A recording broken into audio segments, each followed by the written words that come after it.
All right. Welcome back, ladies and gentlemen. This is David Patrick Carey with Church of the Eternal Logos, and I am joined today by Conrad, as you guys know, from World War Now, and my brother, friend, and colleague, the Eschaton Vigil. How you doing today?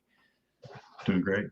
So I'm excited for today's conversation. Conrad, you and Dimitri, unfortunately, Dimitri had a schedule conflict. He couldn't join us today, but you guys just did a stream. It was like 2 or 3 days ago, kind of covering the latest happenings in the Middle East. And that's what we're going to be talking about today. You guys know that the Eschaton Vigil has been translating works, and we've been talking about World War III, some of these Orthodox prophecies, and really Conrad, World War Now, the Eschaton Vigil. These are kind of the guys that are talking about these things and are familiar. So that's what our conversation is today. So without further ado, either one of you guys, where do you guys want to start today's conversation in regards to the conflict between Israel and Iran?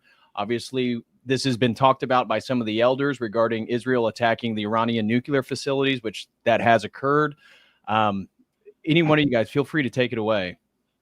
Yeah, I mean, I've done the stream that we did. I did it because normally on Friday evenings, Dimitri, my co-host who couldn't make it, that's when we record our weekly show where we analyze what we consider the ongoing Third World War. And we realized if we record this right now and post it when we normally do Sunday afternoon, everything we say will just be completely irrelevant. So we just did a live stream and it went well. But now here we are, thankfully live as well, because I think right now we're sort of all on the edge of our seats for the next escalation, which is the U.S. going to get directly involved in some kind of capacity or not? Which, again, the fact that we already have passed the deadline, the prophesied reality of the strike on the Israeli nuclear programs.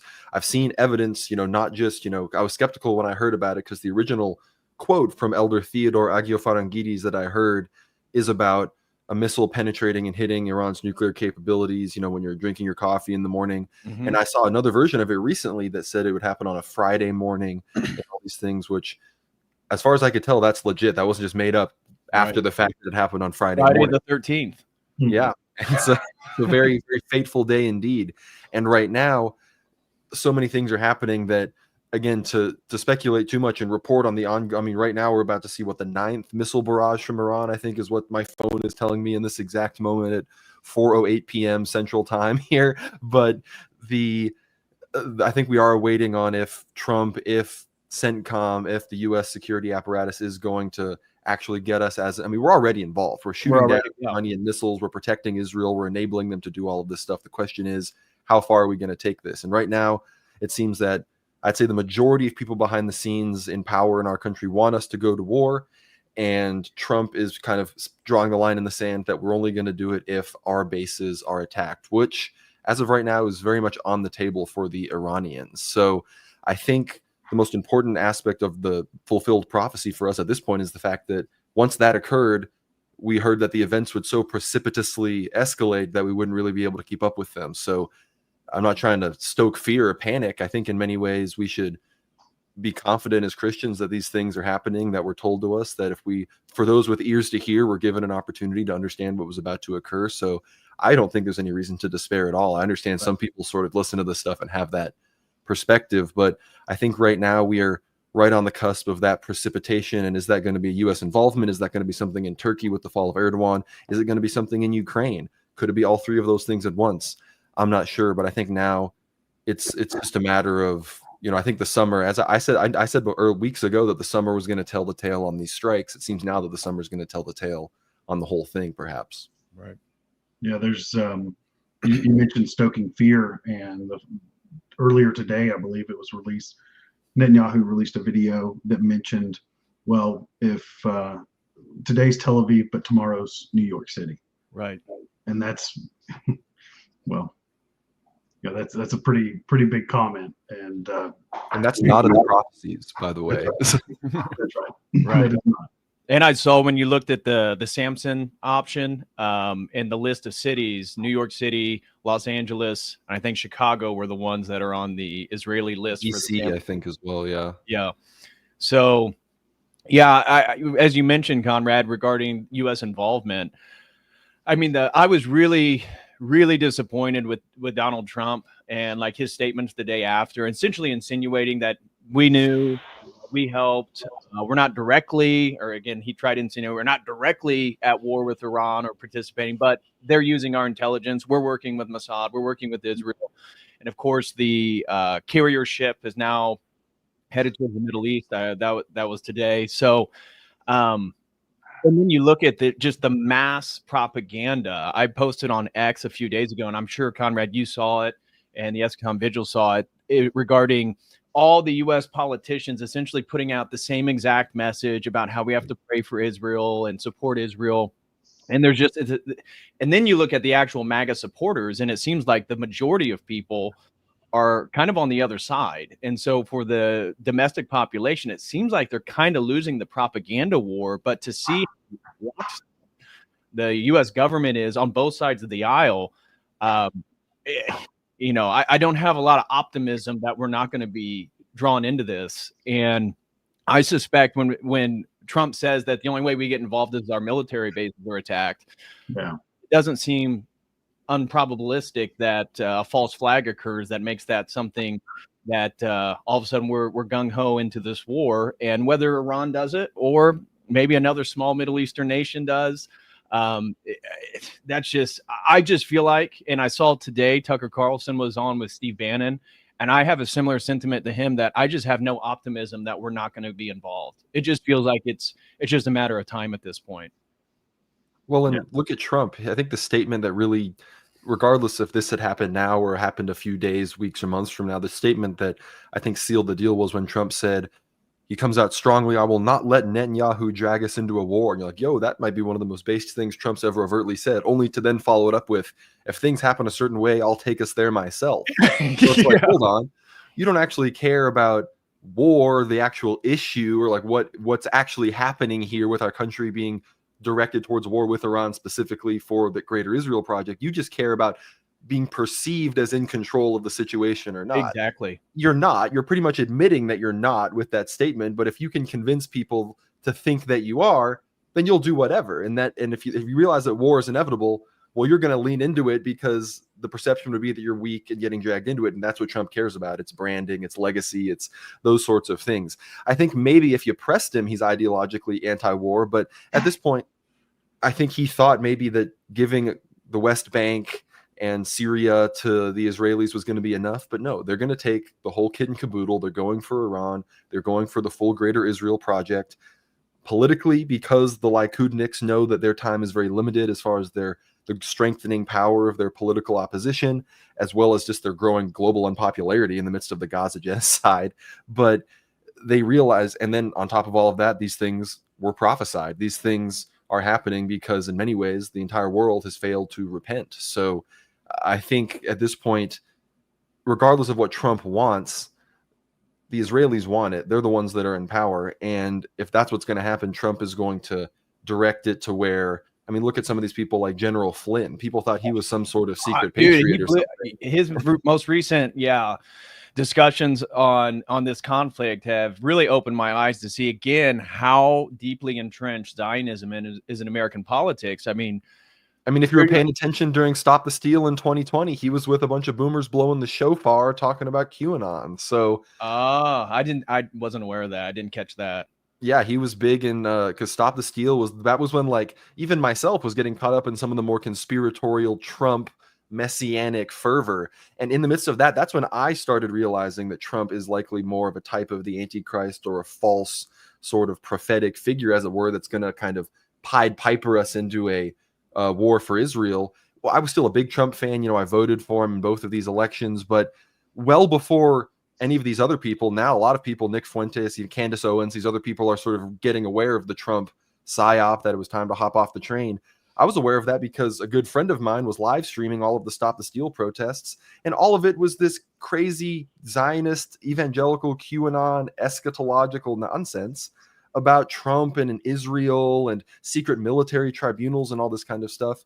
And I'm like, even if any of the schizo stuff there was half true, it sounds like they'd be imprisoning people for what we're seeing now with all this Palantir stuff by being anti-Semitic and basically getting a Zionist, thought crime panopticon set up, which if we do get involved in a war against Iran for Israel, that's going to rapidly accelerate. Exactly. Because they're going to realize how many people are going to get radicalized towards the type of things that we're talking about on here. Right. I think it becomes more and more obvious that there will be some form of, false flag attack, whatever, because they need the support. And they're all about the optics. The only reason why TikTok wanted, they were trying to push that and shut that down because of the anti-Semitism, supposedly, and whatever else. So as soon as they need that support, they'll do whatever it takes to make sure the support exists. And I was wanting us to talk a little bit about, again, how as Orthodox Christians we can kind of begin to view this. I know we got a lot to dive into in today's stream, and the Eschaton Vigil has put together an itinerary in regards to some of the events that our saints and elders have talked about, things that have transpired, things that are yet to transpire. But what are your guys' thoughts? Again, just viewing this from the wisdom of the elders. And I know, Conrad, you've met Metropolitan Neophytos of Morphu. Can you guys just kind of describe what you guys are seeing regarding the unfolding of these events? I mean, I truly think that what has been set in motion at this point pretty much can't be undone. And that's not to say that that's not me 100% saying that. We all know this is about repentance. This isn't about predicting the future like Nostradamus. This is about trying to, in my opinion, thinking about these things, if you think about them regularly at all, it's about trying to mold your entire life into the Orthodox way and understanding that, sort of having an enculturated Weltanschauung that doesn't just include a historical perspective that we have with the saints and with our ancestors and with, our parish, but also the future and what's going to happen, much like, the Israelites in the Old Testament or those that followed Christ had faith in all sorts of, the second coming. We all still have that common faith with, very early, disciples of the apostles and those things who weren't the first generation of people that didn't, meet Jesus in his incarnate form. And I think that when we see these things happening now, when we see how, like we just talked about earlier, all these political realities that many people in the past weeks and months have come to the same conclusions of us that have been talking about these things for years now, just because of their real politique, real geopolitical analysis.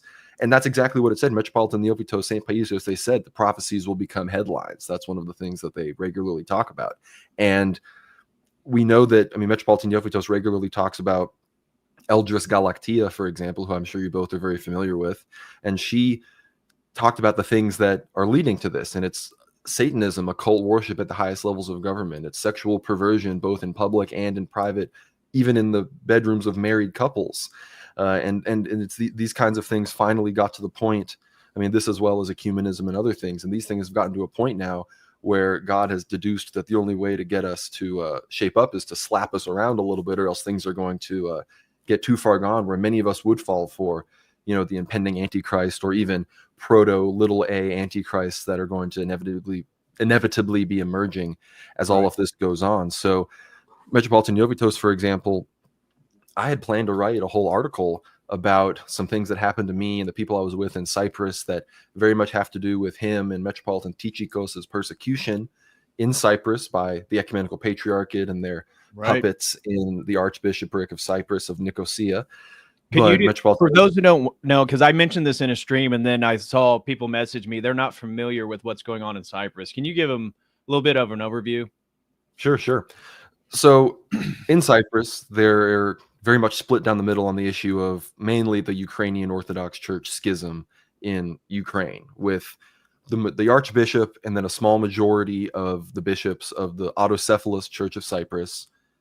They support the schismatics, the OCU, the people that have no business anywhere near the fake church that unfortunately Patriarch Bartholomew has recognized. And Archbishop Georgios basically had the archbishop election stolen for him after the previous archbishop fell out. It was very much supposed to be Metropolitan Athanasios of Limassol. There was some trickery and political intrigue involved that resulted in Archbishop Georgios, formerly Metropolitan of Paphos, becoming the head of the Church of Cyprus. To this day, Metropolitan Neophytos, for example, our hero here on this stream, I'm sure most people are familiar with him. He is yet to concelebrate with Archbishop Georgios because Archbishop Georgios concelebrates with the Ukrainian schismatics. After Archbishop Georgios became head of the Church of Cyprus, an archimandrite named Tychikos then became Metropolitan Tychikos of Paphos. Archbishop Georgios was this guy's spiritual father, but immediately upon becoming Metropolitan, he basically reveals his power level and refuses to concelebrate with Archbishop Georgios like Metropolitan Neophytos, and basically goes like full hardcore traditional Orthodox bishop, all this kind of stuff. I was able to meet him as well and stay with him in Paphos when I was there in August of 2024. And a few weeks ago, he was dethroned by the Church of Cyprus from his metropolia. He is still a bishop. He wasn't, laicized or anything like that. He was just no longer the Bishop Metropolitan of Paphos. And this was done not canonically. There was not enough votes to depose him. He's already appealed to the Ecumenical Patriarchate, which is good because it gives him like 6 months of still being the Metropolitan, regardless of how it goes. However, it's not going to go anywhere because the Ecumenical Patriarch's the one that sent the letter wanting to dethrone him to begin with. Right. And the unfortunate news is now that they successfully got rid of Tychikos, they're now turning their ire towards Metropolitan Neophytos, which I'm not convinced they have the political power to do. Metropolitan Neophytos is the most senior member of the synod. He's been a bishop since 1998. So I don't really know if they had to change the rules on the amounts of votes to get rid of Tychikos. So I don't think they have the political capabilities of doing what they could to the beloved Metropolitan Neophytos. But in trying to talk about some of this stuff and publish what happened to me, Metropolitan Neophytos reached out and he was like, "Nah, I don't think you should do this. I don't want to stoke, controversy in the news," because I think he seems convinced that there's no need really to fight a lot of this stuff because it seems that the prophecies are going to be unfolding in a way that will lead to a lot of these things being worked out, whether it's a 10th new ecumenical council or just some of these things just getting worked out because of the chaos of a massive third world war. So, in a certain level that affected me personally, because I did want to tell the stories. It was very interesting. And I think it would shed some light on what's really going on in Cyprus and the level of corruption that we're dealing with here, especially as it relates to the geopolitical situation in Russia, Ukraine, and now with this other stuff involving US and EU involvement. But, he didn't want to stoke any more flames. He's just trusting God on this one.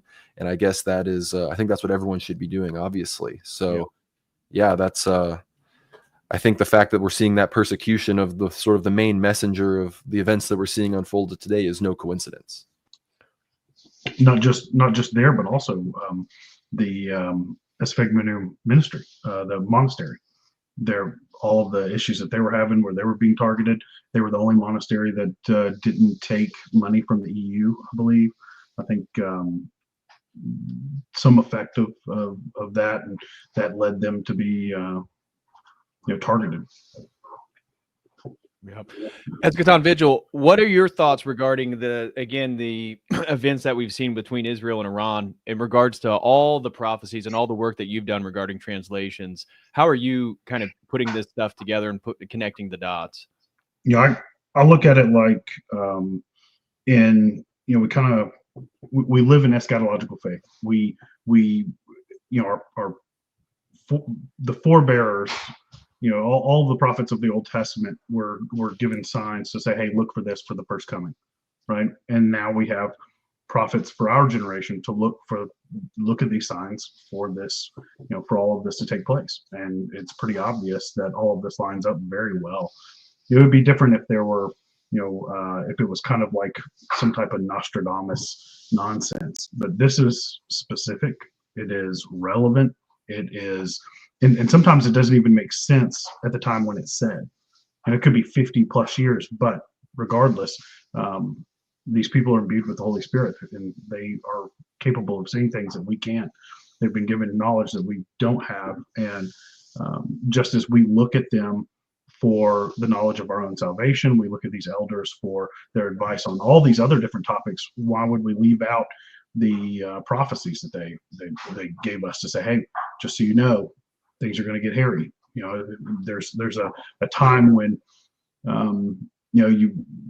St. Cosmos, some of his are some of the best ones because the language is a little bit different because it's archaic, but it goes to show you know it's so relevant because of all of the pieces. Okay, well, there's taxes that will be coming; those will be put on people. They're keep a rifle, give one away, like all these different things that kind of archaic language, but still very relevant to everything that is going on now.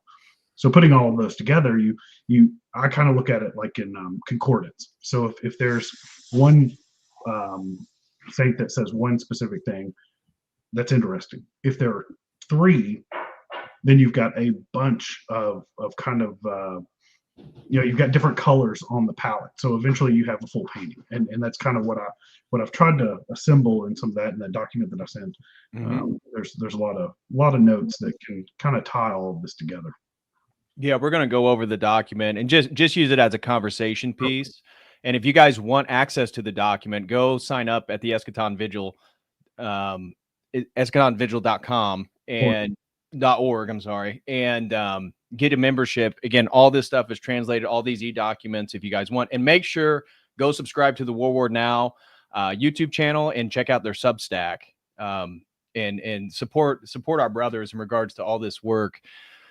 But Conrad, you made a good point, because I always tell people when we do these streams on eschatology is we're not Protestants, and we don't put on timelines or hard dates regarding anything. And the way we believe that these events unfold has to do with the repentant heart of people, the planet, everybody that's involved in these issues. And so it is tied with the debauchery and the level of sinfulness that has become normalized. And in turn, like Israel attacking Iran, I mean, this was a world war crime. Like, they violated international law, and it's really just, Western Europe and the US that is just turning a blind eye to all these global pacts and agreements about how we engage with war and how countries go about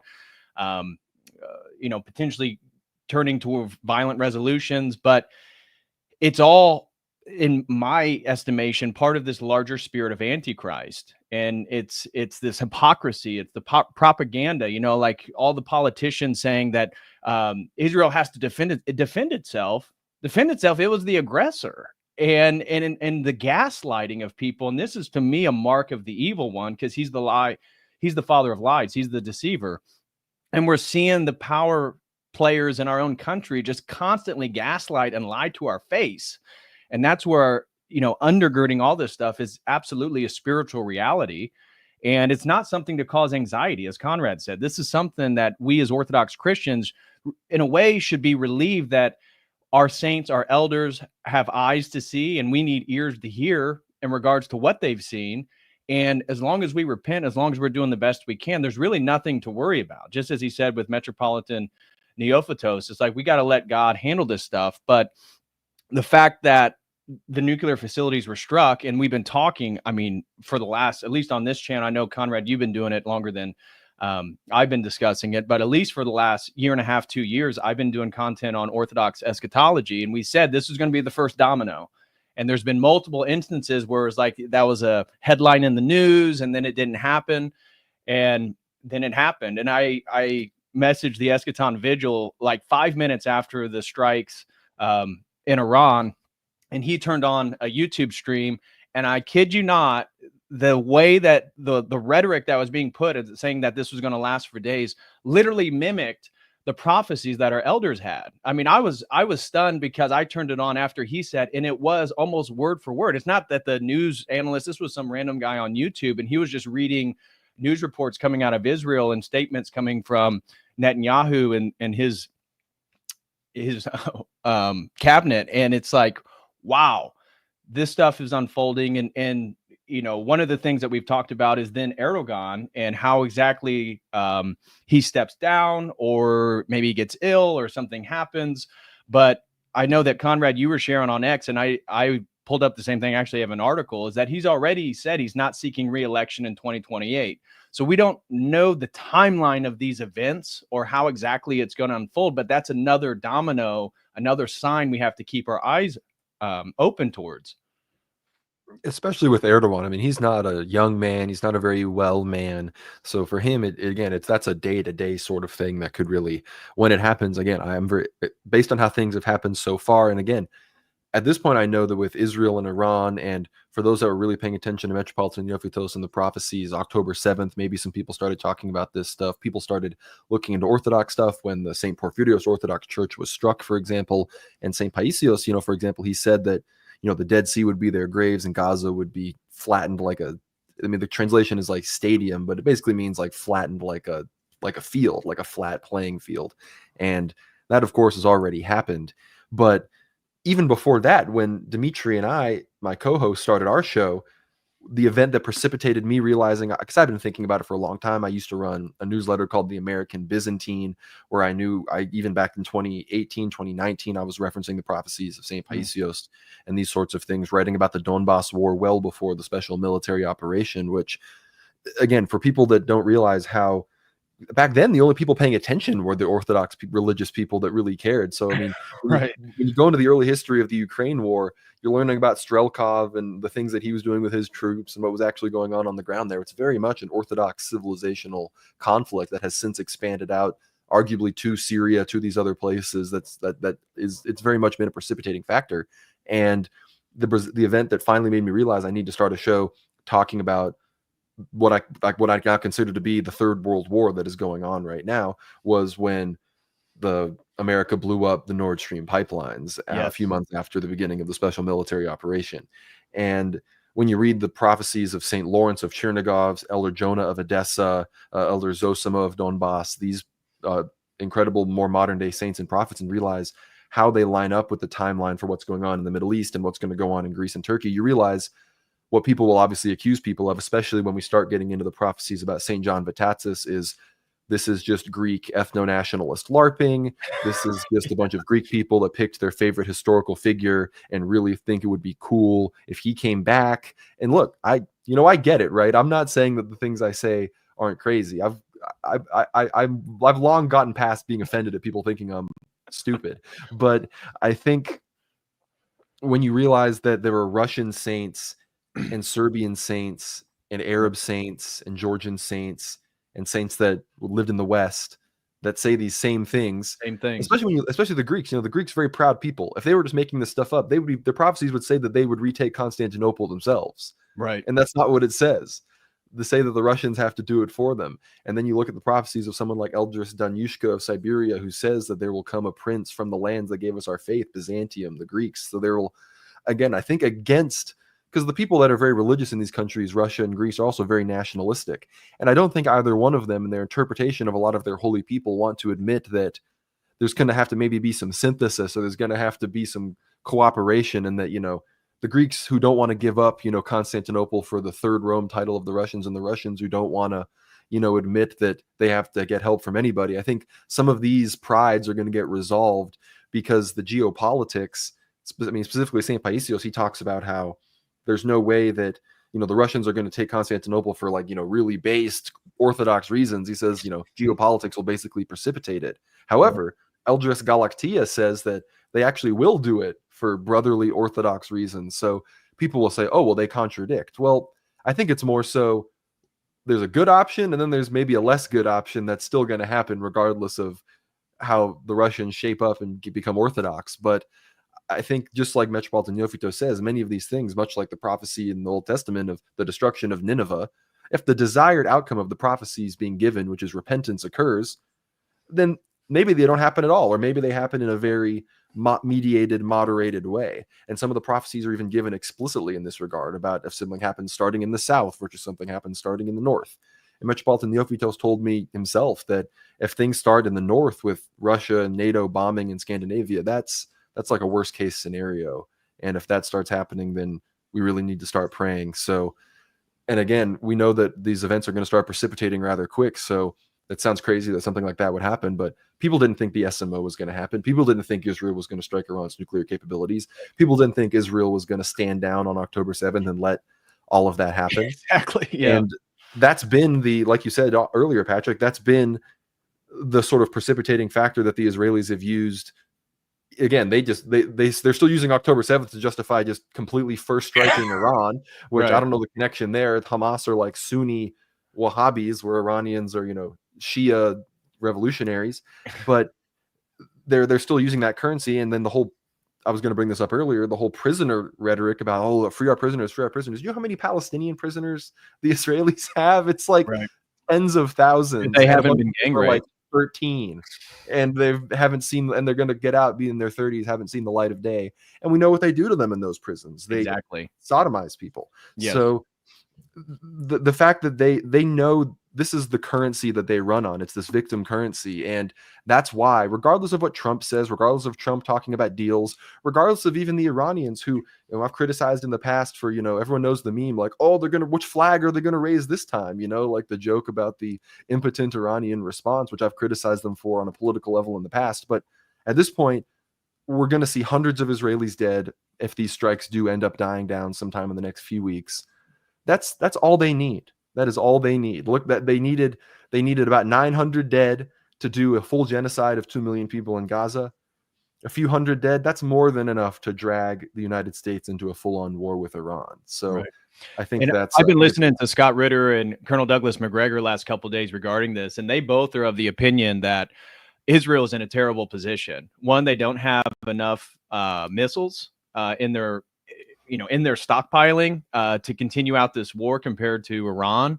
And just look at the last few days, the Iron Dome has not been that successful, clearly. And from my understanding, Iran's been using some of their weaker missiles to shoot and get the Iron Dome to actually attack those. So then it opens up for the good stuff to actually reach their targets.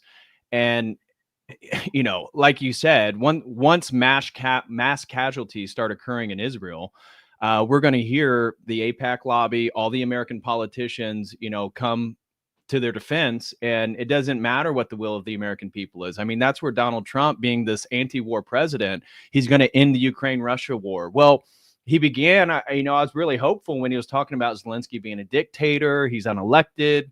And then he does an about-face. And 1 week after Zelensky goes to the Oval Office and they have that big blow up and he kicks him out of the White House and he says all this stuff on Truth Social. And it's like, wow, okay, maybe Trump gets it. And then he does an about face and starts talking about Putin. And it's like, what, dude, what are you talking about? Like he doesn't understand the context.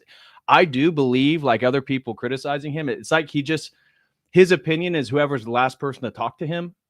And so apparently Tulsi Gabbard is like the first person who's supposed to brief him. But, we haven't seen Tulsi Gabbard in 2 weeks. And last thing she said was that, according to the American intelligence, Iran is not building a nuclear weapon. Now we haven't heard from her for 2 weeks. And you think this is probably deliberate based on the Trump administration. Yeah, what's the propaganda line now? It's that the Iranians are trying to assassinate Trump. We killed the guy that were going to assassinate him. Go ahead, Eschaton Vigil. I wasn't wanting to interrupt you. No, you're fine. There, like you're saying, there's a complete and total back and forth about who's trying to assassinate who. First, it was Iran on Trump, and now it was, oh well, actually Israel's trying to kill off the Khomeini, and they're well, Trump said not to do that. And it's so much back and forth. We have no idea which one and what's truth and where that fits. And plus, you have Israel has limitations on what they can store just by scale. China has been shipping, and Russia has been backing all of what's going on with Iran as well, just like Iran is backing them in Ukraine with all the drones. They have a huge military compact. There's a ton of munitions and things coming from all three countries into each other's war zones, and now we're watching what that looks like.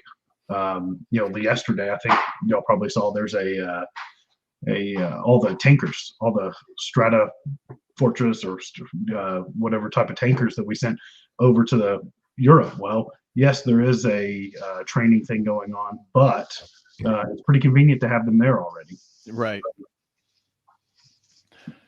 No, and I think you're completely right. And sorry if you want to say something, Patrick. No, go ahead. I didn't mean to interrupt, but the situation with assassinating the Ayatollah, obviously they say that's on the table. And if that happens, again, at a certain level, we have to wonder: is the Iranians, is the regime actually going to collapse just because the Israelis killed too many people? And then the question becomes, what are the Russians and the Chinese going to do to help support them? And a lot of the prophecies, and I'm not trying to get too ahead of the outline that No, Vigil feel free. put together, but we know that a lot of the prophecies, and even this was fascinating to me a few days ago. There was that Russian leak that shows that behind the scenes, the Russians do not trust the Chinese. They basically treat them like an enemy, as far as, Siberia and the borders that they share all the way out there. And we know there are so many prophecies about the Chinese turning on the Russians, or maybe they turn on them, maybe they don't, depending on the sort of thing. And I have been saying this for a long time on the show, and if anyone in the Russian foreign ministry listens to my show, I'm begging you, don't betray the Iranians, because for so many reasons. Because if you do, you're just allowing your southern flank that you think if I've always said they're going to trade rapprochement with the West in Ukraine for gaining land, gaining these things in Ukraine, to betray Iran or China or one or the other or both.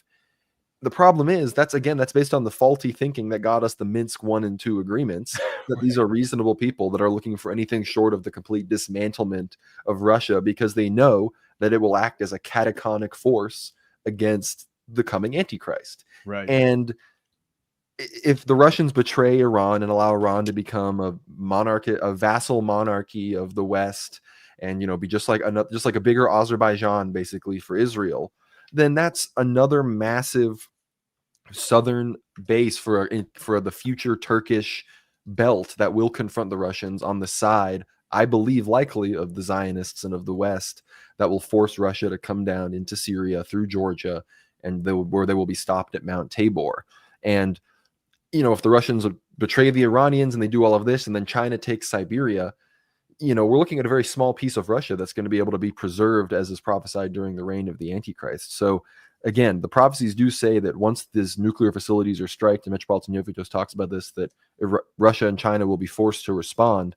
I think that's going to be, besides the U.S. involvement, I think that's the other big kind of domino and chain we're going to look at here, is what is that exactly going to look like? And sure, I think there's a way where the Russians can not overtly support them with too much military equipment, but still not betray them diplomatically. But unfortunately, we know that behind the scenes, the Russians have given the Israelis basic guarantees that they pretty much won't allow Iran to, destroy Israel, as it were. So how that's going to work out regarding, the future of the rest of World War III, I think that's one of the things we're going to learn, I think, in the next few months.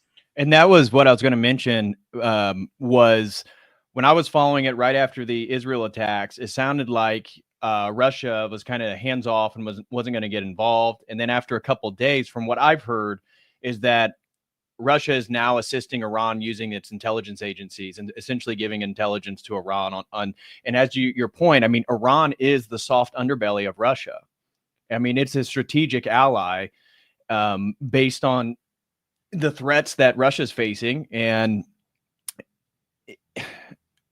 so one of the things that you're mentioning, and I want to get the Eschaton Vigil to talk about, is like the large grand picture regarding Orthodox eschatology and some of these events. Again, we're not making definitive dates or anything, but the general outline for anybody who's watching who may not be familiar with some of the details. We've talked about, and Conrad's already mentioned about the alliance between Russia, Iran, China, that, most of these military excursions are going to happen in the Levant and around Anatolia.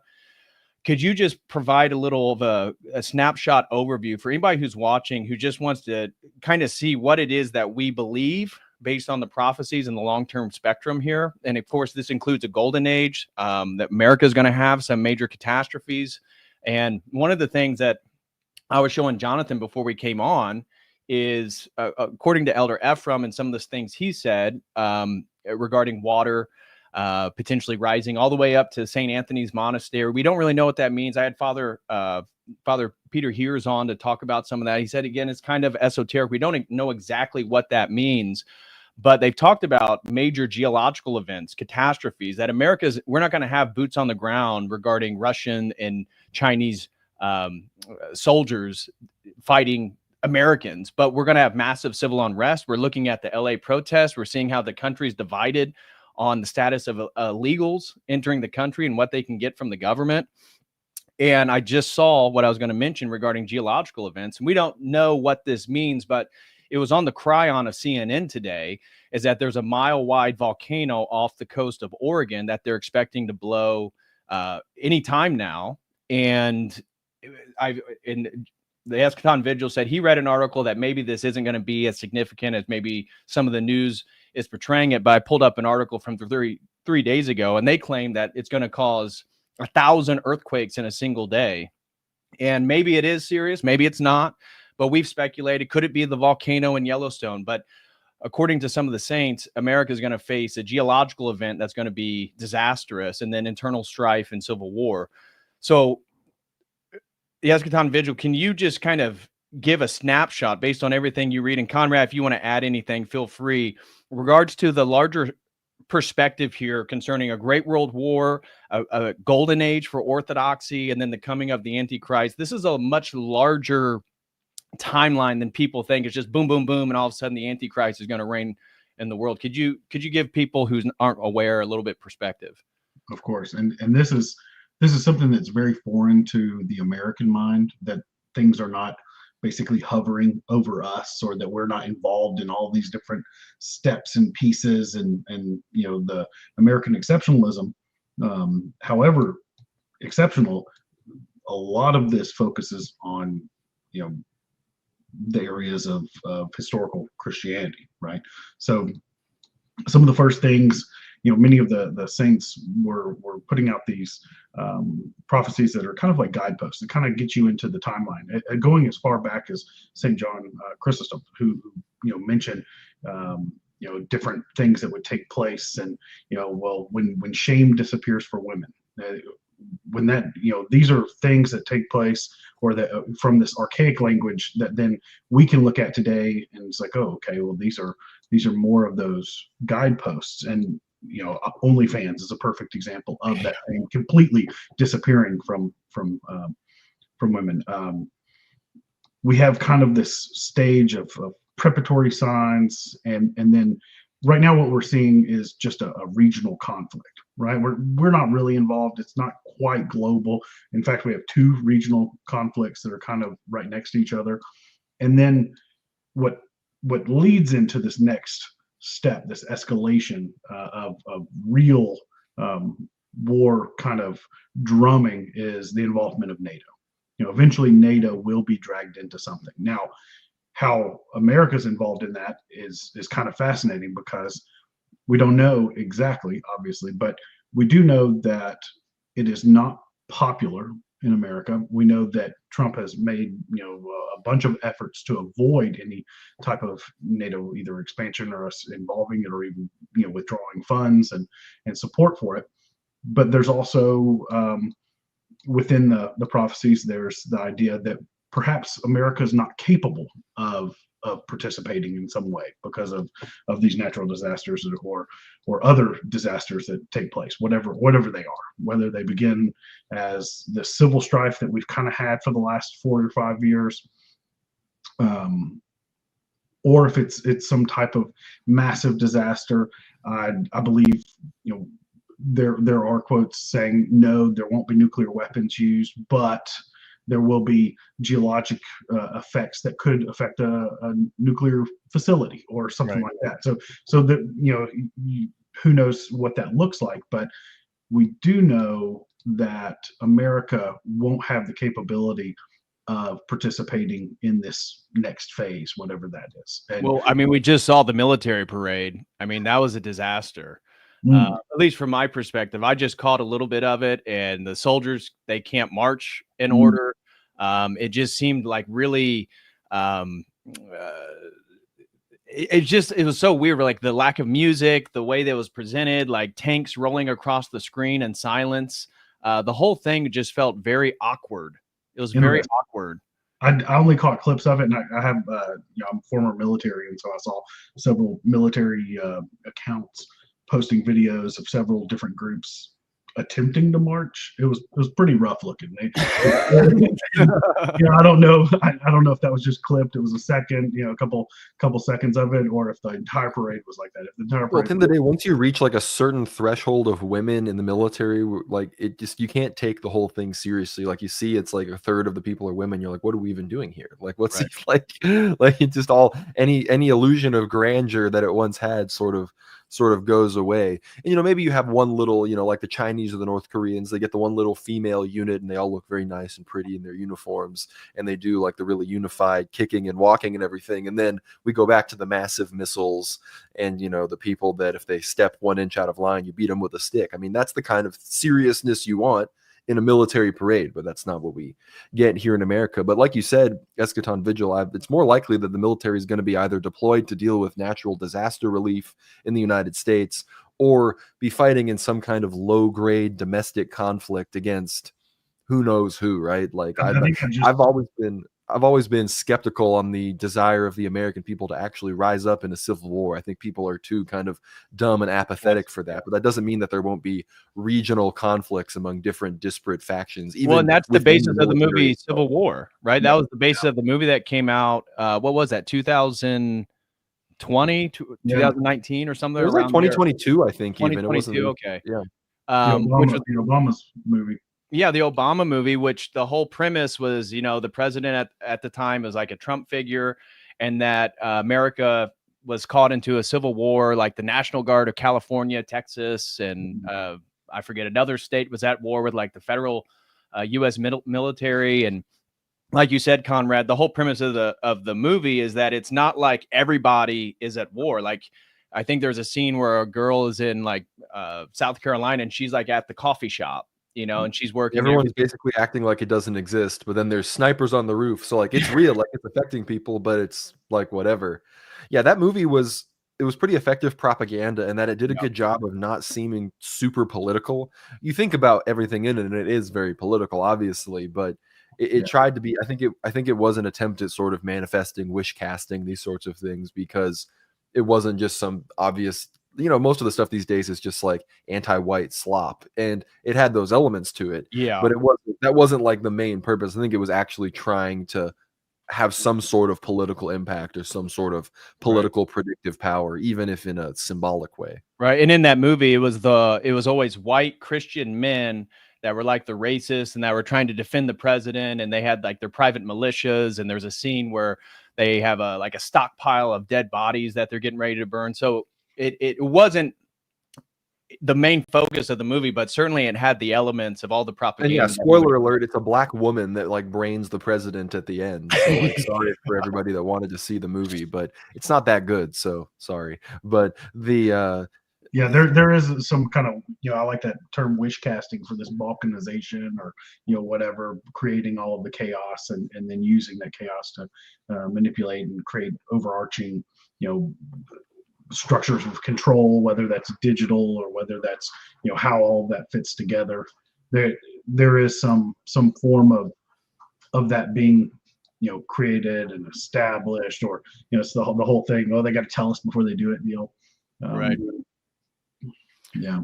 So yeah, continuing on the we're not capable, U.S. Going along this entirety of the Orthodox kind of front. Well, and what I want to, and we can maybe do it while we go through the itinerary, is explain to people who again wouldn't be aware of like the geopolitical breakdown. I mean, Conrad already kind of mentioned what we believe to be an alliance between China, Iran, and Russia, essentially against NATO or Western Europe, the US, and Israel. I mean, that's kind of how it divides. Could you again just give the snapshot, like why is this battle going to be around Anatolia? How does Israel fit into this larger eschatological picture and even the Greater Israel Project? And how is Russia involved in this? And as Conrad was mentioning earlier about it being given, Constantinople being given back to the Greeks, could you just aerial shot, like what is the framework of our eschatology that's been handed down to us by some of the contemporary modern day saints?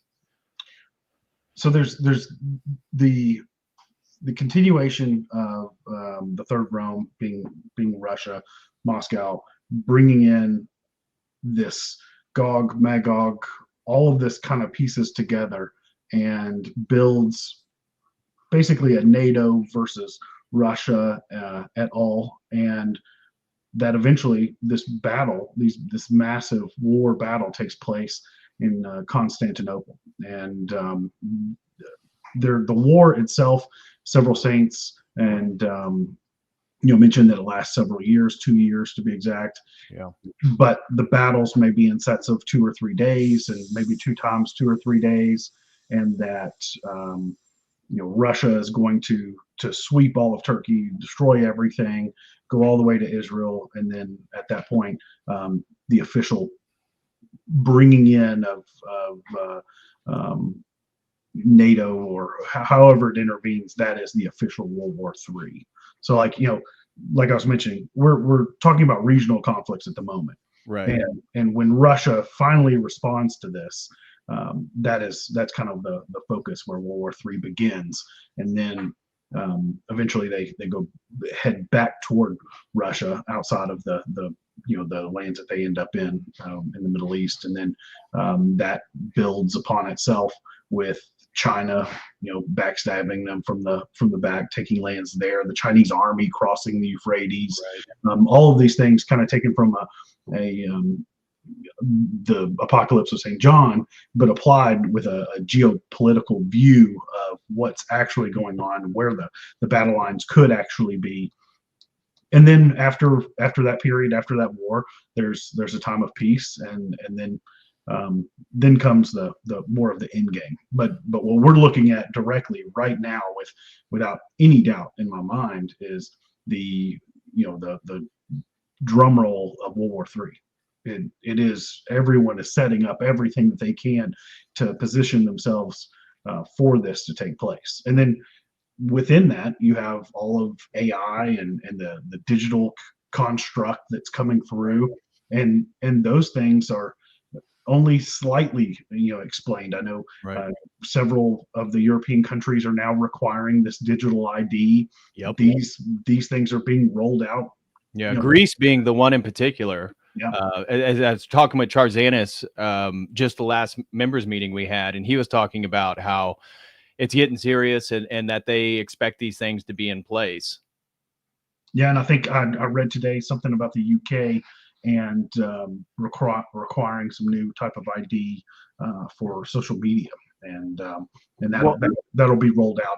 And you got to get a new license. Even here in America, you got to get a real ID if you're going to use your license to fly on a plane now. Yeah. Mm-hmm. Yeah. And so when you're talking about AI and everything, Palantir, the CEO Alex Karp has been very celebratory about Palantir's involvement with Israel, and how Palantir has, I guess, been, according to him in an interview that I watched, been selecting and aiding in the targeting of Hamas, so Gaza, the West Bank, and that they're involved with the Iran strike, which means that, again, the U.S. and our intelligence agencies are intimately involved in all this conflict. And they're heavily involved in Ukraine, heavily involved. Not only their hardware, physical technologies that are being used, but also the software, the intelligence. Right. And the latest drone attack a week and a half ago, Ukraine had on Russia. I mean, like, how can this just shows the feebleness and the weakness of whether it be Trump or just the way that our government is operating right now. He acts like he didn't know. He didn't know that Ukraine was, going to have this attack on Russia. And according to Zelensky and his regime, it was in the works for over a year. Yeah. How would the U.S. not know about it?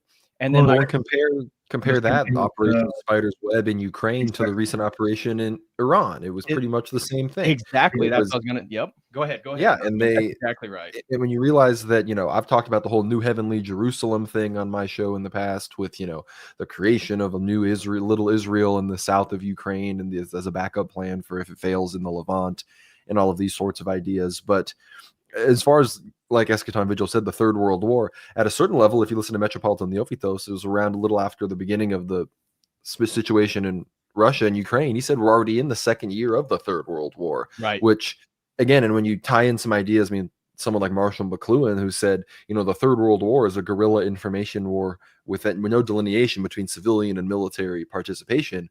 Well, that's been going on for, I mean, forever at this point, or decades at this point. But you tie that in with then when you take Syria, Ukraine, all these things into consideration, then yes, it is also a world war. Because then, I mean, there's also all sorts of really low-grade conflicts around the world that fundamentally all involve the US NATO system versus someone in more the Russia-China sphere, whether it's what's going on in the Balkans with Serbia, Kosovo, Bosnia, all these places, or what's going on in Taiwan, obviously in the South Pacific, even the war between the Papuans and the Indonesians, Venezuela, all these places, these things, it all comes in together. Pakistan and India, right? So I saw today that Pakistan warned Israel if they use nuclear weapons that they're going to use their nuclear weapons against Israel.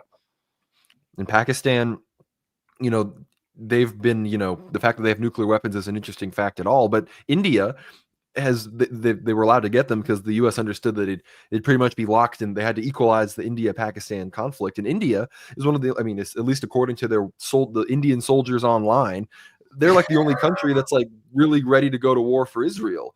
Every Muslim country obviously isn't down with Israel. At this point, the majority of people in the West, you know, white people, have pretty much either are anti-Israel or at least disillusioned enough to not be interested in fighting a war for them.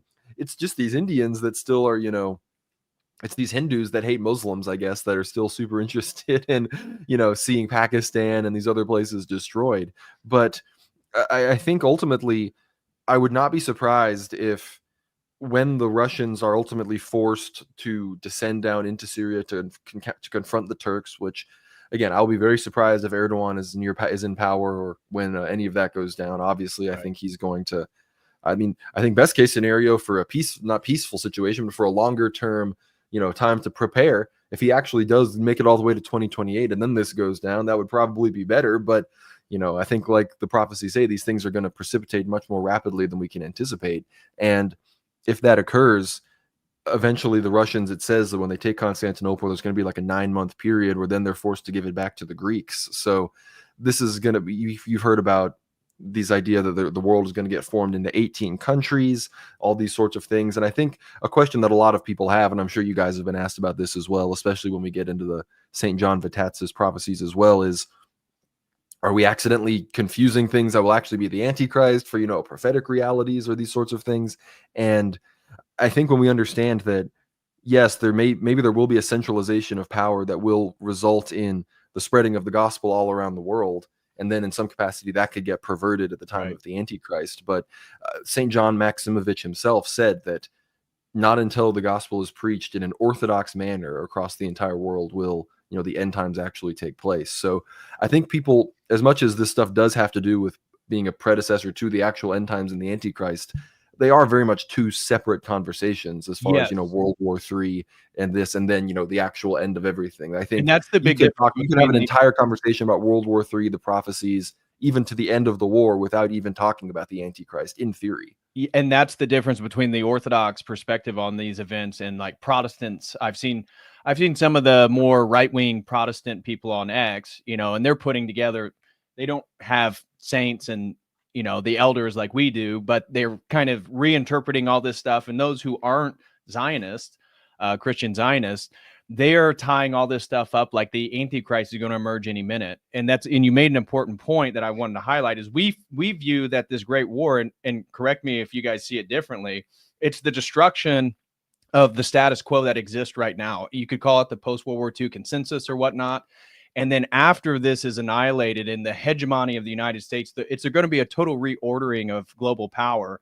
That's when we have a golden age of orthodoxy. And we don't know, you know, again, we don't have specific dates, but this is then as the system is reconfiguring itself, it is going to become more centralized. And so what emerges after this, and there's going to be a golden period, is essentially the building of the centralized Antichrist Tower of Babel structure. And so it comes much later in the timeline. This is just the beginning and unfolding of events.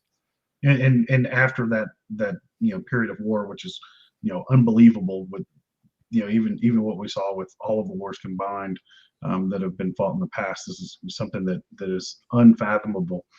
The future has a you know, ecumenical council to solve this faith portion, and that allows for this continuation, this blossoming. I mean, right now we're participating in this this flourishing of orthodoxy. Just all three of us, converts, all three of us, involved in this, talking about it, reading it, and from the Western mind, looking, okay, well, I'm trying to understand all of this, which is very new.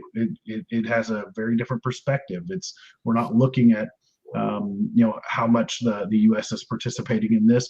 We're looking at, well, look at all of the destruction and sin and things that have been caused by the United States, which only really in the last decade has been even looked at and addressed, and through the propagation of conspiracy theories throughout the internet and everything that took place after COVID gave people enough. Everyone is seeking this truth, and it's so difficult to discern. And then you through this, you're looking for this framework of truth, even if you're not someone who was originally someone who was Christian or spiritual, but not religious, or however, you end up finding this framework of truth. You see it, and then finally eventually experience it, and then you realize what that is, and how lost you were without it, and then you can look to the saints. You can see all of these guideposts that they've established, and then you think, oh my goodness, this is unbelievable, but it is believable because this is how it works. Right.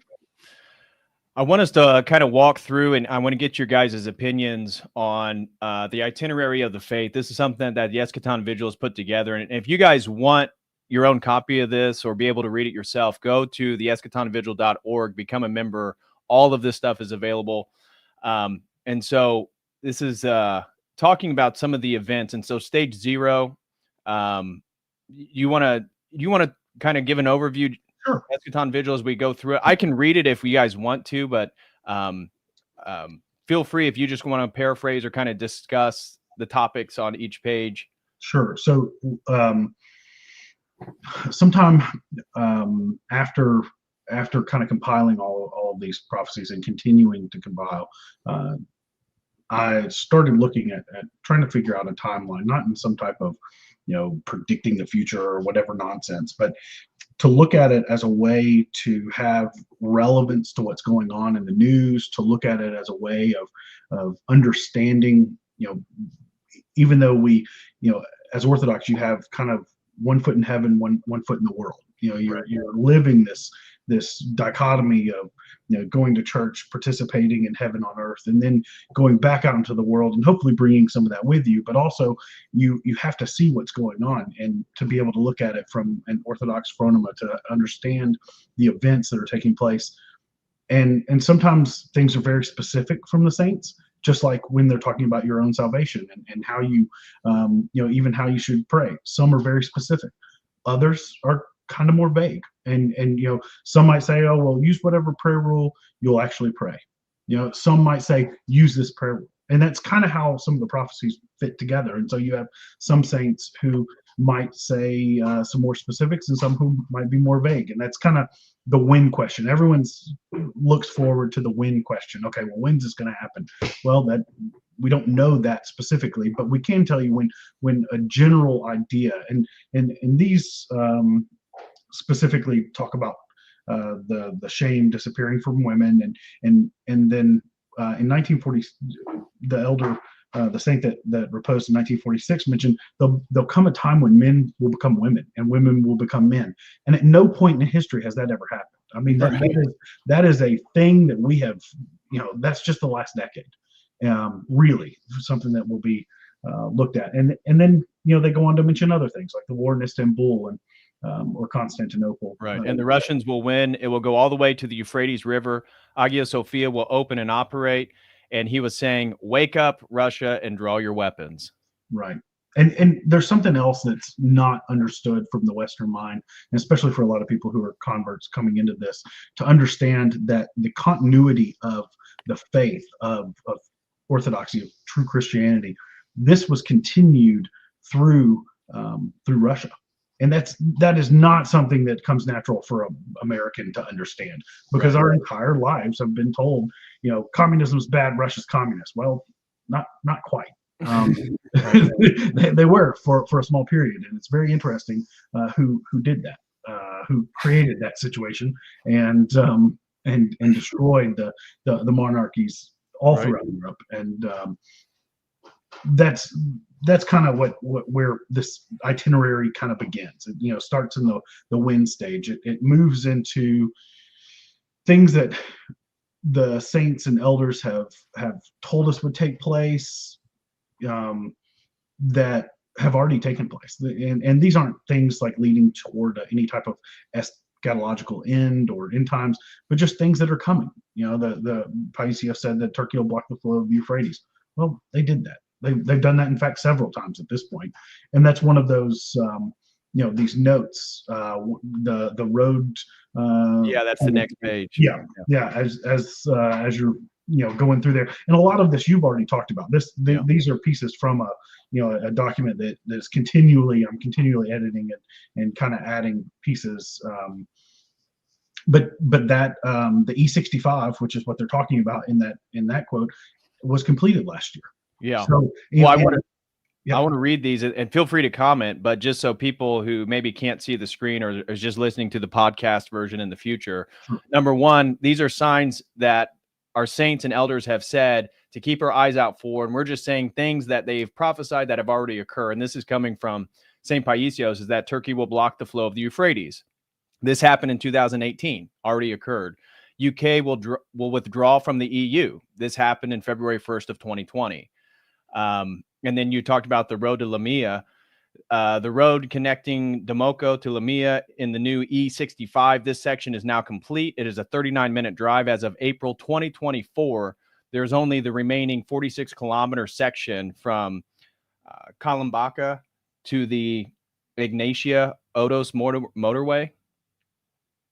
Yeah. So, and this is one of those things where you'll have one saint or one elder mention something, and then you'll have another one mention something totally completely different, but about the same area.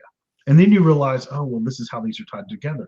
The reason why this is so important is because this highway will be where the not only the Russian troops, but also the NATO troops will use, and then the NATO troops will destroy, potentially, to prevent Russians from moving on it. And that's all of these little signs and steps. They all kind of coincide. Whereas you may have one talking here. I think this was Father Panagiotis, and another was Elder Joseph talked about it. The Via Ignatia, or Ignatia, or however that all of that kind of ties together based on.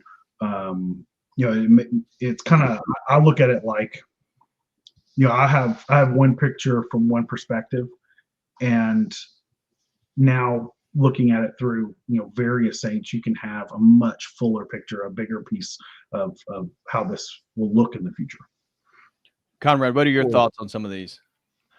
Yeah, I've got a lot of thoughts, and this ties perfectly in with some of the next specific things that I think we're going to have to look out for regarding things that are going to happen in Cyprus and Greece and elsewhere. But with hopefully not trying to get too broad here, but some of the things that Eschaton Vigil was touching on, I think, are one of the most important parts of why these could be important. And again, if this thing isn't for you, I think I've always told people, if this stresses people out, if you struggle with Orthodox 101, just stick to Orthodoxy 101. You know what I'm saying? No one's going to push this in your face. However, ironically, I think the fact that we even have to say that is a very American Western phenomenon. And here, what I'm saying here is that I gave a recent talk at a parish in Michigan, St. John Chrysostom Russian Orthodox Church. Shout out to Father James and the gang there. Great fans, real World War Now patriots. They have a big icon of St. John Vitatsis at their parish. It's wonderful stuff. But cool. I gave my talk there, and the theme that I guess the takeaway word everyone was saying afterwards was orthomaxing, but the title of the talk was becoming a citizen of the kingdom of God. And we mentioned this earlier a bit, but becoming Orthodox, obviously it's an entire worldview, an entire Weltanschauung, but more than just becoming an Orthodox convert in the West.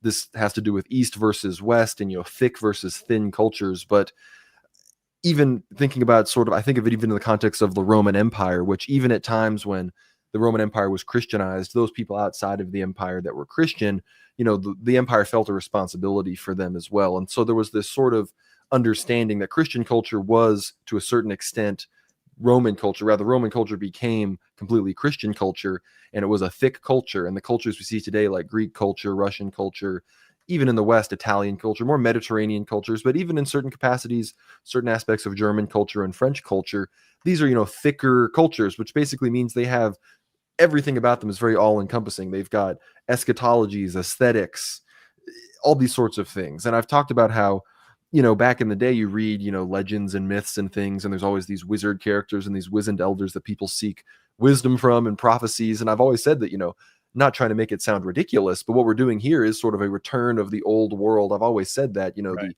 what happened in 1918 with the murder and martyrdom of Tsar Nicholas and his family, that was the final victory of, them boys and the Zionist entity and the people behind them over the Anshan regime, which was, in whatever form it was in, the legacy of the Constantinian Roman Empire, which reigned not just from 330 until 1453, but in reality from 330 to 1917, 1918. Right. And when you understand that, sure, even if at one point it might be dominated by Russia or Greek culture, or, maybe at one time you could argue Serbian culture, if depending on how you interpret, Roman Byzantine history, it wasn't actually just, oh, this was Serbian national, this was this. There was a Christian culture that did transcend language, even if it did look very similar at the times where it was manifested. And part of these prophecies, I think, for Americans, if you're truly trying to actually, again, not to say that you have to abandon your American identity, but embrace your Christian identity and become, for lack of a better word, a thickly enculturated person into the culture of Christ and the church, obviously you're going to develop a fairly complex eschatology. The reason Americans are so averse to these sorts of things is because our identity is sort of lack of identity at a certain level. Like, if your identity is freedom, liberty, the fact that, Americans are very transient. The average American moves like 10 times in their life. This idea that when religious freedom is the basis as opposed to the religion itself, one, I would argue that's an idol, but two, it just becomes the idea of freedom is going to very quickly supersede any of the religious values themselves. And I think a big part of even what these prophecies themselves talk about, ironically enough, not just believing in them, will enculturate you into this thicker, more real world that I think people that resided in the Anshan regime, even in the West, were more enculturated into. The prophecies themselves about the return of an emperor, the return of these kings, even when it comes to countries like Georgia and these smaller places, they will have their own kings and generals and leaders underneath this ostensibly broader, more supranatural Orthodox emperor. That in and of itself is the return of this Anshan regime, the return of thick culture, the return of what I think people fear is the monopoly on violence and truth sort of become the same again. Like the idea that if the state is still willing to take violence and even take somebody's life for certain reasons, then one should connect that to the protection and proliferation of the truth in all aspects of life, which I think a lot of people that really bask in cosmopolitanism and have really, whether they've enriched themselves or indulged their own sins because of how the world is set up, that really terrifies them. And that's why we've said before, this ultimately does have to do with God punishing the world for its lack of repentance from sin. But I think as we discuss these things and people challenge us, obviously, and people are going to say, when everything happens, there's going to be people saying this didn't happen, this didn't happen, this didn't happen. It's sort of, again, people are, besides the fact that we've discussed that they're missing the point, we need to realize that this is just something that if people weren't so deracinated and had such a lack of just anything behind their identity, everybody would have sort of opinions like this. Like, this is just very much people that are just so brought into this new world idea that they can't, any whiff of the old world, it's just it completely is I don't even know, they just can't understand it.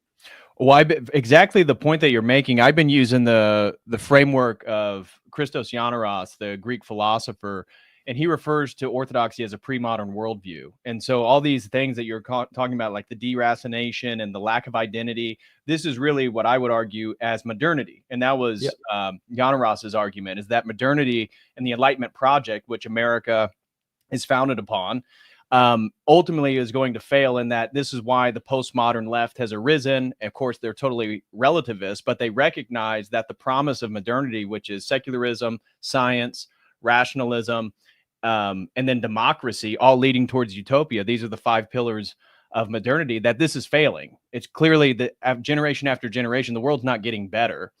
And so when you mention like a return back to an emperor in regards to some of these prophecies, this is really a return back to a pre-modern worldview. And a pre-modern worldview is not limited by rationalism. And so prophecies and wisdom and miracles, mysticism, these things are not part of modernity in the modern mind. And most Americans are operating as total modernists, and they don't realize how limiting that is in regards to their paradigm and their worldview.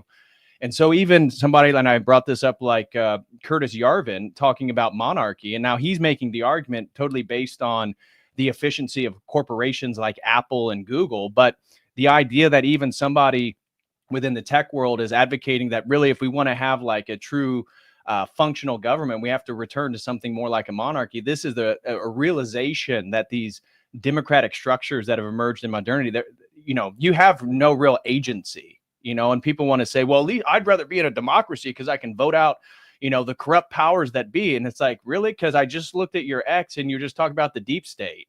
So are you going to vote them out? And at least if you have a monarchy, you know where the power is, you know where to go. And people have overthrown their emperors multiple times in history. So I think that's a terrible argument. The idea that you're not going to be a free citizen unless you live in a democratic structure or a democratic republic. Like everybody wants to talk about how we're a republic, not a democracy, but the same point stands. And well, so I feel like what's happening is a return back to a pre-modern worldview. And that's really the depth and the meaning and the ability to participate in something that is beyond the confines of rationality itself. Well, and I completely agree. And furthermore, not to get too schizophrenic off the rails here, but I want to read from this unreleased text something from Elder Agathangelos that I think is really relevant to this, that has to do with something Metropolitan Neophytos told me as well. And if you pay attention to sort of identitarian discourse in America, which ironically enough, I think is very relevant to this, because it has to do with the growth of it taps into all these phenomena, the growth of the Orthodox Church, the sort of different European identities and how they rose and how they infected all these sorts of things. And obviously you talk about modernity, the rise of modernity coincided with the rise of, Anglo supremacy as well. And the British Empire was sort of the vehicle of modernity. I've talked a lot about on my show that the Anglo Empire faced off against as a thalassocracy, faced off against the land-based, tellurocracies of Germany, Austria, Hungary, Russia. Right. And when you think about this philosophically, when I mentioned those thin cultures, the thinnest cultures we have are these Anglo countries, the UK itself, America, Canada, Australia, the New Zealand. Despite the fact that these countries are ascendant, literally the most powerful, greatest countries in the world, when it comes to culture, they're very thin. People are having identity crises. That's why we're seeing, ironically, the growth of Orthodoxy, Islam in these places. And I think when you look at, for example, I myself, despite being ethnically Anglo, my name is Conrad Franz. That's my actual name. I'm a German. My ancestors on my dad's side, he was adopted, are full-on German immigrants to the Republic of Texas. So I'm kind of caught between both worlds here. But I think the Germans are much more, that's why the things that happened in the 20th century happened the way they did, because the Germans are much more romantic. They have a much thicker identitarian, serious culture than perhaps the Anglos did because they got much more far afield, I think, with their religious developments and whatnot, especially with their colonization of the New World. And you mentioned modernity and post-modernity. And again, post-modernity, obviously the people that were empowered in post-modernity were of a certain tribe and brought it a very specific direction. But post-modernity itself is obviously extremely necessary for us to get back to pre-modernity. Yeah, and that's what Itinerary is. That's what, if you read, he has a book called Postmodern Metaphysics. The whole point is he's articulating the problems with like modernity, the problems with Western philosophical thought. But his argument is that postmodernism should actually be welcomed by Orthodox, because even though we totally disregard their prescriptions, the description of the failure of modernity is the same for both of us. And he argues that because Orthodoxy has the traditional metaphysics that undergird the history of Christian civilization and has the valuing of mysticism and subjective experience in relation to God, it's going to be a superior option to postmodernism, and that we need to really see postmodernism as the beginning point of the failure, the turning of modernity, which we should then welcome. And where did the best minds that really, in the West especially, that began? It's great that you mentioned this Greek because I think Greeks and Germans share a lot in common. If you read, from Greek nationalists, the things going on during the Greek occupation, the Greeks were actually very good to the Germans were actually very good to Mount Athos. A whole tangent about that I could go on elsewhere, but the Germans, they started post-modernity in a lot of ways. I mean, with Hegel and with a lot of these thinkers, there are many critiques you could have of these people, but Metropolitan Novitos himself, a lot of these people have said that because these minds and these thoughts were coming out of Germany, that Germany will be one of the first Western countries to fully embrace Orthodoxy. Metropolitan Novitos told me that himself, and I know where he's getting it from is from this prophecy, which is very recently only been translated into English from Elder Irenaeus Agathangelos, where he says here, Germany, Germany, why are you so proud? You will be divided into two. Obviously, with that, we know how that happened because this guy lived in 1279. He says, and speaking of Germany's last days, great is the corpse, O God, but wonder, O Son of Man, because truth and the voracious worship of the Orthodox faith shall rise even from this heretical Germany. And through her, she, meaning Germany, shall most firmly and more than any other nation vindicate the apostolic truth. The Eastern Orthodox dogma shall again shine in her. So I think everything that we're talking about here you could in many ways come to these conclusions from a philosophical perspective, just the history of philosophy, the truths and how they relate with religion and religious history. But we also have a monk from 1279 who basically came to the same conclusions. And then we have, someone like Eldris Galactia, an old nun from Crete who never went past secondary school, saying these same sorts of things. And then it's translated to me, a German American, through someone like Metropolitan Neophytos, who, if he hadn't decided to make a YouTube channel, while at one point during the COVID lockdowns, I decided to look something up about Orthodoxy, we wouldn't be having this conversation. Right. So I think to deny that the Holy Spirit is clearly at work here, I think we're far, far, far past that. Yeah, I totally agree. Eschaton Vigil, anything you want to add to that before going to the next page? No, but I did send you a little link, and you have access to it, Patrick, through your through that thing. But that there's so much in that the prophecies of Blessed Agathangelos, and there's a lot more discussion about the schism, the end of the papacy, the destruction of Rome in World War III. There's and again, like you mentioned, this is from the 1200s, just like in the I put it in the little chat right here on the yeah, I see it. Sorry. Yep. But if you wanted to share what he was showing, I think he's talking about maybe like chapter 7 or 10. Let's see, Poland and some of this. I just requested access. Oh, weird. You should have access to it. All right. I got it. You should be good. Okay. But that to put that in perspective, this is a copy that of this that I hope to make public soon. It's only 62 pages, but it's the complete and total translation of it. Let me switch over to it real quick. But just while he's talking about that, I know the book he's using has just portions of it, and this is only again not out there yet, but I'm hoping to have it out soon. So there's a pretty large disclaimer on it, because there are a lot of people who discuss the text and say, well, it may or may not be this, or may or may not be this, but there's a lot there, and I believe what he's pulling from is maybe in chapter 9 or 10. Just if you wanted to go in further deeper into that topic and subject,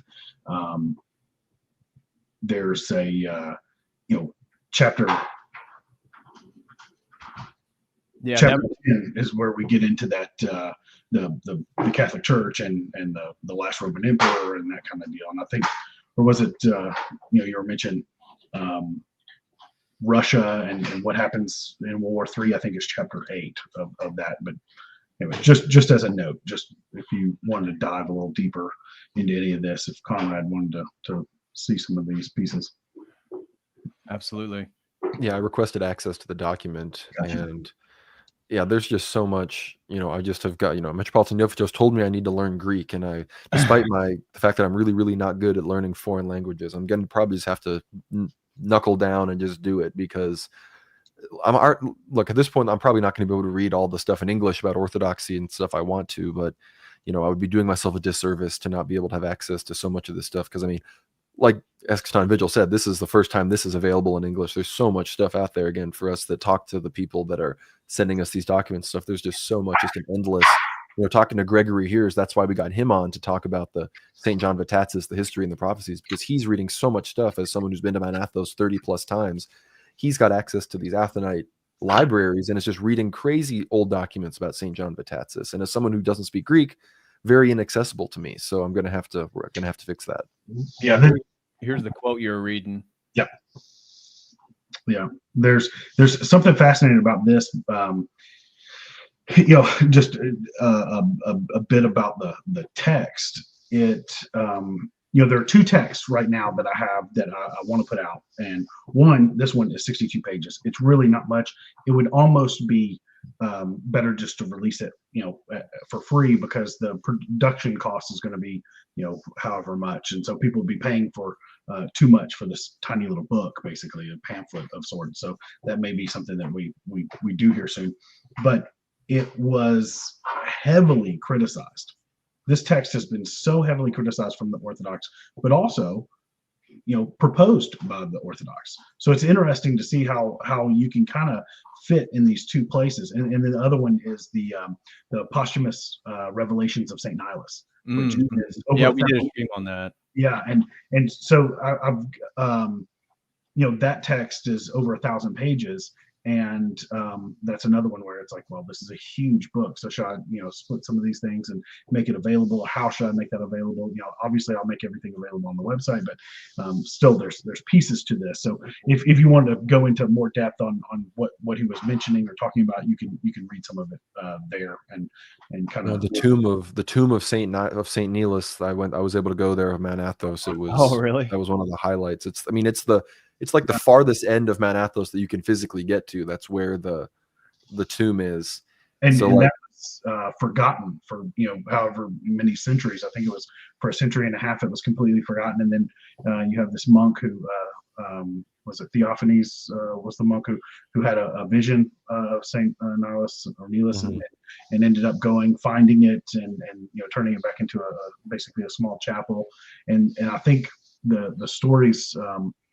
In that kind of arena, of course, that text is heavily criticized from the Athonite community because it describes a punishment being laid on Mount Athos, and it describes some of the things that are were or are or future taking place.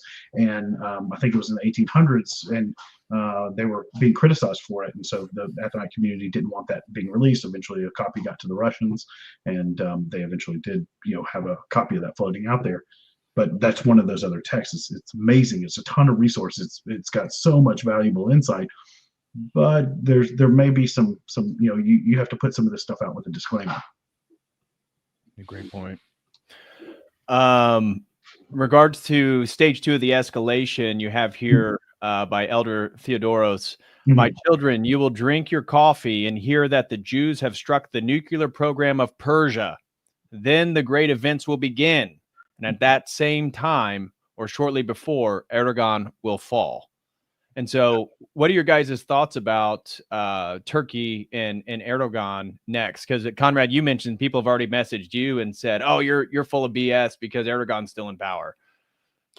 Yeah, and I addressed this right when I saw this, because obviously, I mean, even was it May 22nd specifically when it was announced that Erdogan, definitively was not seeking was not going to be running for re-election in some or whatever capacity, wouldn't be president anymore. I posted that. I was like, all right, this is something. So again, depending on how you interpret it, you could look at that, but at the same time, I think some of the things that we're going to be seeing in theory rather shortly, if things go a certain way, is the Turks are going to, because again, what happened in Syria with the Turks was very sudden. So the Turks, they to this day, they're very capable of these more sudden actions. They're going to briefly move on Cyprus. They're going to move on Crete. They're going to move on Rhodes, some of these islands that are closer to Turkey and what's going on. But then they'll then have to be forced out of those places. So even the Turks and the troops in northern Cyprus will be forced to retreat because the Russians will come in at that point. And I think the fact that Erdogan, I mean, again, look, Erdogan and Turkey, they've been desperately trying to get other countries to recognize the Turkish Republic of Northern Cyprus. The fact that that never occurred, even Azerbaijan, who said they were going to do it, haven't officially done it. So I think it's clear that the TRNC is not going to be a long-lived institution, which I think that gives credence to the fact that the Turks are going to be pulling out at some point. And I wouldn't be surprised if that pullout or something like that could even be what precipitates Erdogan's fall, which could imagine a nationalist revolt against Erdogan from a more secular perspective, where people are angry at how he's been handling this from a nationalist perspective. That's how you get a secular Kemalist war against the Orthodox. Well, explain why that's important, because we haven't even said about how other elders and saints have mentioned about that being the rise. And Jonathan and I've talked privately about, we were reading some of this stuff a couple years ago, and it seemed like Turkey had a really friendly relationship with Russia. But as you pointed out, the events in Syria, as we saw, that they basically stabbed the Russians in the back and negotiated with Israel to go ahead and take parts of Syria. And even more so than that, part of what precipitated the SMO is starting in 2018, 2019, 2020, the Turks shifted the balance of power in drone warfare in Ukraine. They were supplying the Ukrainians with their Bayraktar drones that ultimately, until the Russians got a consistent supply of Shahed loitering munitions from Iran, they weren't even an equal playing field with the Ukrainians for drones at the beginning of the conflict. So the Turks, again, the Russians pretend to be friends with the Chinese. We discussed earlier how that's a bit of a front. They seem to want to pretend to be friends. I think a certain fifth column within Russia is interested in being friends with the Turks, but I think outside of that, real Orthodox Christians in Russia understand that they're no ally. Especially, look, Igor Girkin, who unfortunately is in prison in Russia for being too based. He has been criticizing the Turks from the perspective of the prophecies, from the perspective of Russia's weakening position in Syria since 2014. And the fact that the Russians aren't listening to voices like him and are still listening to people like Lavrov and people that are insisting that, the Azerbaijanis are their best friends, despite being, little Turkey, that's a big problem. But like you said, I realize, I talk about this so often, I forget what I have and haven't said all the time, is the prophecies say that Erdogan will fall and he'll be replaced by Kemalists, which are the secular Turkish nationalists, once represented by Ataturk, the people that actually perpetrated the Armenian and Greek genocides. Right. And when they return, they will be the ones that ultimately, that makes the most basic geopolitical sense as to how the straits would be closed and the Turks would really turn on Russia. Because even though Erdogan and the Turks are no friends to Russia, Erdogan is a smart politician and knows the importance of playing Russia against NATO and the West. But fundamentally, they are a NATO country, so people need to always remember that. But once Erdogan goes, that game is going to go away, and the Kemalists will fully want to side with the West. And I think the question is will NATO either become effectively, will its rules become effectively in unenforceable, or will NATO collapse in and of itself? Because there's no, like, if Turkey is at war with Greece and Russia is at war with Turkey and these things are happening, with maybe the only exception being that Greece just stays completely neutral and then NATO stays together otherwise, if that doesn't happen, NATO is going to have to either reform or stop existing in some capacity as well. So the Erdogan escalation and the fall of Erdogan and the political transition of Turkey, I think that's going to be what really is the beginning of what will actually be the political and kind of the redrawing of the map, even because the other prophecies talk about how there will be a Kurdish state, there will be an expanded Armenian state. And I think once Erdogan is out of power, holding together the Turkish state as it is right now with all of their proxies in the region, in that Turkish belt, once that starts to get disrupted, we're going to finally see, post World War I, World War II level of like map redrawing here, which at that point you can't deny that it's a world war when that starts going on. Exactly. There's also, something that's kind of maybe not in everyone's mind, or maybe not everyone who's into military history can tie these pieces together. But we deployed nuclear weapons back in the 1950s, and then again in like the 1970s, and all of this to some of these areas, and that includes like we maintain nuclear gravity bombs. They're throughout Europe. We maintain all of these bombers. That was the whole purpose of getting Turkey into NATO, is that we would have more of a reach into Russia and kind of a base going up or a base going down, and then that kind of put us into a position where we are, there's a certain level of protection. So okay, well, we're going to put them into NATO, but now, Erdogan's got a certain attitude toward that, and has, kind of focusing on his own little empire. But the Russians still look at that like, well, there are nuclear weapons there, and they can be launched at any time. So if that is this massive base, plus we have the massive NATO base in Bulgaria, and all of these pieces are right next to each other. To tie this together from a Western mind, from an American mind, this would basically be like, Michigan and the lake, and say that's like the Black Sea, and basically all around the Lake Michigan or any of the lakes, take your pick. There are strategic military beachheads at every point, and Russia on one side saying, man, that's really too close, guys. And then also the Americans saying, okay, well, how much can we push this a little bit further? How many weapons can we bring into the zone? How many pieces can go here? And of course, Turkey was always accepting of this. They're like, oh yeah, send us more. I think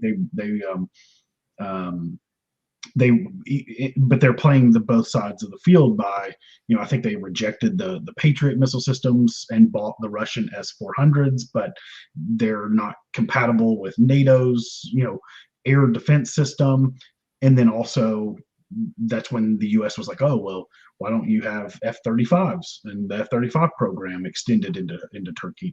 And so there are all these little pieces that add up to a geopolitical, a military political, and also, there's tons of money being exchanged to do this. There's all of the money that they're having to spend basically on loan to support all of these munitions, all of these types of military hardware, and that's an easy way to escalate. When I'm looking at it, okay, so say Turkey does have it's dealing with Cyprus. Okay, maybe it deals with Greece, but the reality is it's a massive threat and a massive kind of playground for NATO and the United States against Russia. So it does make plenty of sense for Russia to say, look, you can't. You're way too close with this stuff, and then so as the prophecies say that Turkey will be completely decimated. Well, that makes perfect sense, because you're going to have to go through that quickly to be able to get rid of all of the ordnance and things that have built up over the last, whatever it is, 30 years. Right. And the F-35s, that's what Israel's using right now in regard to their attacks on Iran. And that's what's on the carrier ships of the U.S. So we can already see, again, the military equipment that Turkey and Israel and the U.S. are going to be using is all the same, tying again then deeper in regards to this larger conflict. So there's also something to be said about military hardware. I am not an expert in the aircraft side, but it's my understanding that F-35s aren't capable of certain types of ordnance like nuclear and whatever else, but the F-16s are. And I believe recently Finland acquired F-16s. And so there's a prophecy that says, well, they'll be, nuked. And that's a perfect example of why, because they're nuclear capable aircraft, munitions. And if we have F-16s in the region, it only, makes sense that we would also have whatever mass ordnance that we could use with those, weapon systems. And the same, I know we have F-16s in Italy. I think at some point we had planned on putting F-16s in Turkey, but there was again, this rift with Russia. Oh well, hey, you can come as far, but do the F-35s, but don't bring something that's nuclear capable. And this is where we get into this whole idea of nuclear war, nuclear holocaust, nuclear, whatever term you want to use. It's a very, we're getting into something that's incredibly dangerous and should be never even considered. But of course, Pakistan and India are fighting, and they're threatening, and then you have Israel threatening, and of course they're bombing nuclear facilities. So there is this next step of warfare includes NBC, nuclear, biological, chemical. It's going to involve something that we haven't had yet in this kind of scale. Right. And Professor John Mearsheimer, I was watching an interview of him recently after the attack Israel on Iran, and he made a point that he thinks that Putin may use nuclear weapons in Ukraine, and he doesn't think that the U.S. could stop it or would respond with nuclear weapons themselves, but this might be the beginning of actually the use of nuclear weapons due to Ukraine's insistence of not stopping this battle. Again, the drone attacks a week and a half ago. So, like you were saying with the F-16s, I mean, all of it is, we're right on the precipice of all this stuff. No, and I think when it comes to the biological other warfare aspects of it, Metropolitan Jovitos himself on his timeline, when he discusses this, he seems to start the World War III thing at COVID. Like he actually seems to start that as the actual beginning of it. And for those that don't know, he said the week when the only people that were even remotely taking this seriously were right wingers who were like using it as sort of a xenophobic joke against Asian people, which, you know, no judgment here, it's whatever. Those are the only people talking about it. Metropolitan Jovitos was like, this is going to be the last normal week of the world, and you're going to see. And then what happened next week, global lockdowns at all, no one was laughing at that point. No one thought this was going to be just another, you know, news cycle joke that we have. But you mentioned the nuclear situation. I, of course, have my opinions on the whole nuclear situation, mutually assured destruction, the science behind all of it. But we have prophecies that talk about how there will miraculously be like no fallout damage in a lot of these areas. We have prophecies about how if you just do the sign of the cross over your food, things will be okay. So I think, again, even within these prophecies, the idea of nuclear winter and nuclear holocaust is sort of exaggerated for geopolitical effect. Because think about it right now. Put aside all the philosophy and prophecy here. Think about it purely geopolitically. The reason that the Iranians are being given this quote unquote Libya treatment is because if they even remain as a quote unquote nuclear capable threshold state, then they are the regime, which is an anti-Israeli Islamic revolutionary regime, is protected from most forms of regime change and large scale invasion and revolution. And when you understand that Israel is the one that's enforcing this perspective worldwide in America, you realize that the mutually assured destruction nuclear doctrine is entirely just about maintaining the post-war consensus. And that's what John Mearsheimer's argument was. Yeah. Is that he was saying that he doesn't think it's impossible that Russia would use nukes. And he's saying no, because I think it was on Piers Morgan, actually. It was the Piers Morgan interview like a couple of days ago. And Piers Morgan saying, oh my gosh, if they use nukes, then, you know, us, the UK and America, we're going to use them on Russia. And he's like, no, that's not how it's going to happen. And he was arguing that everybody that he talks to that's knowledgeable of the situation believes the same thing he does and does not believe that the US is going to use nuclear weapons if Russia happened to use some in Ukraine. Well, think about this from the perspective of somebody who's a bit skeptical of the narrative you believe after you watch a movie like Oppenheimer. Let's say that nukes are something that you could actually use in a more mainstream capacity without quote unquote, literally like salting the entire earth, perhaps opens the idea that, oh, there are even more effective capabilities for non-nuclear massive megatonnage bombs. Well, then the mutually assured destruction narrative that's upheld the New World Order that's been so beneficial to the United States and Israel is completely non-existent anymore. Like it just goes away if the sort of kind of fear narrative that's been built up is shattered. Actually, and I think that what we're seeing that's going to happen in Constantinople in these prophecies, I think, is very much evidence of that.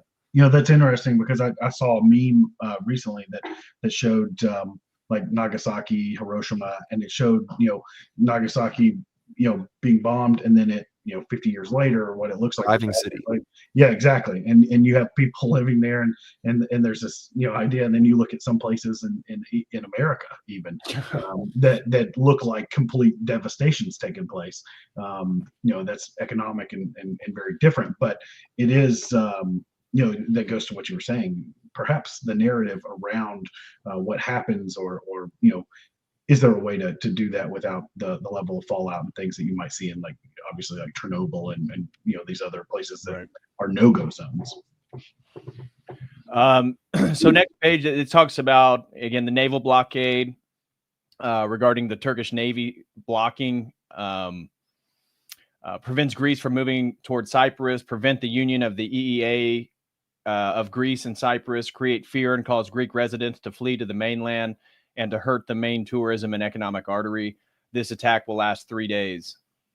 So that was the last little section there on page 2 regarding, and what we're doing, guys, we're just showing you signs to keep your eyes open towards. These things now, they have not occurred, but as we move through here, like stage 3, NATO and Russian involvement, these are things that as Conrad was saying, we're not Nostradamus here. The saints and the elders have given us signs, and we just are watching and anticipating and just looking to see how these things unfold. So stage 3 here, NATO and Russian involvement. America and France will assist Greece with an aircraft carrier and fighter squadrons. Russia will also respond. Without declaring war, Greek and French submarines will sink Turkish ships. This will lead to an upheaval in Turkey. This failure will be considered the sole responsibility of Erdogan. Erdogan will be overthrown within hours by the Kemals, who will take over the government. They will begin conscription, declare war, and invade the 2 Greek islands. Cyprus will be liberated without war. And then the quote is Metropolitan Neophytos of Morphu, and it reads, nothing serious will happen as long as this Erdogan lives. Know this. Serious things will happen when Erdogan falls. This is what the modern saints we see tell us. Because the poor man will fall, he will be humiliated. When he falls, take this as a sign, and a great blessing will come. And Hots Florentos, Conrad, you were Eschaton Vigil. Have to read that one. Prophesized before 1967, all of Cyprus will be freed. We may have some events during the 3 days, but it will not be a war like 1974.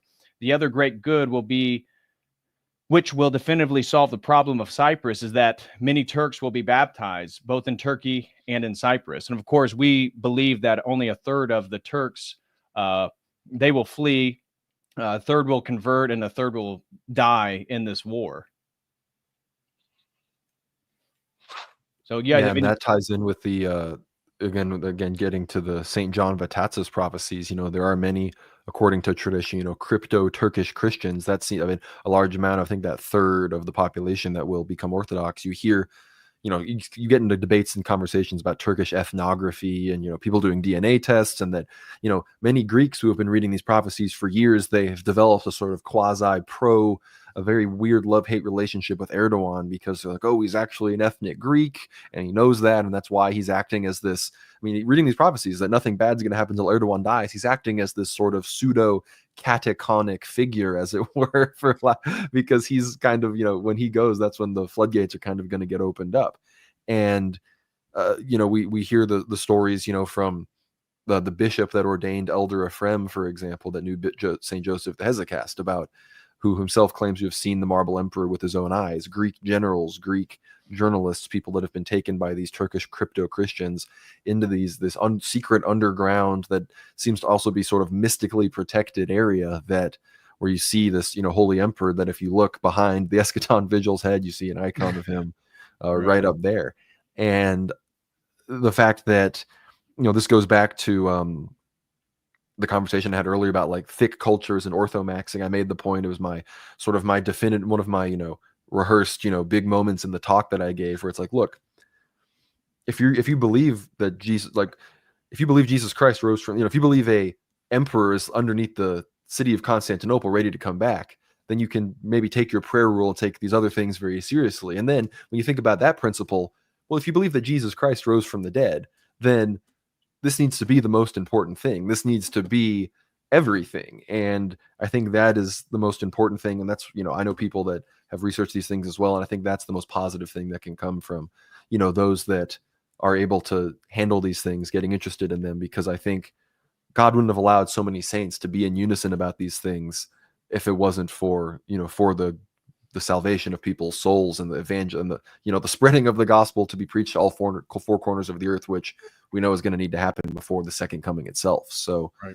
I think we live in that postmodern section that you're talking about earlier, and that's where these people have been convinced that everything is understood with logic and understood with this mindset of science and things, and perhaps in its own way, that when some of these people, they are able to see these signs, they see it happen, and then it happens, that gives them a perspective, or it may, if that's a way of proselytizing, something that doesn't really exist in this Eastern view, but something that is known in the Western view, that gives them the amount of reasoning, or maybe it challenges that original belief that, well, maybe not everything is explained by the science, and maybe there are these things that they may at one time call metaphysics, and eventually come into an understanding of how this is tied into the faith. It's like it takes this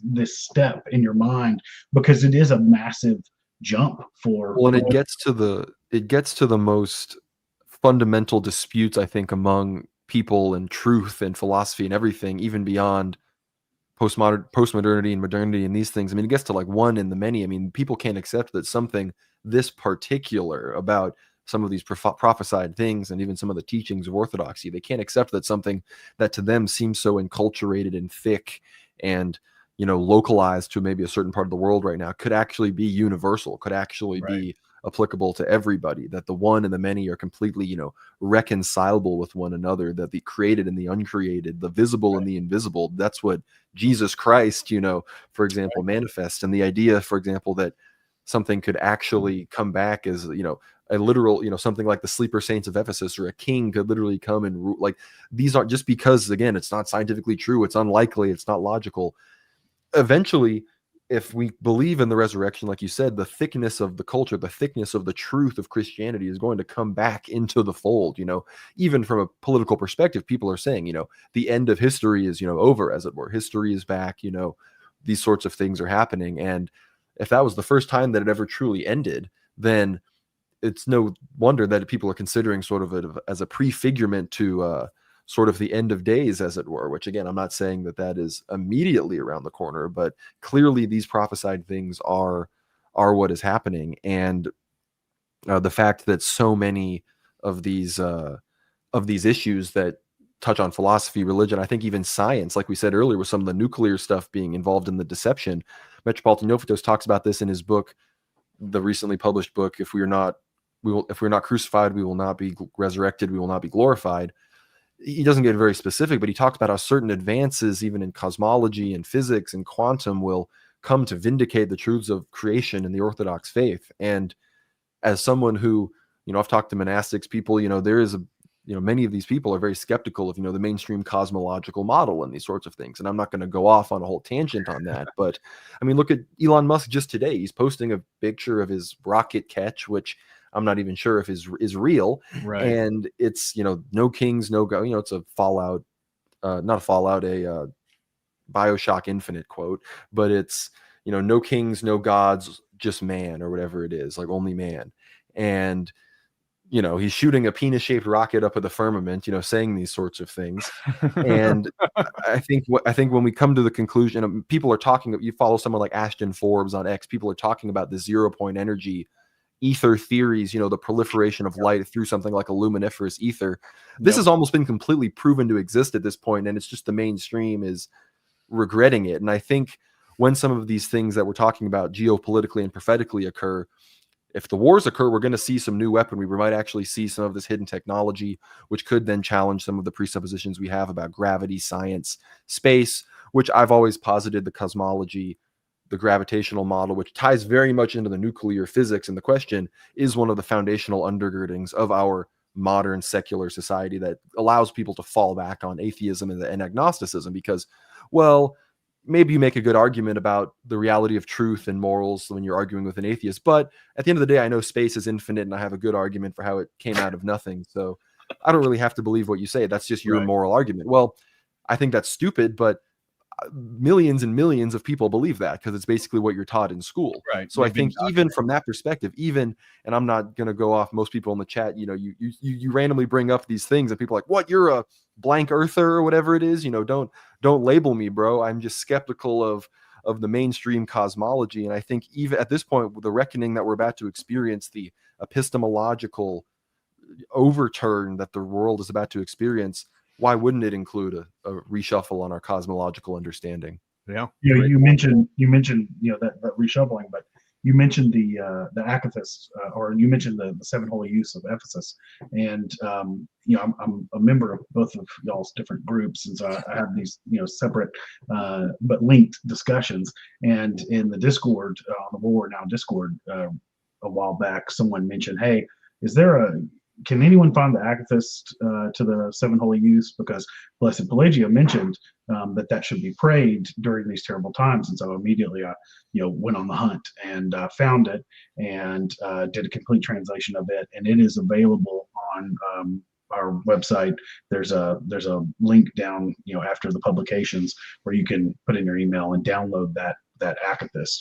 And I sent that, I think, into the Discord. I don't know, this is several months ago at this point, but that was something that, as we're talking about a lot of this, there's a lot of there's some big humps, big gaps in theology, and big jumps that people are making as converts.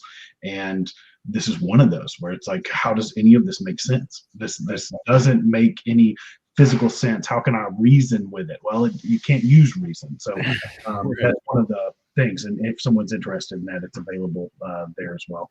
Yeah, and the link to the Eschaton Vigil is in the video description, along with the link to the War Now Guys YouTube channel. So if you guys do go support our brothers, go sign up at the Eschaton Vigil. Make sure you subscribe to War Now's YouTube channel and their Substack. I don't have the Substack link, but I'll try to go on the hunt here in just a second and put that in the video description. Here, I can drop it in the private chat here for you. Okay, yeah, do that, and then I'll add it in the video description. Yeah, that's our home base, the Substack. So regarding the NATO and Russian involvement, the next section is the Russian response. And it says regime change in Turkey, such as the Kemalist, is pro-NATO and pro-American and therefore anti-Russian. After declaring war with Greece, the new pro-American Turkey will close the Bosphorus Strait to all Russian ships. NATO will deploy armed forces in the Black Sea. This will anger Russia. Russia will invade Turkey on two fronts, from the Black Sea and the land through Georgia. Turkey will be completely decimated. In addition to NATO closing the Bosphorus Straits and the Turkish invasion of the Aegean Islands, which would mean a complete naval blockade of Russia, another reason for Russia's involvement is the possible assassination of the ecumenical patriarch Bartholomew. Greece will declare war against Turkey for the direct invasion of the two Greek islands by the Kemalists.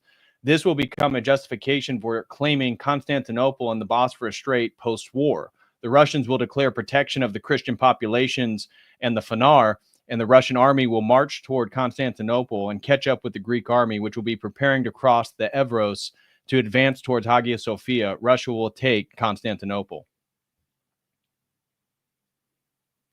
Yeah, that's a huge, as we're talking about these little guideposts in the terms of this longer timeline, that's a huge one. That's like the big element in a lot of the prophecies, especially St. Paisios had a lot of discussion about this. And St. Gabriel, the Fool for Christ of Georgia, who I actually did in a stream covered his life. He says, Georgia, my country, you will melt like a torch from the Russians, but then you'll be glorified. After the ruins they will cause. When asked why Georgia will melt like a candle, he replied, this is where the Russian troops for Turkey will pass, which again connects back with the page 1 and regarding the E65 highway. Which, ironically enough, these Elder Gabriel ones are some of the ones that you need the most context to interpret properly, because he also talks about Georgia not being destroyed in the midst of all of this. So I've always interpreted this prophecy specifically as there's a good chance that the war of 2008 and the other things that Georgia experienced from Russia, that part has actually already occurred. And because, especially now that Georgia has politically shifted back into the Russian sphere of influence largely, the fact that they would be able to, the fact that he then mentions the Turkish thing could mean that Russia's already secured Georgia as a place of safe passage to then reach Turkey and Syria, which I think that's a little bit of a white pill, because we don't want Orthodox countries destroying other Orthodox countries. And I've always, and I would love to hear your thoughts on this, Eschaton Vigil. We know that St. Gabriel says that about Georgia. We know many Greek saints say that about certain parts of Greece. And we very much know that St. Seraphim of Sarov talks about Russia, the land past the Divyevo Trench, being protected during the times of Antichrist. I've always said that, this is one of those things where, flowery language was like, this will be the only place that's safe. That's, I think that's the people there locally trying to make sure that their local people know where to be. But I'd love to hear your thoughts on which of, how these things kind of coincide and how they could all kind of simultaneously be true. This is where you get into what does repentance do for a nation? What does repentance do for a country, an area, a place, the people themselves? can it be both ways? Can there be a possibility that something's going to happen? Of course, we have no idea how this is going to take place. We also don't know necessarily how the saints looked at these things, because a lot of the times they don't give good context. A lot of the times they'll either have these visions and they'll kind of mention this. One of the best ones is about is it Elder Ephraim who said, "Oh, there'll be water here." And Yes, then yes. it's like no context. And Yeah. so like people are like, what? Hold on, wait, what? There's gonna be water right here? Okay. And that's where you get into, okay, did they see what is a possibility? Absolutely. Did they see exactly what's gonna happen? Maybe. And so there is context. I know I do have quite a bit from St. Gabriel in terms of other quotes and things like that. I have another several things that may be of interest. One of them being the battle of the holy prophets Enoch and Elijah with the Antichrist will be broadcast on television. And due to sins, there will be earthquakes. First, Russian tanks will enter Georgia to awaken people. For the loss of Georgian territory, everyone will be punished, including Russia. In the end, over Tbilisi, 2 gray birds will circle. Do not go to Rustaveli Avenue. It will happen there. So, and they also mentioned several times, I've got maybe 4 different saints who mentioned the Antichrist has already been born. And even one saint who said exactly where he was born, in the territory of Russia, which in Novgorod.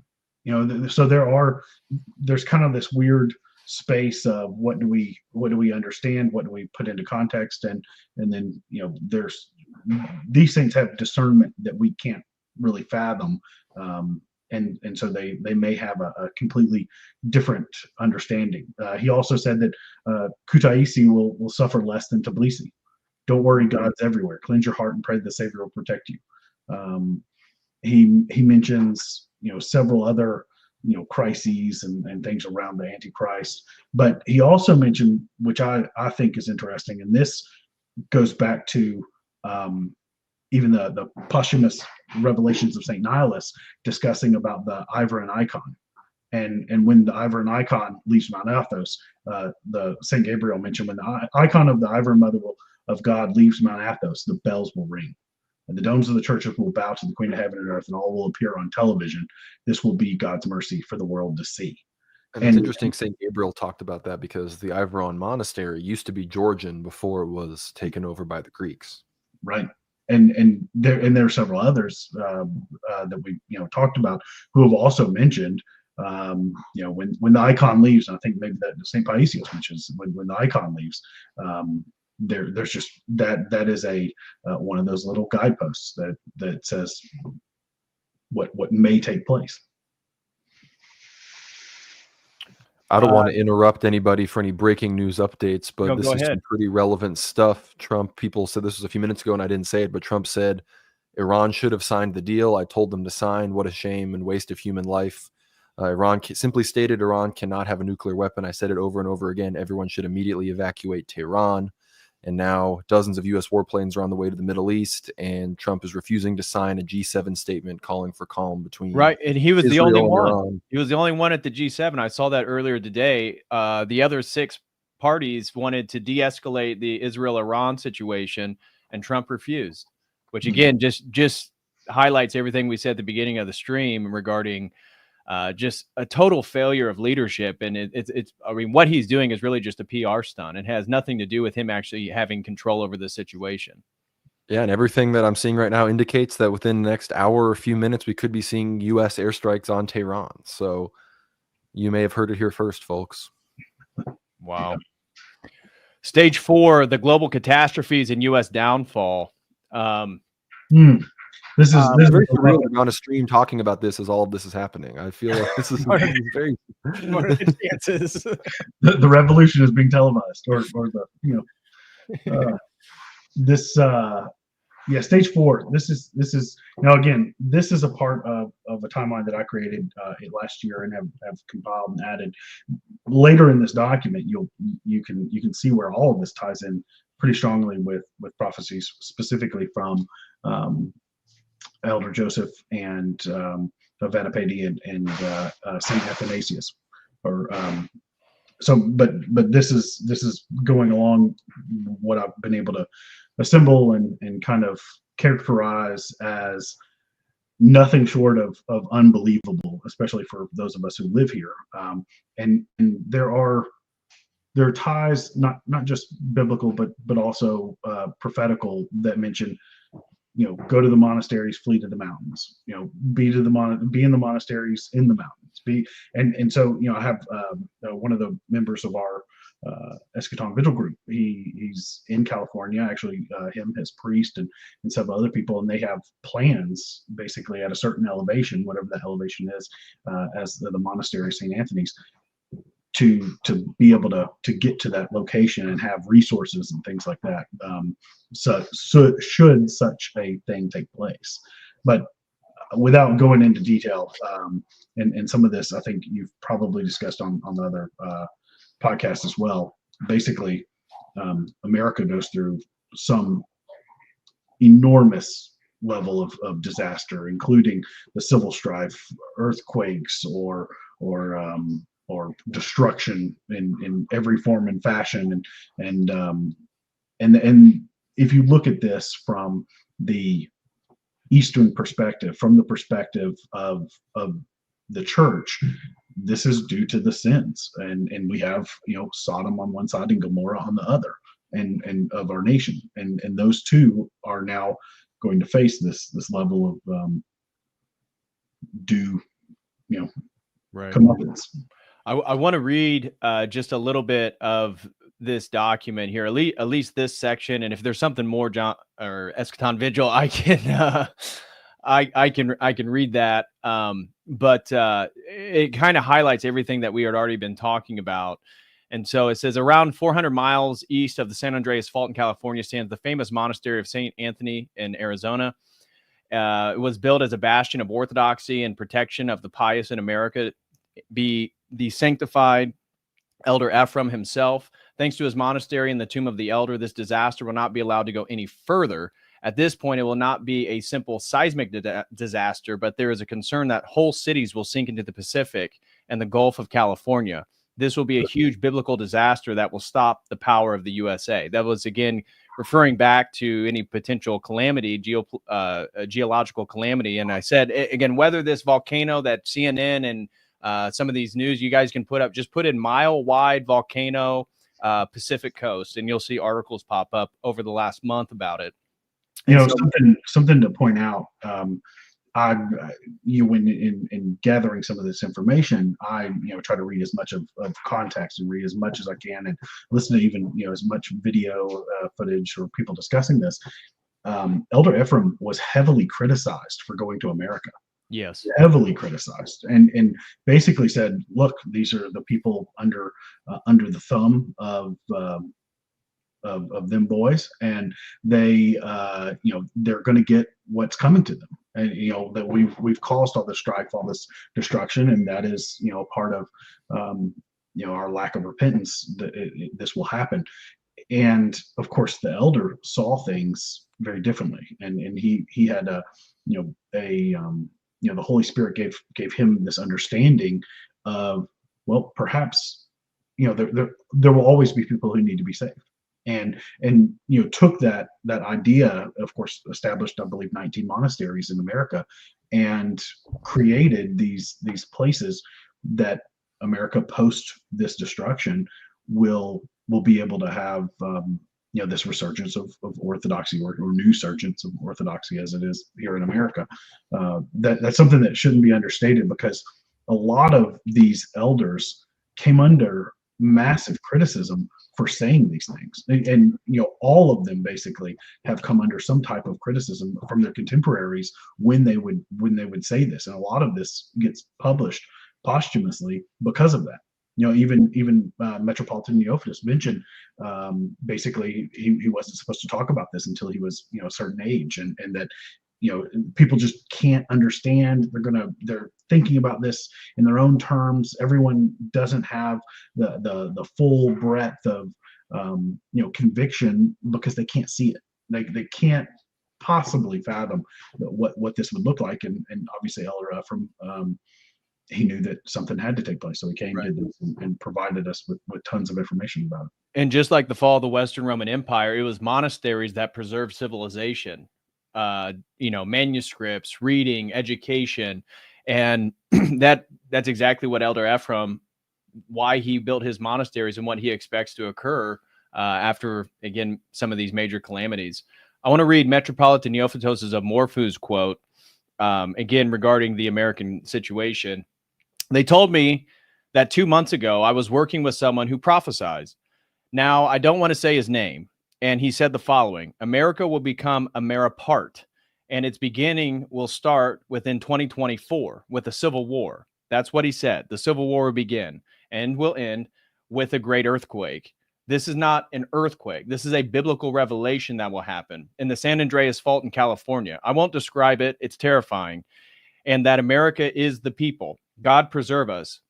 But don't forget what Revelation says. Revelation is not mere words. Revelation is of the Holy Spirit. To the evangelist of love, to St. John the theologian, the disciple of Christ, the beloved disciple, the familiar, the evangelist. And Revelation clearly says that at a time will come when the great Babylon will fall. Of the nations, it says that it is poisoned the souls of men. All interpreters say that the great Babylon is America.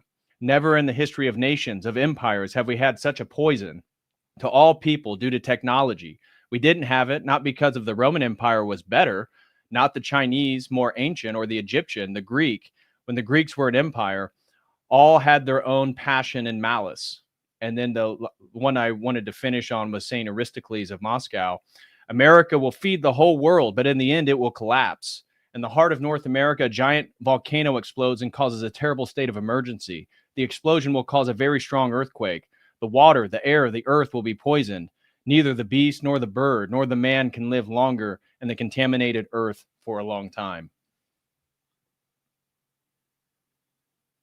And those, just to point out, the first one was said in 2024. The Saint Aristocles was said 100 years prior. Yeah.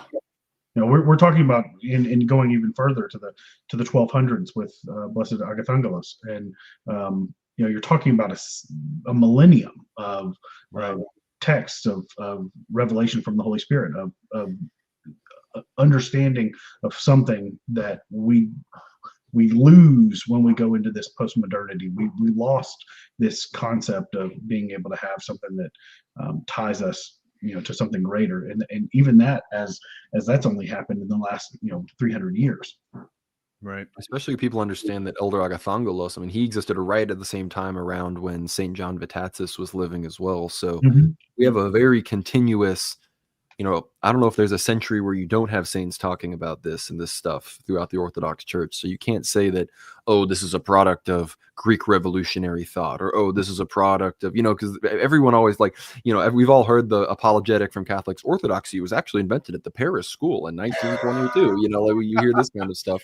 People try to do the same thing for all of this, try to find the, because there are all sorts of eschatologies that are psyops. I mean, the entire evangelical Christian eschatology is an intelligence operation, effectively. So I understand being careful and wary, but this is why the consensus patrum is our epistemology. It can't be usurped by some intelligence agency that is able of work is also capable of operating over hundreds of years in theory. Right. I mean, you can take this, all the way back to the second, first and second centuries. I mean, all the way to Saint Irenaeus. All of these, Saint Hippolytus, Saint Methodius, even the prophecies from Saint Constantine's tomb in 337. All of these things. Every century has its revelation. Ever since, well, of course you have Saint John. And that begins this process of the guideposts for the future post Christ's resurrection. Everything sets up this standard, just like we had the major and minor prophets prior to his coming. Right. I mean, and just like thinking about the timing on this stuff, I know we're not about dates and exact things, but thinking about the schism in Ukraine and thinking about COVID and talking about how Metropolitan Neophytos, what he said this started, Right. This is pretty much exactly 100 years after the martyrdom of the Tsar and his family, and we're talking about thick and thin cultures, modernity, postmodernity, epistemology, objective truth. We experienced 100 years of complete unmooring. There was no catacomb. There was no authority on earth. Catholic, we had the Pope, which is, we all know that's not what we're talking about here. There was no resistor. There was no, and of course, it's no wonder that 30 years after the death of the catacomb, the Jewish state came into existence and is able to wreak all of this havoc on the post-World War II world.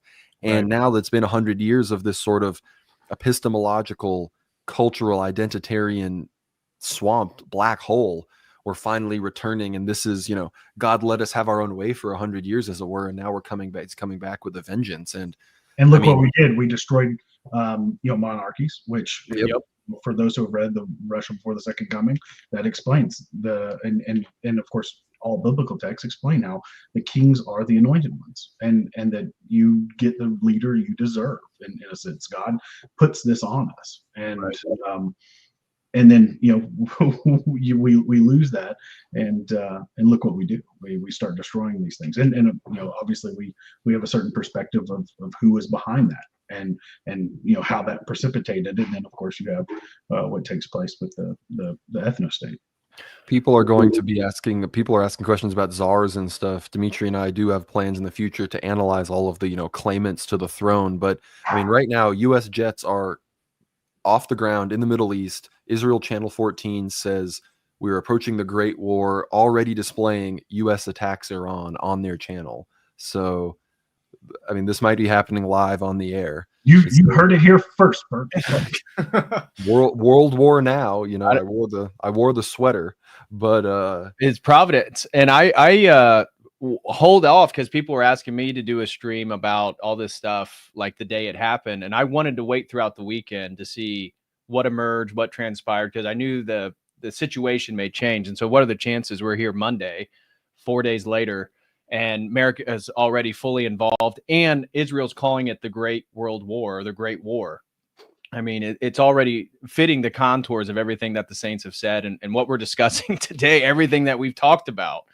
And when you understand these people, these Israelis, I guess as they want to be called, they are terrified of this 80-year curse, this 80-year state curse, which of course Saint Paisios also prophesied. He said the 80-year curse is real and it's gonna happen. But the fact that all of this is occurring as this quickly after, I mean, the fact that the U.S. is escalating just a few days after the initial Israeli strikes, the Israelis knew that once it was pushed to the edge here, that there was almost no way that the U.S. They did the strikes this time because they knew there was almost no way the U.S. could get out of it.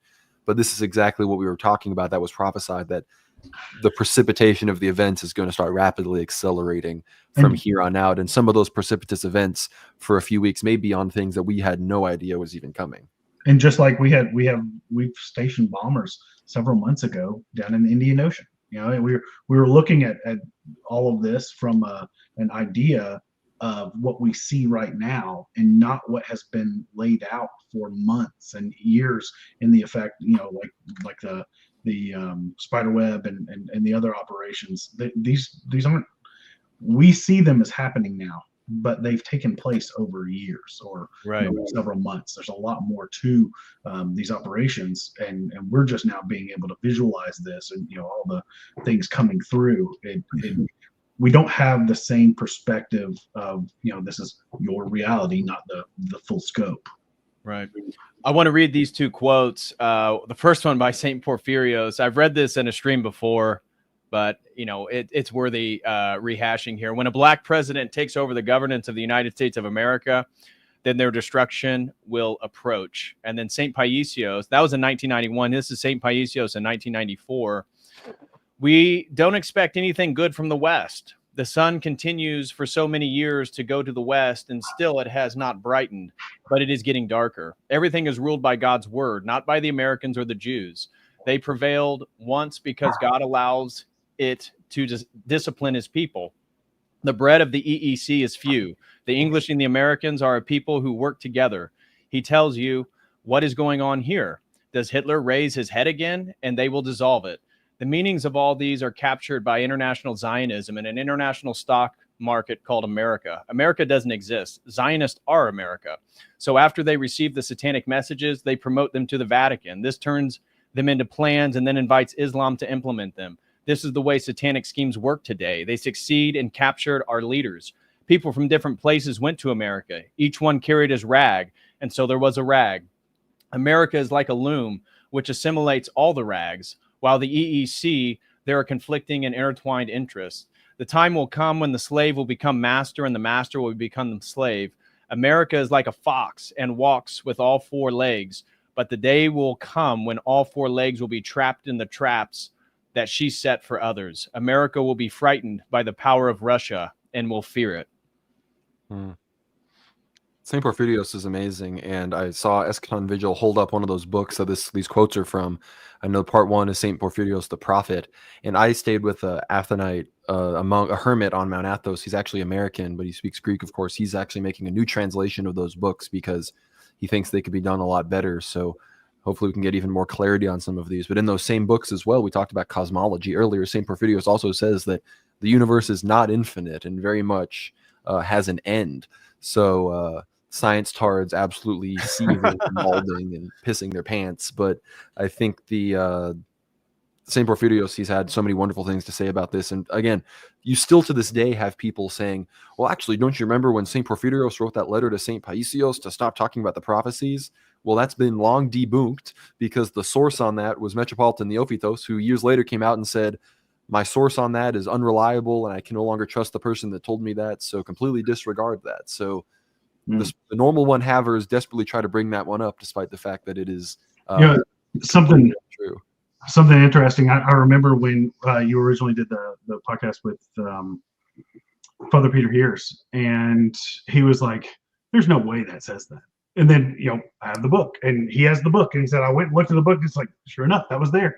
And as someone who's putting all this stuff together, it's kind of like a little bit nerve-wracking when you have the clergy looking at all of this. So I always try to make sure that everything is translated to the absolute best, and valuing this as well as making sure native speakers can look at it and say, okay, this is accurate, and then also making sure it's well cited because there's a lot of stuff on the internet, and putting all of those things together.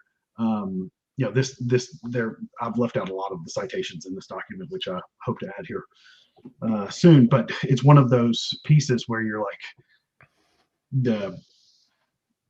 just like that, you can't validate these sources, especially some that may not be reliable, and that's where disclaimers come in, and you use your best discretion, and you pray that all of this is accurate to its best. I know I mentioned to you, Conrad, the first edition of Eschatological Visions was an amateur work in every form and fashion, but it was kind of this thing that I just felt like, I've got to get this out. I've got to share this because I just, I've spent all this time trying to find it myself. Someone's got to want to read this.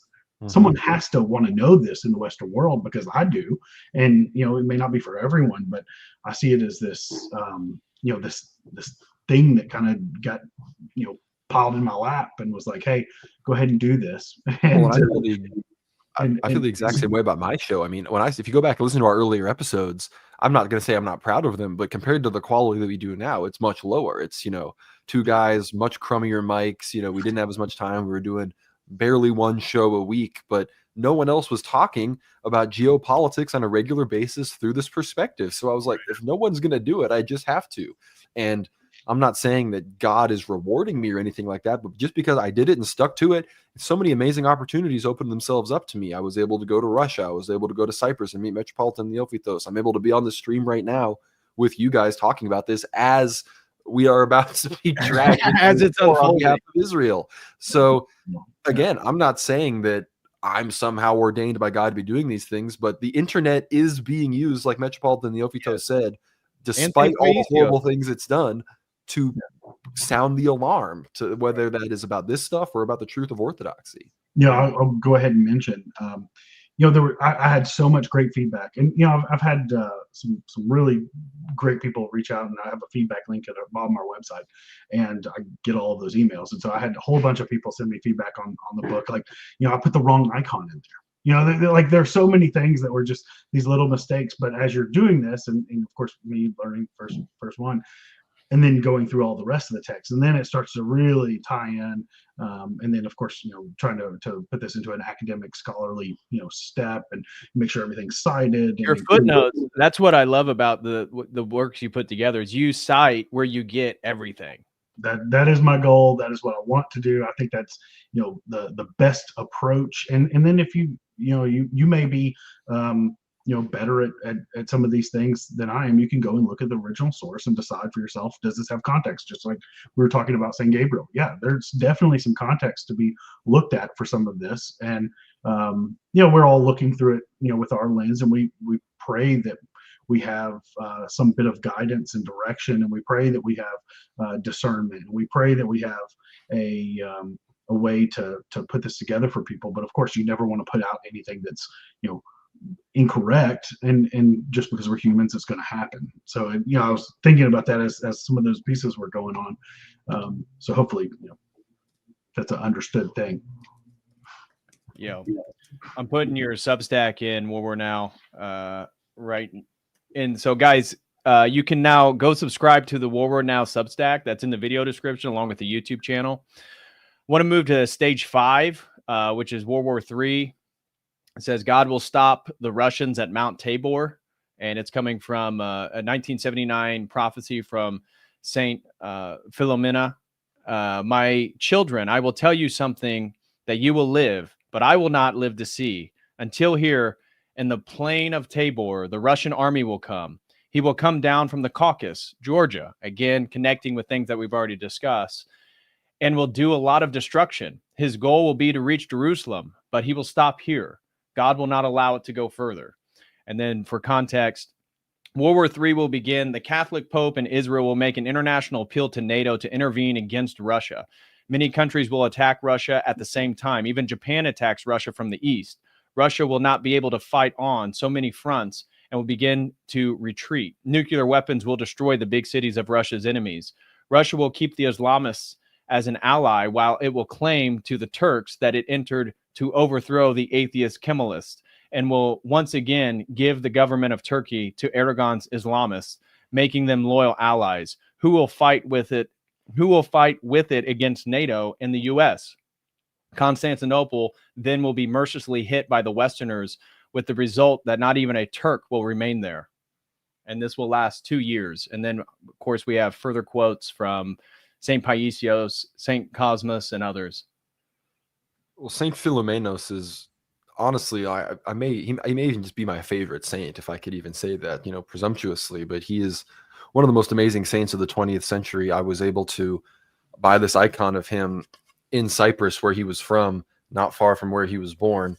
And just his story is just amazing. I mean, for those that don't know, he was martyred by Zionists at his monastery at Jacob's Well, where Christ spoke with the Samaritan woman. And the story, you should read the story. We have an amazing, massive article about it on World War Now on our Substack. So if you search Saint Philomenos World War Now, it should come up.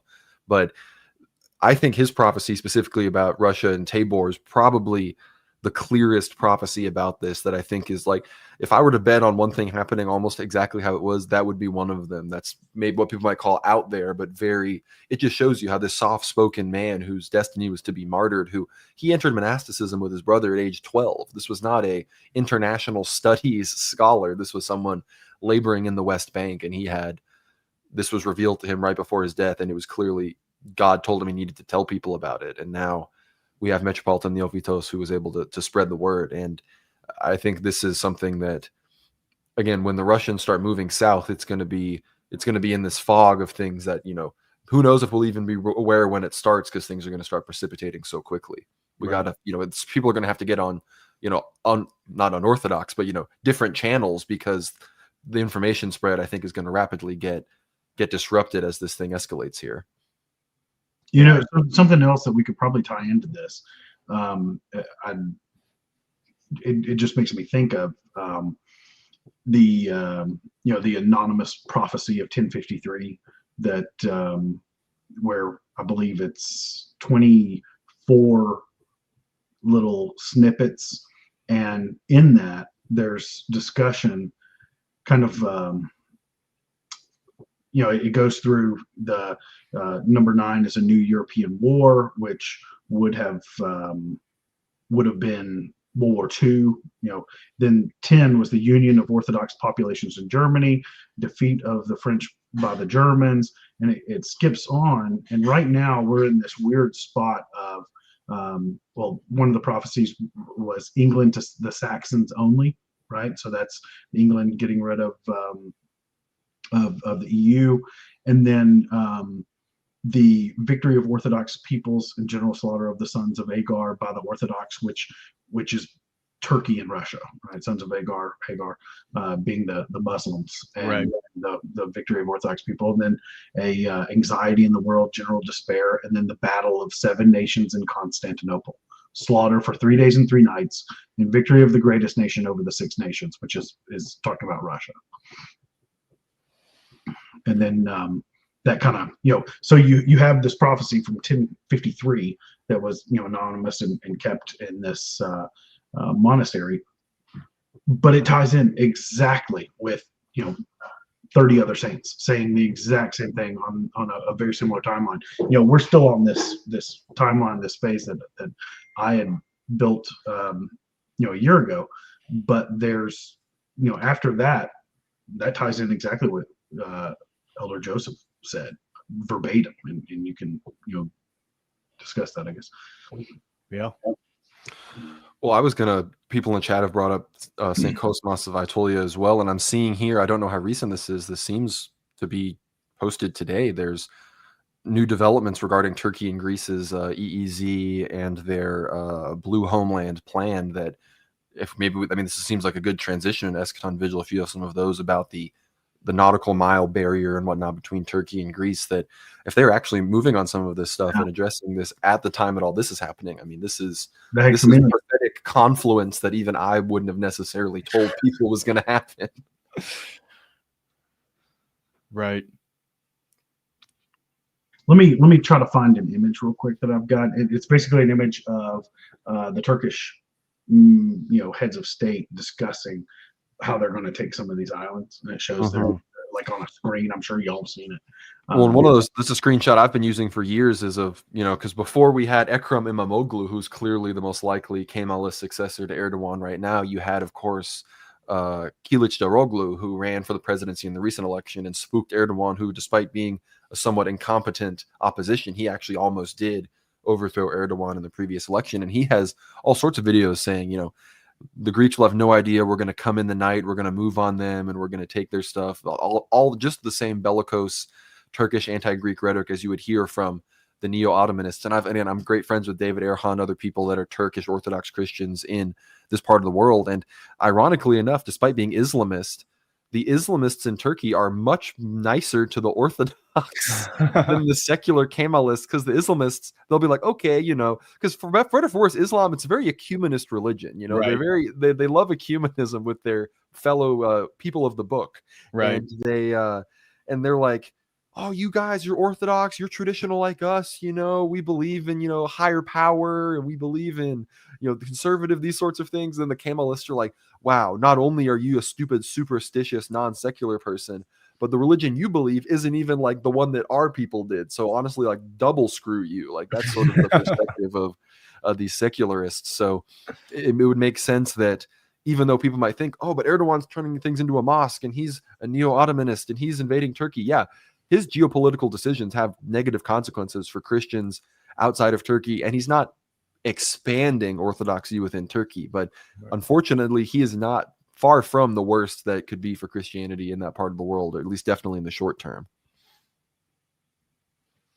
Eschaton Vigil, did you find what you're looking for? Kind of. You can, if you grab that link out of the private chat, there's a discussion about that, and then if you go down about halfway, about halfway down the page, there's a map there that's yellow and blue. You see that? Yes. Yeah. Okay. Click on that map, and so global security is one of these big tanks. Did that map work? Come up? No, bunch of ads. Looks like it's trying. There we go. So that's one of these discussions. This is where a lot of that is coming from, about Turkish invasion of certain islands, the usurpation of Greek islands currently, but how they plan to expand. And geez, that got hammered with the ads there.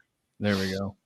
But that's one of those things, and I have what I'm looking for is basically a screen cap from a video that someone took of Turkish authorities, either some heads of state, and one of them's wearing military uniform, and he's basically pointing at this on a easel and showcasing like, okay, well, these are the methods by which we're going to expand some of this. And this, this is where we get into timelines and things. This could be however many years from now, but it still has been in the works for several years. This isn't a new thing. This is something they've planned on changing the European Economic Zone. And of course, they're in NATO, but they also have these EEZs regarding which islands are which, and how all of this works about mining and mineral rights. And so they're seeking, additional area for the use of, mineral rights, basically.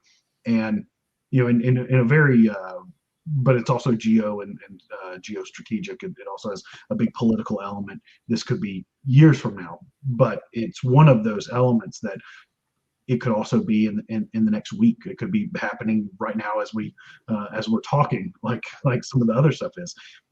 But that's what's been in the works, and you can also see Cyprus. Cyprus right here. Yeah. For those of you who don't know your geography, here's Cyprus. Cyprus is, I could live in Cyprus. I've said this before, but this map, I'm looking at this and I'm going to read what I just learned about the EEZ situation. This is very recent. It's like Turkey has officially submitted its maritime spatial plan to UNESCO's IOC, presenting a map that effectively divides the Aegean. This submission, published on the global MSPG global platform, comes amid escalating tensions in the Middle East, drawing concerns over its implications for Greek interests. The Turkish map applies a mean line approach between Turkey and Greece's continental coasts, disregarding Greek islands' entitlement to an exclusive economic zone and continental shelf. Islands such as Chios, Crete, and Castellarizo are categorized as neutral anomalies without sovereign rights. The document aligns with Turkey's long-standing blue homeland doctrine, reinforcing its claims to energy research areas and military zones while denying Greece's maritime rights beyond 6 nautical miles, which this specific number has been referenced multiple times by multiple saints. And the fact that this was just submitted and announced as the United States seems about to bomb Iran and Israel has just bombed Iran's nuclear capabilities is spooking even me out, the guy with the freaking prophecy show. Yeah, it's it all ties back to what these saints have said. And Chios, that's where St. Mark's is, and that's where Elder Gabriel is the abbot. And later in this document, he talks about his discussion with Elder Athanasius, and describes what these things will look like, and this is coming from a Russian text, but those visions that Elder Athanasius had basically explains everything about all of these wars. He calls it the 7 wars, and describes them verbatim of what has taken place all the way up till now, and then of course very soon. Man, it's just unreal. All this stuff is happening like as we speak. I'm like literally just watching Telegram, just like refreshing, just like waiting to see what I think I'm going to probably see here in the next hour.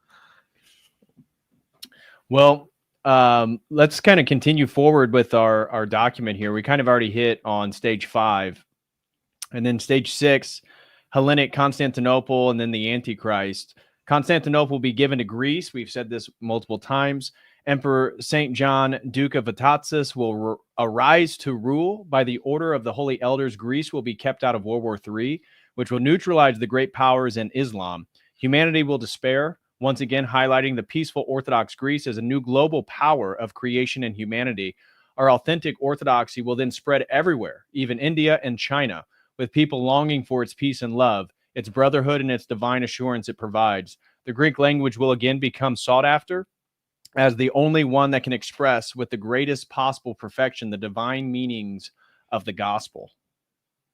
So I've heard that about, because there's controversy because Elder Ephraim's monasteries are all in ancient Greek, and I had a pretty long conversation with Metropolitan Neophytos about this, who himself is in favor of the vernacular language for Orthodoxy, but at these monasteries, the ancient Greek being used. Remember, it's not really ethnophilatism, especially considering most Greek people can't even understand it. So it's not really like this is just for Greeks. It's about there needs to be some places preserving the theological exactitude of the language that the gospel was originally preached in, and that doesn't mean that Ephraimite monasteries or these people are advocating that every bishop and every church and every parish should be doing this. But, Elder Ephraim set up 17, 18, 19, depending on how you count the monasteries in America.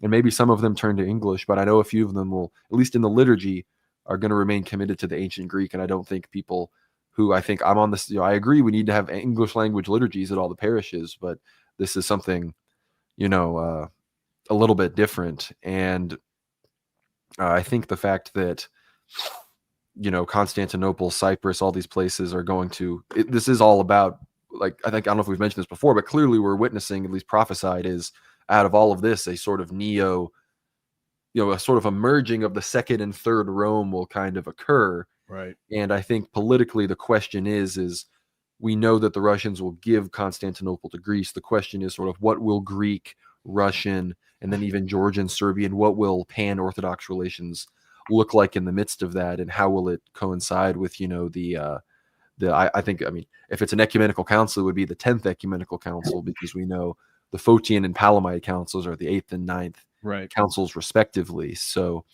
I think that's also, I think, a bit fitting if this is going to be sort of a council to end all councils. The 10 is quite a good round number there. Yeah, complete number. In regards to the Greek language, the Eschaton Vigil and I have a friend named Charzanis, and shout out to Charzana if he's watching this. Love you, brother. God bless you.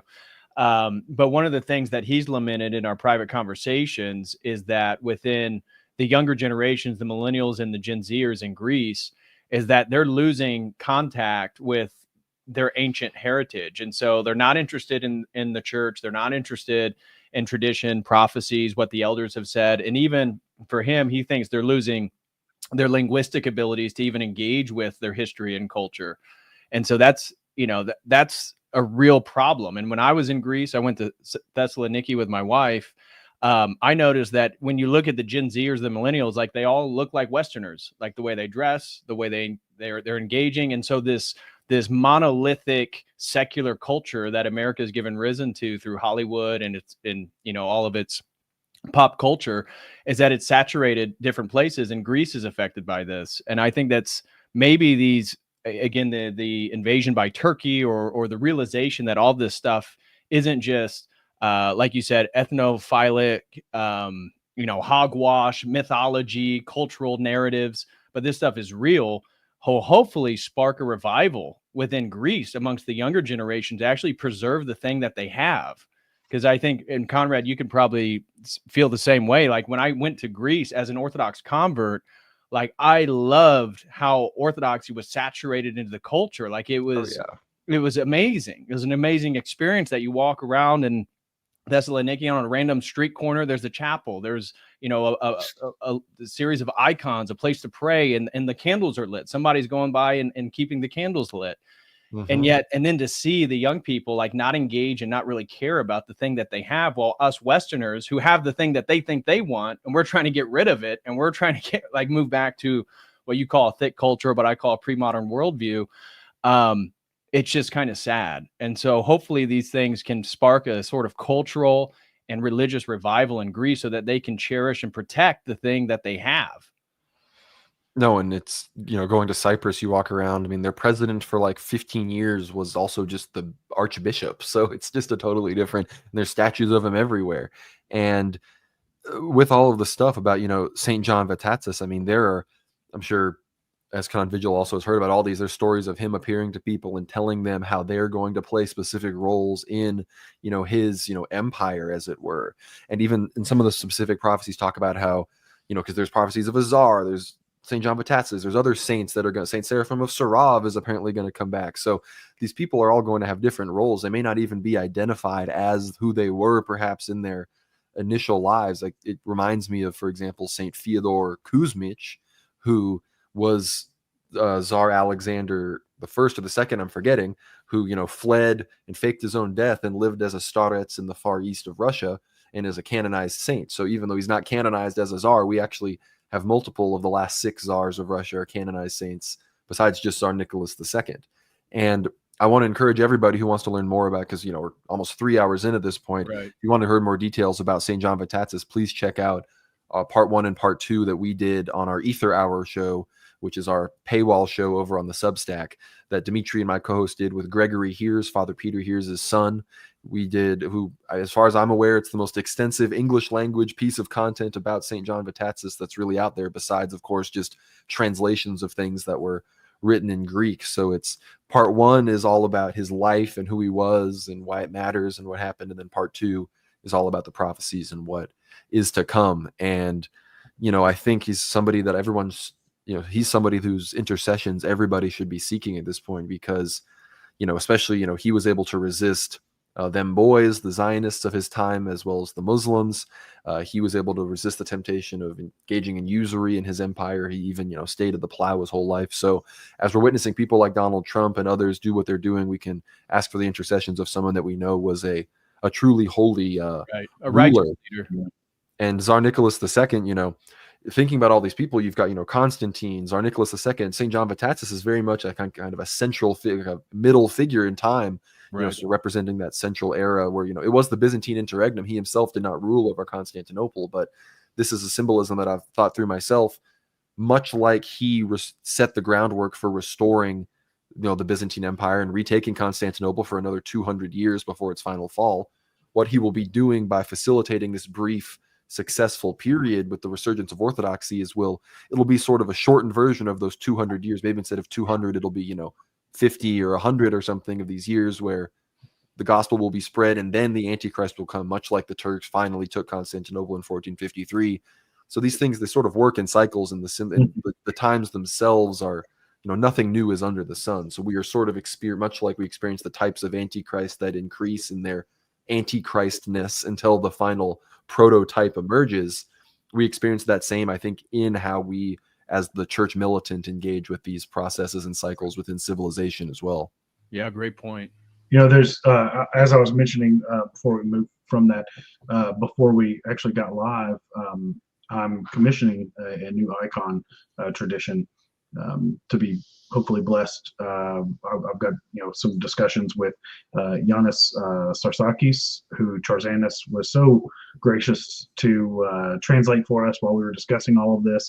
He's one of the foremost authorities on St. John, and he and I had a fantastic you know, chat about all of this and some of my efforts to bring this about. Hopefully this year we'll have some form of a Vitatsia, which is a celebration of the area that's done every year there in Geopolitical, where Yanis Starsakis lives, and he's written several books on several saints from that area, including 2 on St. John. And hopefully by the end of this year, I should have, at this point, I've translated everything that he's put out, but we discussed, you know, I have permission to use some excerpts and things from his books to include, to have this, you know, kind of a full text in English about this, and releasing this new icon. I'll, you know, once it's produced, we'll have a digital version, and you know, hopefully have some more things around that. He's my name saint, so this is something that I'm, you know, really heavily focused on, you know, promoting. Right.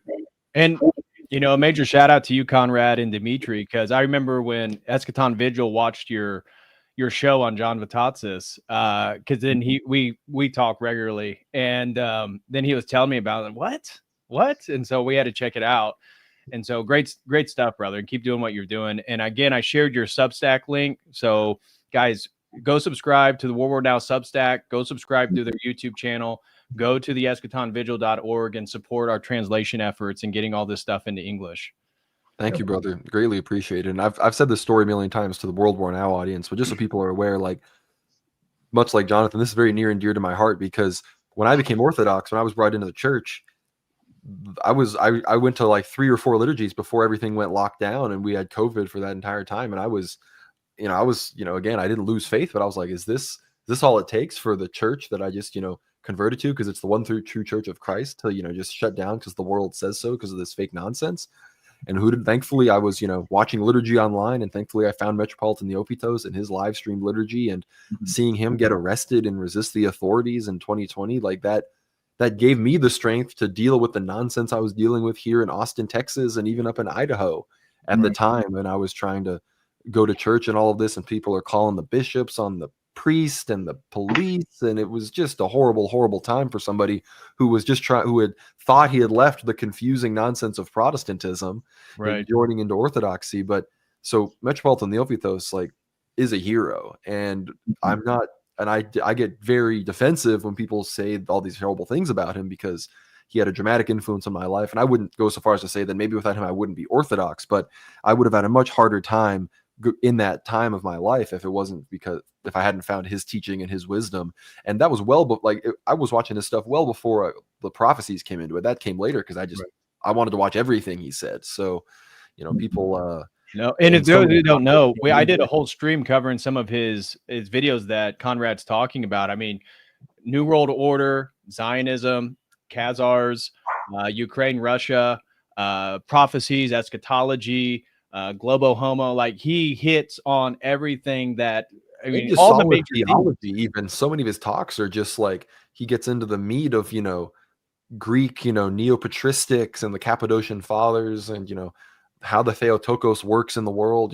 Probably my favorite talk that his that I first saw early was the demon, why the demons hate the Theotokos. He talks about that, and that's just one of the greatest videos online you can send to people. Who it really helps even Protestants understand the importance of why we venerate the Mother of God, because she is the one that gave Christ her body, which is, she allowed Christ to do the thing that the demons know will kill them and will be their downfall. So she's such a critical instrument in the salvific work of Christ that her name is just awful towards the demons.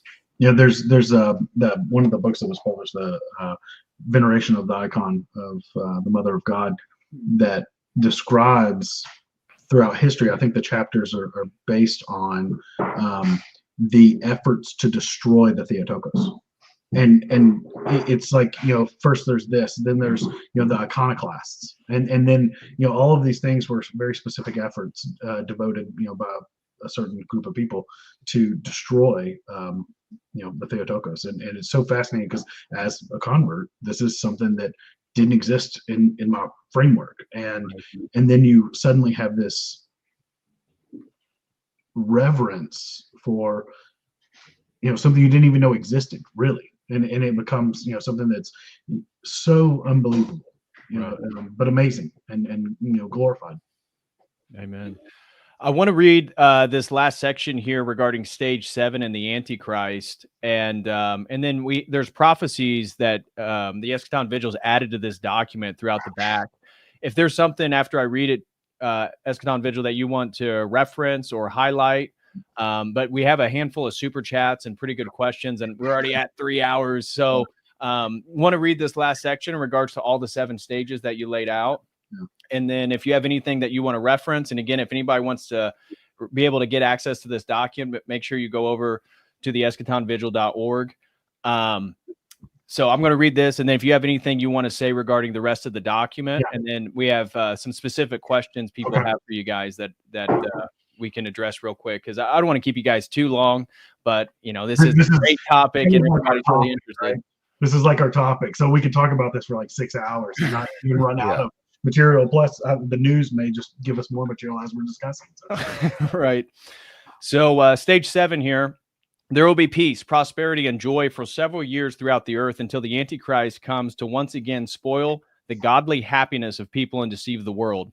He will say that he is Christ and make false miracles, while his deformed and terrible demons will be presented by him as, quote, aliens who allegedly came with him to earth. First, but at the last moment of the swearing in, will be captured by our patriarch in Jerusalem, and immediately after by the Jews themselves, whom he will have to exterminate immediately, so that they do not reveal that he is not the Messiah, but the Antichrist devil. Then the universe, the creation of the true Christ, will rebel against the lie and the liar. The sun will be darkened, the sea will be polluted, and everything will abhor his Antichrist kingdom. The earth will refuse to bear fruit, and a great famine will fall on the world, which the Antichrist will take advantage of to seal people with the seal of loss, 666, so that he can take with them to hell out of the hatred for the creations of the triune God. In the end, however, the real Christ will intervene, and his second coming will take place at midday. The resurrection of all humans from Adam and the judgment. Blessed are the believers of Christ and the Virgin Mary and the saints, but also the righteous and virtuous before Christ, like our ancestors who will inherit the kingdom of heaven, the incomparable paradise, the eternal sweet life that will never end, living in eternal youth and joy. Yep. That's I don't know. This is where we make this huge separation in mental frameworks from the John Darby, Schofield dispensationalism that everyone who's a convert came from, at least in America, and then into what this looks like. Now, St. Paisios and several of the other saints discuss the Antichrist. I mean, even as far back as the 300s, it was very well discussed. There is this timing of something, obviously we don't know the timing specifically, but we do know from, that there's a 3.5 year period, right? There's several of these kind of things are outlined more explicitly. There are biblical, texts will reference, and then also from the saints themselves. And that kind of ties together what this looks like. So it kind of, for me, it illustrates there's this regional war now. There's a global war coming very soon, but after that, there's peace. Yes. And then you have the separation of, okay, well, that is an end time in the future, which we may or may not have any inkling of how that ties in or is connected, or maybe however many years or maybe few. That's not something that we can know. In the great era of peace and the spread of orthodoxy, I remember reading one saint from one of the books that you translated, was that this is the last and great mercy of God, to allow orthodoxy to spread and allow a golden age, allow knowledge and the pursuit for something pious, righteous, and spiritual, that people can, make the right decision at this point in the timeline and offer repentance and get in line with Christ. And so this is, again, even though we're talking about this great war, like, it's in my perspective, like, I'm optimistic. I'm actually hopeful. I'm excited for the proliferation of orthodoxy. And this is a grace by God, a mercy, a compassion for us, so that the whole world has the opportunity to repent as we move closer towards this thing. And then those who do repent, you're going to have eyes to see. So when these things begin to unfold, you're going to be able to see it more and more clearly than somebody who's deceived by the liar. And they're going to be submitting to earthly power while we submit to transcendent triune power. And the aliens thing, there's several saints that talk about this, but even Father Spirit and Balian, I know you've discussed podcasts on this. This is where it's kind of come into mainstream because of Tucker Carlson. The aliens are demons. That's well known within the church. There's not a, that's kind of this weird space right now that was brought in because of podcasts and its own popularity, but that is the belief of the church. Absolutely. Well, how many people came into the church because of Father Seraphim Rose? He's who got me into the church. Metropolitan Euphratos may have, revitalized me after I brought him, but it was Father Seraphim Rose who got me into the door. If any individual person was responsible.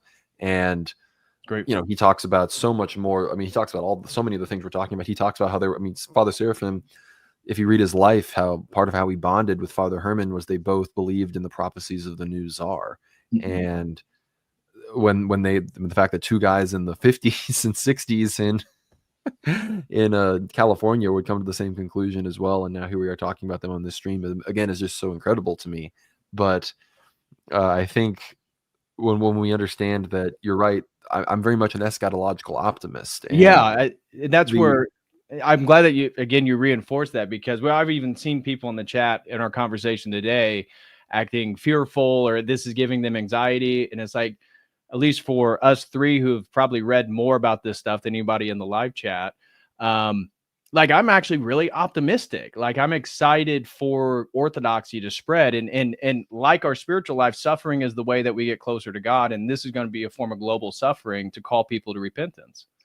And to sort of address not necessarily an elephant in the room, but when people say, like, people I say, oh, nothing ever happens, nothing ever happens, nothing ever happens. Well, that's bad, okay? The fact that nothing ever happens means that the regime, that Zog, that the devil, that the powers that be, the powers and principalities in the air and the high places are carrying on business as usual.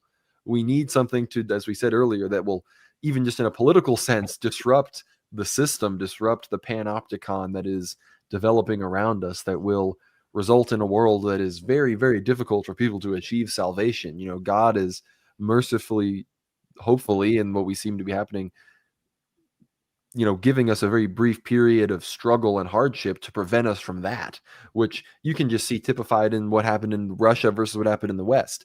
Yes, Right. Russia had a harder go of it in the 20th century, but look, in the long term, the Russians will emerge as an Orthodox power once again. The West, the rot that had occurred over that longer period of time of decadence hollowed it out from the inside in a much more spiritually damaging way than the blunt force of the communist yoke did to the East. Right. Eschaton Vigil, is there anything you want to say? Again, you guys can get the rest of this. This is the Prophecies of Elder Athanasius of Evia, Yeah. the whole section here. So I'm available, but again, the more interesting things, actually, you've discussed all of the stuff previously.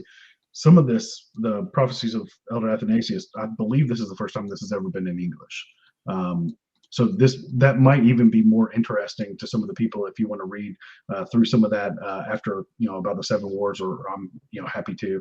If you skip forward just a little bit, and this is I kept the formatting. I'm kind of a stickler about formatting. It looks kind of odd, but this is the exact same formatting as in the book in Russian, as well as the highlighted or bolded text. Yeah, I always format things exactly how I find them. There may have been some reason why the author did that, so I kept it how it was. But this text, which is a recent find, just in the last month or so, so a year plus after I had completed that timeline, this talks about all of that in depth. It says the first of the wars was the one that took place in Georgia. Greece will offer its army to the authority of the coming chosen king. Russia will endure one more provocation, an attack from Georgia, and this will completely destroy Georgia. While the Russians are at war with Georgia, the Ukrainians, incited by the Americans, will also begin harshly provoke Russia. Turkey will allow American ships and aircraft to enter the straits and airspace to strike Russia. Talking about the previous war in Georgia, right? Mm-hmm. How you mentioned there's some context, and now talking about Ukraine. And of course, this was written, I think in maybe 2008 ish, or before. Maybe it was 2007 actually. At the same time, then next year or the latest by October, America and Israel will attack Iran. The war will begin from below because of the blessing that protects Greece. But the war will be close to us: Albania, Croatia, Bosnia, America, and NATO against Serbia and Russia. In Greece, within a few weeks, the government will fail and we'll go to elections. And that's when the junta ruling Turkey will attack us. So, that's something. I don't know when the next Turkish elections are, or the next Greek elections. Well, we talked about earlier how if Erdogan is blamed for some sort of failure from a nationalistic secular perspective, then like it said a junta, then a secular military dictatorship could easily take power. The Black Sea will become a Russian lake after Turkey's conquered. Turkey will be the first country to experience Russian secret super weapon. That's a fascinating element that I don't think I've seen in some of these. Some dues, some directed energy. Yeah, some form of that. The Russians, meeting resistance from the Turks and hurrying to defeat them before NATO can assist Turkey, will destroy the country entirely. And even earlier, Russians will enter Georgia, Ukraine, Armenia, Azerbaijan, pushing the American forces in the north. In the north, the Russians will invade Scandinavian countries, Finland, Sweden, Norway, and conquer them.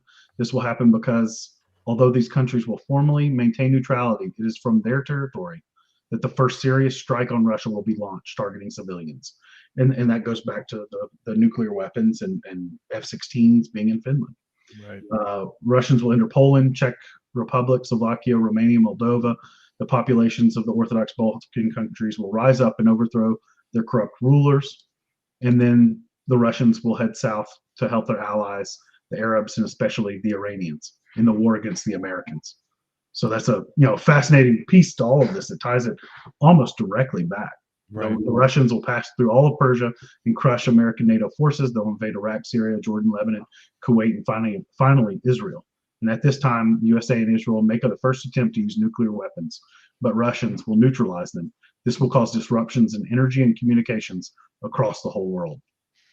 The Russians will enter Egypt and seize the Suez Canal. During their Middle Eastern offensive, Russians forces will pass through Greece, but not cause Greeks the slightest harm. Moreover, they will move through Greece quickly. Skipping forward Which page are you on? I'm on page 19. Sorry, did I lose you there? I was kind of bouncing on some of this stuff, but it's really fascinating. Absolutely. To read, because this was written a decade prior, or 2 decades prior to us talking now almost, and it relatively new to finding some of this text and then translating it and then finding out it's almost exactly verbatim to what we've already produced. So the one thing that will break the Russians and force them to divide their forces, a betrayal by the Chinese. Although China will initially be on Russia's side, after some time, lured by the greatest bribe in history, control over all of Siberia, the Chinese will pull back their troops and, even worse, allow Allied forces to strike Russians from behind, which I think they say that Japan will strike Russia. And then that's when those wretches who did not send their troops to aid Russia will now send them against the heroic Greek army, under the leadership of God-given King John, will take part in the Battle of Armageddon. But here they will face total defeat. It's raining. King John, having ascended the throne, will continue to wage war, and this time against the Chinese. The Greek army, together with a few allies among the Orthodox nations, that is 100 to 150,000 men against an army of 200 million. The fire that will come down from heaven will melt the Chinese, as the elder described it to me. He will be bought. Sounds like Byzantine fire. It's so fascinating, because this is so accurate to what we've looked at. After defeating the Chinese, the sovereign will fight against all Muslims, first in Asia and then in North Africa. And then it mentions the West will send the majority of its forces along the Natia Road through our land, Greece. This will happen first because Greece will be neutral and an informal ally of Russia. As we skip forward a little bit, it talks about the atrocities of the Crusades will repeat by the Western soldiers. And then in the days that follow, a worldwide economic crisis will begin, the result of which the credit system will collapse. And then, these are really highly detailed discussions of, because of traffic jams on the Natia Road. The elder told me that the troops will number about 3 million. NATO will send part of their forces through Thessaly. And I believe another saint mentions that as well. One of the saints that specifically talked about the China stuff, of course, is Saint Seraphim of Viritsa, who said all of this even after a lot of the World War I and II events. And he prophesied the Chinese betraying the Russians, taking Siberia.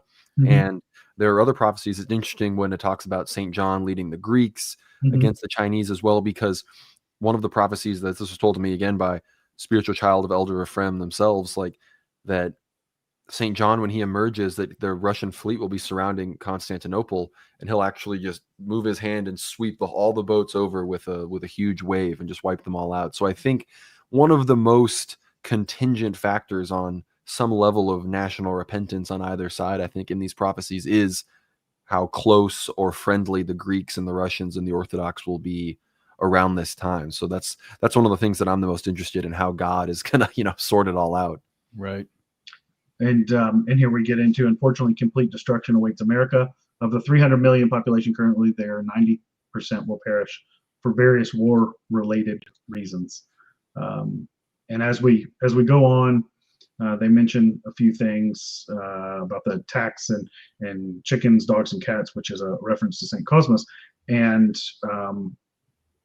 I think let's just go ahead and we can skip forward a little more to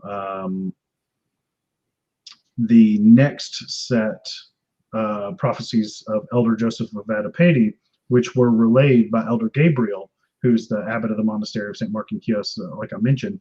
That's an image of him there on the right. He discusses this and says, almost verbatim, very different, but similarly, that the Third World War will occur in 7 successive phases of conflicts that will gradually escalate. And the first is between Russia and Georgia. And I mean, this is so incredibly similar. One is in a Russian book from 2020, but was written in 2008. The republished was in 2020. And then, of course, this is from around a similar time, sometime before 2009. But as it goes on, this validates and records the exact same deal. While the Russians are fighting, the Ukrainians will be stirred up by the Americans. Turkey will allow them to pass through the Dardanelles. And then you skip to phase 2 of that. If you go down to the next page, 27. On phase 2, it says, an attack by America and Israel against Iran is imminent. The war, by God's grace for Greece, will start from below. And then there's the quote from St. Cosmos. And that's what I've said. I think it's better that this started in Gaza as opposed to escalating in the Baltics or Scandinavia or somewhere else. I think, perhaps we could take some comfort in that. Right. This mentions that the destruction that the Scandinavians will suffer will shock humanity. I think that's likely a reference to some form of nuclear or massive weapon. And then it also mentions that Serbs and Romanians of the Orthodox Balkan states, but not the Bulgarians, will rise up. And if you're familiar from the geopolitical element, Bulgaria has the largest NATO base right there on the Black Sea. It's the largest base. If I'm not mistaken, it's the largest military base of any of the NATO forces. It's massive, and apparently we're going to build that up. It makes sense. Phase 3, the Russians move south. Phase 4, the Russians will have the betrayal of the Chinese.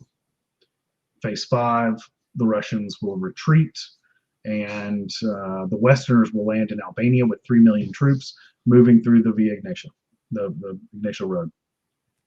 And several references to St. Cosmas, including that part will be channeled through Thessaly, and mentioning again phase 6 with the destruction. And then there's in this one there's a mention of Saint Charalambos, who prophesied that Russia would become a global superpower for 5.5 months, but in the end would be defeated by the Americans, though there'd be no hands left to applaud. Essentially, there'd be no victor because the earth would become one vast cemetery, which we have several quotes about. And then going into the Turkey's attack, they discuss the Turks have planned to seize several large Greek islands, possibly to exchange them for Eastern Thrace. And this is interesting because of what we just experienced. Caches with thousands of weapons have already been found, and we know from some who provocatively stay in 5-star hotels that we will experience violent disruption and overthrow of the legal order. I mean, just the idea of having hidden caches, that's exactly the play that we've just witnessed twice in the last month. Right. They talk about Kavala to Athens and a diversion, but they'll also attack Cyprus. And then it mentions the 6 nautical miles originally prophesied by St. Cosmas.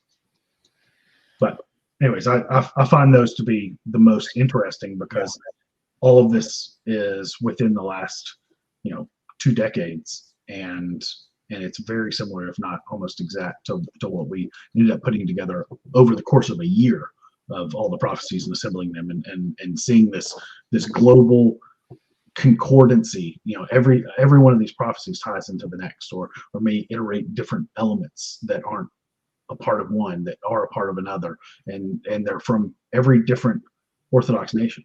This isn't just the Greek element. This is not just the Russian element. These are all throughout all the Orthodox lands. So I just wanted to go through that. No, that was great, and they're so specific. I mean, that's what that kind of struck me going through them, is how more detailed and specific the elders are talking about how these events are going to unfold and who's going to be doing what and on what side each nation or group of people are going to be on. Yeah. Yeah. And that's one of these elements where you have people who have grown up in the Western world who are so focused on reason and trying to understand their world through that lens, will see something that, well, how could this happen? How could this be prophesied? I mean, right. I was one of those people. I was looking at this like, well, how can I be watching this take place? And I have people who have told me the same thing for over 1,000 years, repeatedly. You know, and that comes into this, you know, everyone coming from the Western mind into this Eastern, you know, Orthodox phronema gets to, it's participatory, because it's revelatory and participatory. Right. Faith isn't like what we were told it was. It is very, you know, it's very different. And of course, you have to be humble to be able to look at this and say, man, I had this all wrong. I thought all of this stuff about Russia. And being someone who is a you know, a proud American who was in the military and very passionate about all of this, looking at it now and thinking, oh, well, I have a completely different mindset than I had just, you know, whatever, 6 years ago, 7 years ago. Right. That's why, well, the Eschaton Vigil and I were talking privately. We said that this prophecy stuff is like the rabbit hole of all rabbit holes. Like it you have to be, you have to go through so many layers to get here to where, again, you believe it, it makes sense. You can connect the dots. You know, when we talk about rabbit holes, you know, people think learning about Jekyll Island and the Federal Reserve is a big deal. It's like, dude, that's like that's just a stepping stone. That's a pebble to getting to like the rabbit hole. I was talking to I was hanging out with Charles Carroll a few weeks ago of $1 Million Extreme fame. If you guys are Sam Hyde fans, he's the other he's the short guy in all the original MDE sketches. We were hanging out and we were talking, and he's interested in orthodoxy, and he's read, you know, Elder Thaddeus and Saint Porphyrios and these things. And he has the show The Palace, and he's really into this esoteric, really schizo stuff. You know, we're talking about gang stalking, we're talking about, you know, ritual abuse, all this sorts of stuff. And then I'm just like, yeah, man. And next thing you know, I'm gonna have to tap you in about, you know, the Marble Emperor. And he's like, whoa, bro, I don't even know. Like he wasn't even ready to go there. So I'm like, yeah, this is like, at a certain level, I almost had to, you know, I almost had to become, you know, an alternative cosmologist, you know, geocentrist, moon landing denier before I could even begin to entertain some of this stuff, because you're entering into a whole new world. And that's what I was talking about earlier. You want to become, if everything is about Christ, why wouldn't you want to enter into the most Christian world, the most Christian worldview? And I mean, I want to believe that the world, like my perspective of the world is it's what the Bible says. You know, my perspective of what's going to happen in the future is it's what the saints say. You know, like this is what we believe, full stop, that's it. Because if you believe that Jesus Christ rose from the dead and set up a church and set up an infallible tradition, then why would you believe anything else? Right. Right. Amen. Let's get through some of these questions that we got for the panel here. Over on Streamlabs, Victor Z throws in $5. Thank you very much, Victor Z. He says, Conrad Franz sounds like a name too good to be true. It's my legal name. I'm not going to pull out my driver's license for you, but I could. Gotta get your real ID out so we can verify it. And then Victor Z throws in $10 more and says, this whole situation truly has made me lose the last sliver of hope in the political system. You either get the demonic atheist Jays or you get wicked Israel Jays. Total sham. Focusing on local politics and our personal life seems to be the only feasible thing left. Fair enough. And well, I think as well, I mean, that's a, you know, if you are somebody that's interested in those sorts of things and you're a high IQ person and you're in America, you're of the American, you know, ethnic persuasion, then you should be doing everything. I mean, look, let's put it this way, the new emperor is going to need an aristocracy, right? So, I'm not, I mean, that's not saying that anyone will be anything. I mean, you should try to be the best version of yourself for your own sake and for your own salvation. But if there's one thing that, you can do is just becoming a competent person, somebody that in your community is respected and has resources, and you aren't, frankly, like, you're not poor, like you actually are able to give to the poor, like, that's not to say that we have disdain for the poor, but you shouldn't be aspirationally impoverished. And this includes, again, if you have an aptitude for it, perhaps even attending a university if you are capable of resisting, the degeneracy, and so that and acquire real create communities where people don't have to do those same sorts of things. I think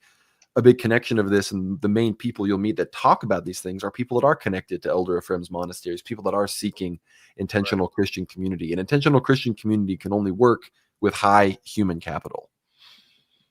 Absolutely. Disgruntled Docs throws in 5. Thank you so much, brother. He says, fear can also come from not being spiritually and physically prepared. That's true. So if you are feeling anxiety, again, everybody's on their own journey, be obedient to your spiritual father. But, as Conrad said, I think, once you're kind of in the groove of the Orthodox life and being an Orthodox Christian, then you can kind of dive into some of these deeper waters without it shaking your faith. I mean, I don't think anybody here who dives into this stuff shakes our faith. And anything, it actually strengthens it. But if you're new, just hold off. Just try to be a good Orthodox Christian. And then over on Dono Chat, we had a couple super chats. Rigovich throws in 4, and they say, any prophecies regarding celestial catastrophes? Love from the UK.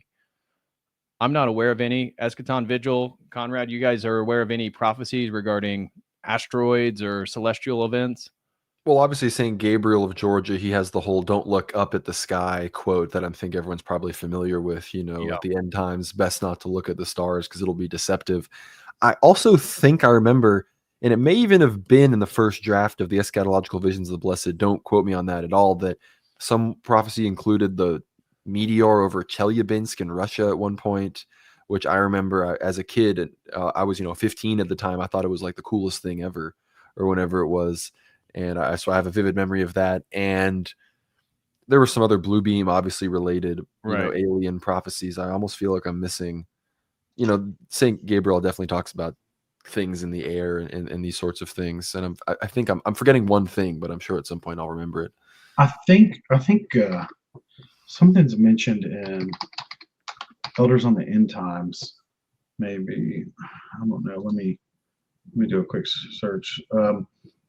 I think someone said that God would destroy satellites with a meteor shower at some point. That's one random thing that I just thought of. I don't remember that exactly. I know it's somewhere maybe in the vision of Elder Anthony. Maybe that was somewhere in there, if I remember. There's also, let's see. I do have, there are some people who have written about the meteor shower of 1833 and how that became a certain phenomena. And then there's one other one I was thinking of, but I believe it was from a lady, and I don't think she was a nun.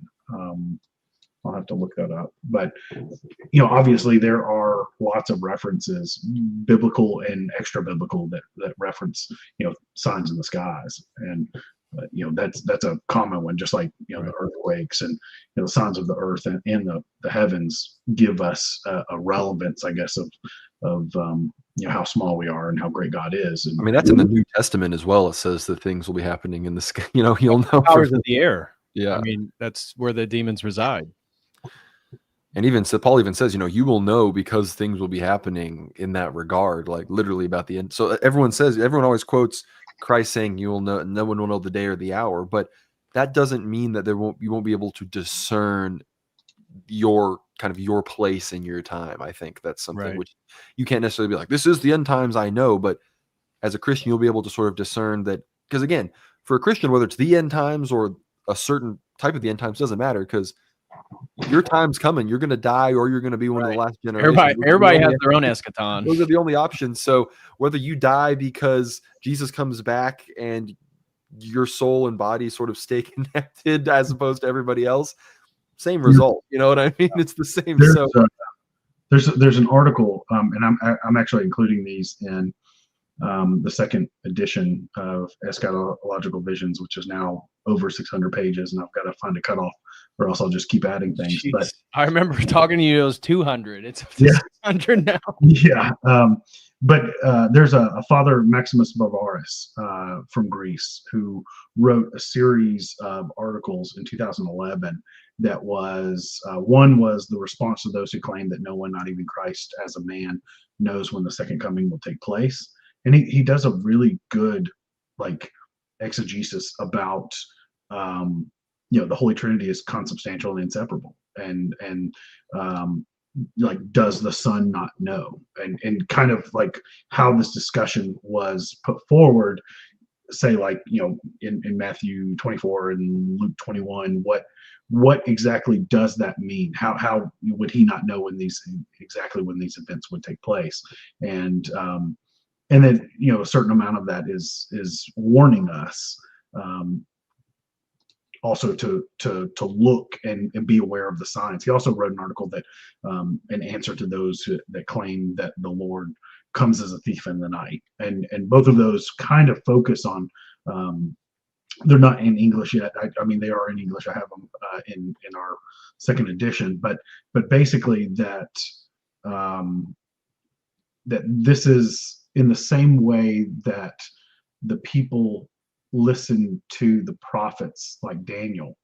We should be listening to the prophets of our time. We should be out of sheer respect of Christ, out of our own path to salvation. We should be considering what the saints say about our salvation, but as well about how these things will come and take place, because we should be paying attention to the geopolitics of the world. We should be considering the religious and spiritual implications of everything that takes place. Just like when we talk about, it's easy to say things that are black and white, like abortion or some of these other positions that the evil group has as a focus, and that they want to put forward. But there are also a lot of things that we see as perhaps irrelevant, like what's going on in Georgia. Well, for them, the modern American, most of them think you would be talking about one of our states, and so that's one of these things that once you become Orthodox, immediately your worldview expands, upended. You see the world in a totally different lens. You start seeing the evils of the world as they are, instead of just this hidden agenda and all these things. It's like, no, it's not hidden. It's very open. They tell you exactly what they want you to believe or think, and how evil and demonic all of these things are. And then your own path to this, and then eventually with the help of your own spiritual father as you're in the church, and that's another piece where you have to have discernment to because there's a lot of discussions like this that you probably can't have at your parish. They're just, people aren't minded to focus on this, and a lot of people, both clergy and otherwise, say don't talk about it, and that's a part of this. Everyone's at a different place in their journey, and everyone comes into the church with a different attitude and with a different understanding. Again, like we said a million times, this isn't for everyone, but there is a certain point of view that if we're listening, if we're reading the lives of the saints, we need to be aware of what they're saying about our life. Right. Nectarios throws in $5, says, how do we prepare ourselves and our loved ones for World War III in America? I understand spiritual prep, but I mean surviving. Patrick, we've talked about this, and maybe this will be something that can come into fruition if people are interested. My background lends to a very specific type of training for physical preparedness and preparing yourself in every possible way. Not quite the cliche of being a prepper, but learning all the not just like the tactical skills that you'll need, but like I mean, like tactically, as in being prepared for your family in case your water's turned off, or simple things like that, and how you can deal with that. We've talked about having I've been calling it the trifecta, but having a course that talks about the theology, the eschatological theology of the Orthodox Church, having a second course, which is the spiritual preparation, and that being provided by a priest, someone who's clergy. I've discussed this with my priest, and perhaps it'll be something that he might provide, or we may have multiple priests, or however we find people who are interested in providing that kind of education. So Patrick would handle theology, we'd have clergy handle spiritual elements, and then I would be happy to go through all of the physical preparedness. I've created a framework for this, which I've put into the vigil, and it's just a matter of timing and interest. If people are interested in this kind of thing, that we can provide everything from how to have secure communications during some type of event where you can't have that, to being able to provide purified or safe water for your family and food things. So anyways, that is something that we've discussed doing, and hopefully that will come to fruition.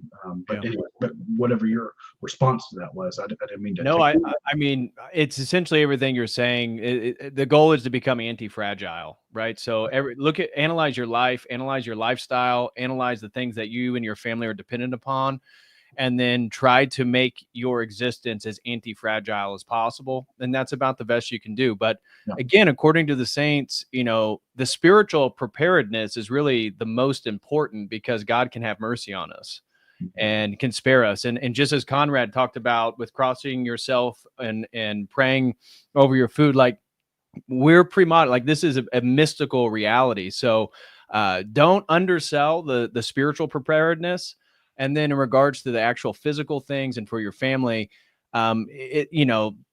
just look at all the prepper stuff. Just analyze things online, invest in, tactical capabilities, and just try to make your life as anti-fragile as possible. And then you're going to be, at least 2-3 steps ahead of the average person.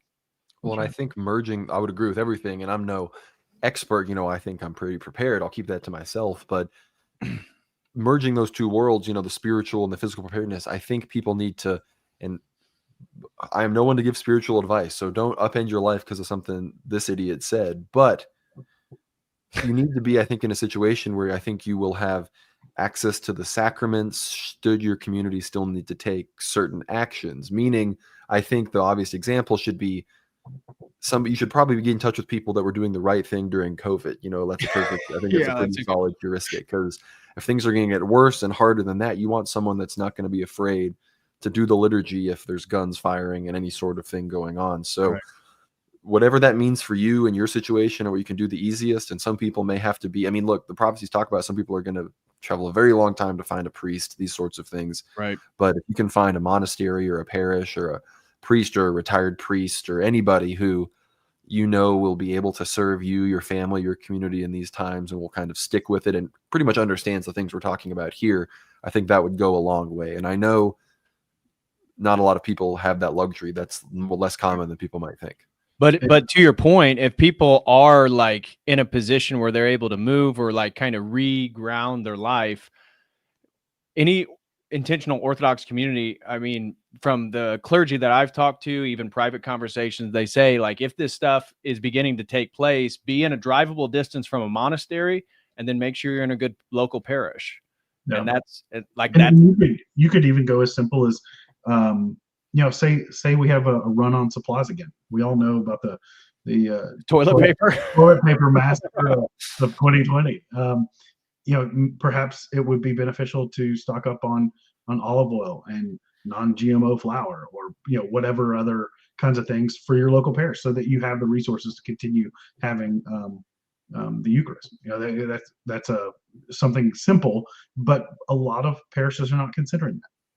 Maybe like, hey, I'm going to go buy a 50-pound bag of flour at Costco, and we'll take that out, put it in Mylar bags, put in a large desiccant pack, and it's basically good for a long time. Or if you're even better, if you have a mill, you can grind your own.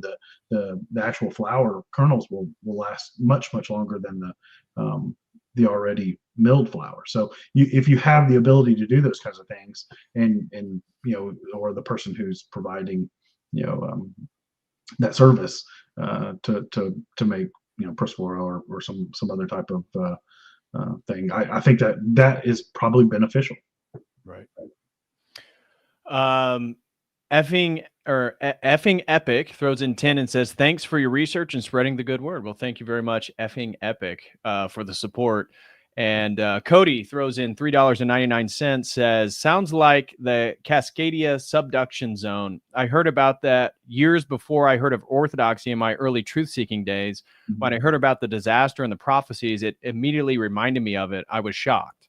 Yeah, that's what you were pointing out. That right. Yeah. And Leo throws in 4 and says, how can we as Americans have hope for the future if 90% of us will perish?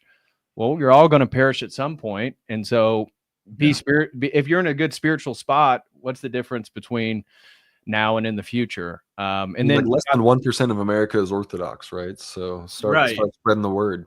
Yeah, exactly. There's also, I talked to a friend recently, and we were kind of discussing some of this about, the chaos in America and, what may be coming. And it was kind of this, he had a very I don't know the best way to call it, but I would lazy attitude towards it. Oh, well, if this happens, whatever, I'm I don't even want to live through that or whatever. And I'm thinking, but you may have the opportunity to help someone. Exactly. Right? You who knows what that looks like. You may have the resources right now to be able to help other people, regardless of what happens to you or us. It doesn't, in reality, hopefully we have recently confessed and we feel God's mercy. But it's also, you have I feel like you have an obligation to help, and whether that's people in your parish or however. And there's no reason to be despondent, have despair, because that is the work of the evil one. Right.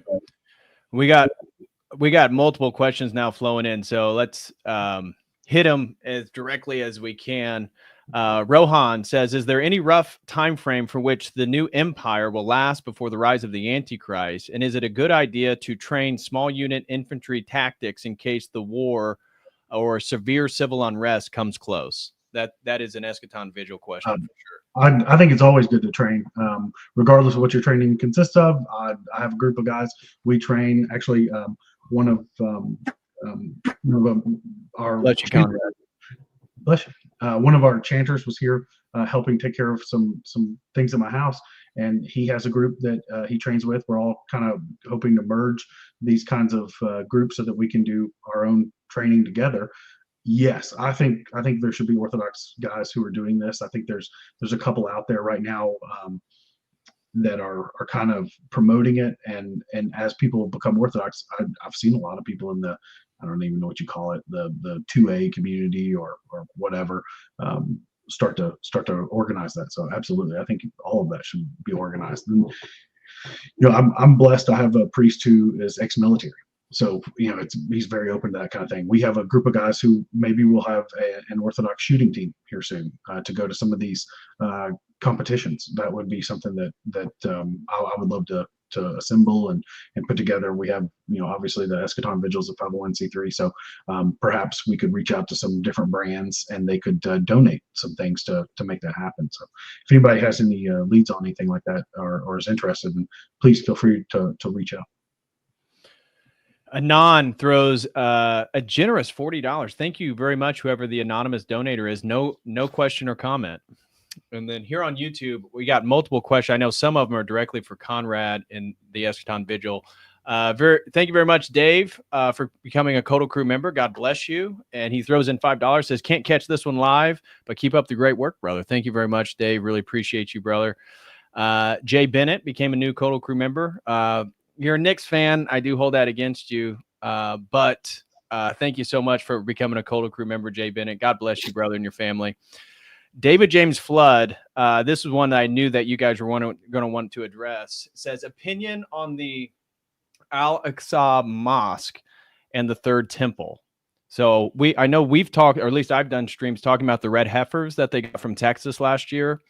And I believe the Eschaton Vigil and I were talking, and there was, at least for the Jewish perspective, they have a prophecy that the sacrifice of those have to occur under a blood moon during Sure. yeah, and that's going to occur for the next 3 years. So it could be, at least from their perspective, that's why they wanted to get these red heifers from Texas, is that they anticipate they're going to be sacrificed in the next 3 years. Yeah, there's a lot of people who are following that, and you can find some guys on YouTube who are there in Shiloh, who have gone and visited and seen the red heifers. And but I personally think that there will be a false flag to destroy it, and they'll blame someone, Iran or otherwise. And if you're not familiar with the Temple Institute and what they've done and how they've basically, they have all these warehouses with all the materials ready to go that they've continually updated, all the gold cladding, all of these things, and basically they have all the drawings. As soon as they have the permits, they're going to put that thing up. I mean, And groups affiliated with the Temple Institute have even been involved in deceptive practices, buying land from Orthodox people, Armenian people in the old city of Jerusalem. I mean, I don't know if it was the Temple Institute directly, but it was a group that had very similar goals, I think. And sure, Patriarch Irenaeus denies involvement, but that was why Patriarch Irenaeus, former Patriarch of Jerusalem, was deposed, was because he was selling land to them boys. That's and right. Now you got spook, Father John Claypool online talking about all that. That's a whole different story.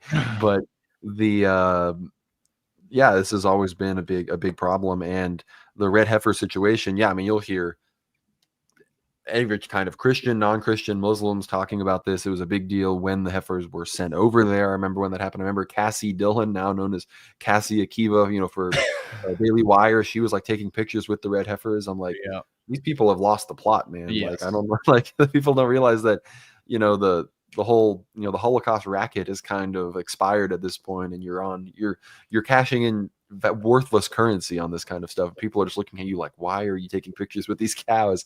But as far as when it happens, I agree with Eschaton Vigil that the Israelis could blow it up today and say it was an Iranian strike. Right. I mean, it's not complicated to see how that could go. Yep, absolutely. I think, it could be any day. And that'd be another sign that we didn't even mention today. And that's a whole side of this Orthodox eschatology, again, we didn't really dive into, is the Jewish prophetic expectation of their eschatology regarding the coming of their Messiah. And again, how all of their plans relate in opposition to everything that really we discussed today. And the Greater Israel Project is a huge part of that. Well, and how the character that we're talking about as John Vatatzis, or a potential future Russian Tsar, that is very clearly the figure of Armillus in the Jewish eschatology, who is sort of like their Antichrist, basically. Right. Like their Antichrist is a Christian emperor that, slacks them around and kicks their ass. Paisios throws in $2, says, need to have Conrad and Dimitri on more. Absolutely. I think you guys do great work. I'd love to have you guys on more. Thanks, brother. Thank you, Paisios. He's a real fan. That guy's a real hero. Okay. Well, shout out to you, Paisios. God bless you and your family, brother. Thanks for the $2. And Christopher Scott throws in 5, no comment. Thank you very much, Christopher. Dernan throws in 5. I think that whatever deal Trump struck to get into office and not get shot has to do with raising up a military to support Israel aspirations.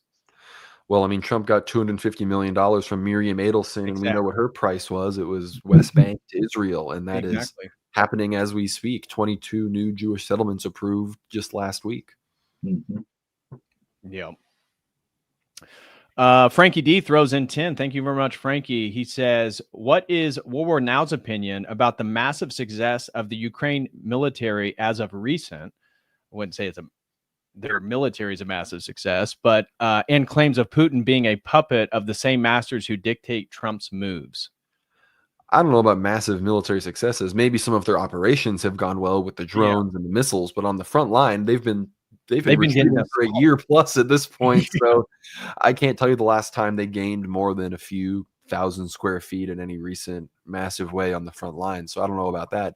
As far as the Putin thing, look, I've said for a long time that when it comes down to it, the Russians are going to do what they're going to do, not because they're like super based and do the right thing. They're going to be forced into kind of doing this. And that's not to say that Russia isn't reemerging as an Orthodox civilization. I think that it is. And there's many amazing things happening in Russia. I've been there very recently. I hope to go again very soon, actually. But I think Putin is, I think, a transitional figure. I think if he, it's been almost a decade since he was put on the bishop's throne, on Mount Athos. I think if he was going to pick up that crown, as it were, he probably would have already started that. So I think the next figure, we're going to start to see discussions on, much like with Erdogan, because Erdogan's comments about being the president and these things, people think that he's going to unironically reestablish a caliphate, a sultanate, that he might have a new president come in and then declare himself this sort of like supra-democratic figure that will just be like a ceremony, like a head of state in a monarchist senate kind of way.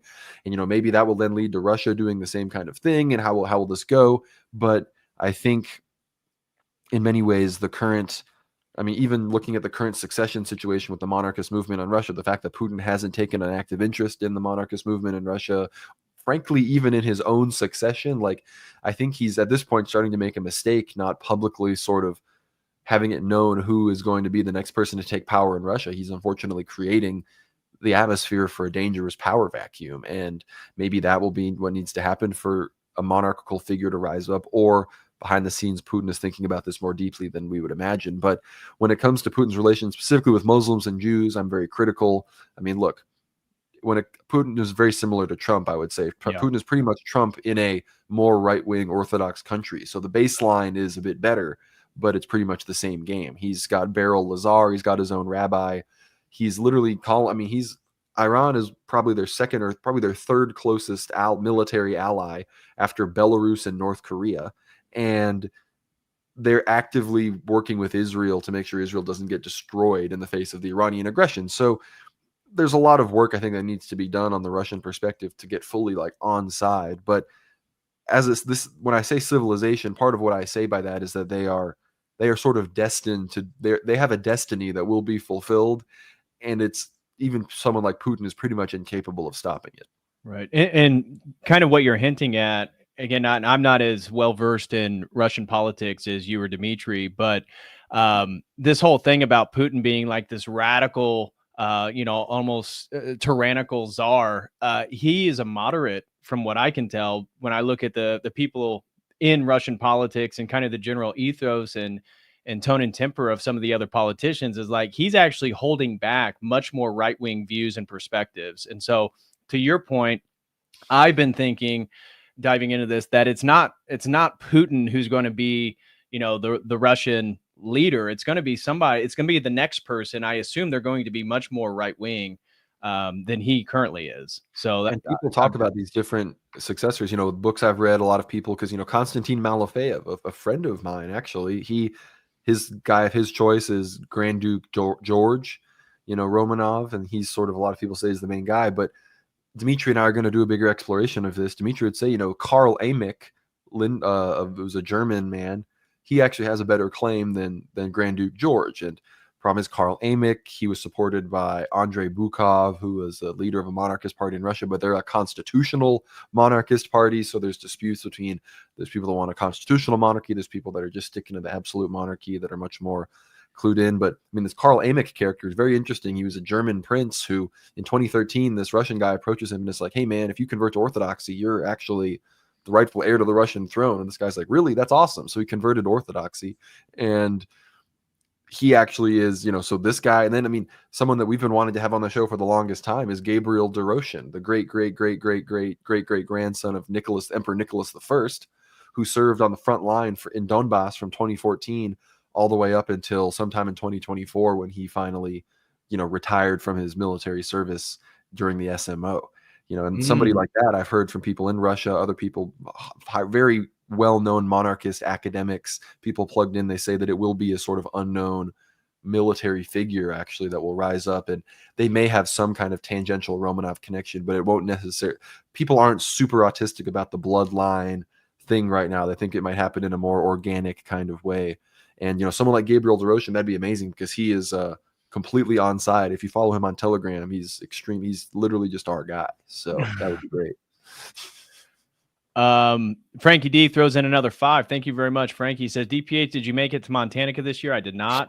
My buddy went and said it was great. Well, I'm sure they had a wonderful time. Looked like I saw some of the videos and photos. I'm sure they had a great Montanica this year. So shout out to Father Deacon and everybody who went to Montanica 2025. Rigovich throws in 2, says, does the Eschaton Vigil need help with translations? I could help. Yeah, absolutely. I'd love your help.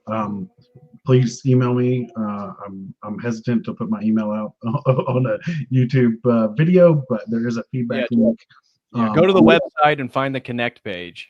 Yeah, there's a feedback link at the bottom of the each page, and if you can reach out to me, I'll be happy to utilize any help on anything that anyone's willing to do. Unlikable Douchebag throws in 5, says, not gonna lie, I'm looking at an icon of Saint John the Marble King, and he bears a resemblance to our beloved Father Peter. Laugh out loud, bless. Interesting. Thanks for the $5. Are you insulting Father Saint John's beard? No offense to Father Peter. Frankie D throws in 10 more, says, I saw an ortho prophecy about the West Coast and East Coast suffering massively during all this. I know Cali is on the San Andreas Fault. Washington is on the Cascadia Fault. Massive tsunami to go inland. Yeah, we kind of hit on that. You guys have anything? I mean, it's Elder Ephraim that made the comment that New York and LA, I think LA was Sodom and New York was Gomorrah. So, yeah, from what I've heard, and you guys can, if you guys correct me if I'm wrong, but it's the coasts of the United States that are going to be affected the most. The heartland of America, where again more conservative traditional people reside, will be spared to some degree. Everybody's going to be affected. Well, look at Elder Ephraim's monasteries. He doesn't have any on the coasts themselves. He's got Life-Giving Spring, which is in the Sierra Nevadas. They say that'll get completely surrounded by water. You've got the one up in Goldendale, St. John the Forerunner, which is in Yakima, which is in the Cascades in some capacity, so it isn't all the way out there. And then his East Coast monasteries, I think the one that's closest to the ocean would probably be Panagi of Lachernon in Florida, which isn't on the coast in Florida. It's more in central Florida, or St. Nectarios up in New York, and none of these are on the coast. So if you want to draw a map, if that's what you're worried about, maybe that can be your outline. That's a really good point. Frankie D throws in 5 more and says, it's said that west of the I-5 will be devastated by the earthquake. A lot of goods go through the port of Tacoma. Stuff like that can bog down military. Yeah, I think if we had any type of major geologic event, something that we have in Tennessee is the New Madrid Fault near the Mississippi, and that's one of the mission sets of our TEMA, which is the Tennessee version of FEMA, our state level emergency management agency. That's one of their mission sets. I think their third mission set is disruptions or otherwise if anything happened to the New Madrid Fault. And we don't really have a reference point for what that would look like. We've had several earthquakes there, but if you could imagine, if all the bridges or a number of bridges were taken out, basically all of the transport for any type of goods would be prevented from going, from the east to the west, and that's a massive issue. And of course, we have lots of flooding and other things that would affect all of that area pretty. It'd be a pretty substantial issue, and that's just here locally, in a place that doesn't have is not earthquake prone. There are earthquakes every day and on the east and west coast in different places, and so that would absolutely destroy any type of goods and services. And so then again, we get back to what should you keep on hand, and obviously toilet paper, and then maybe enough to provide for the Eucharist. Yeah.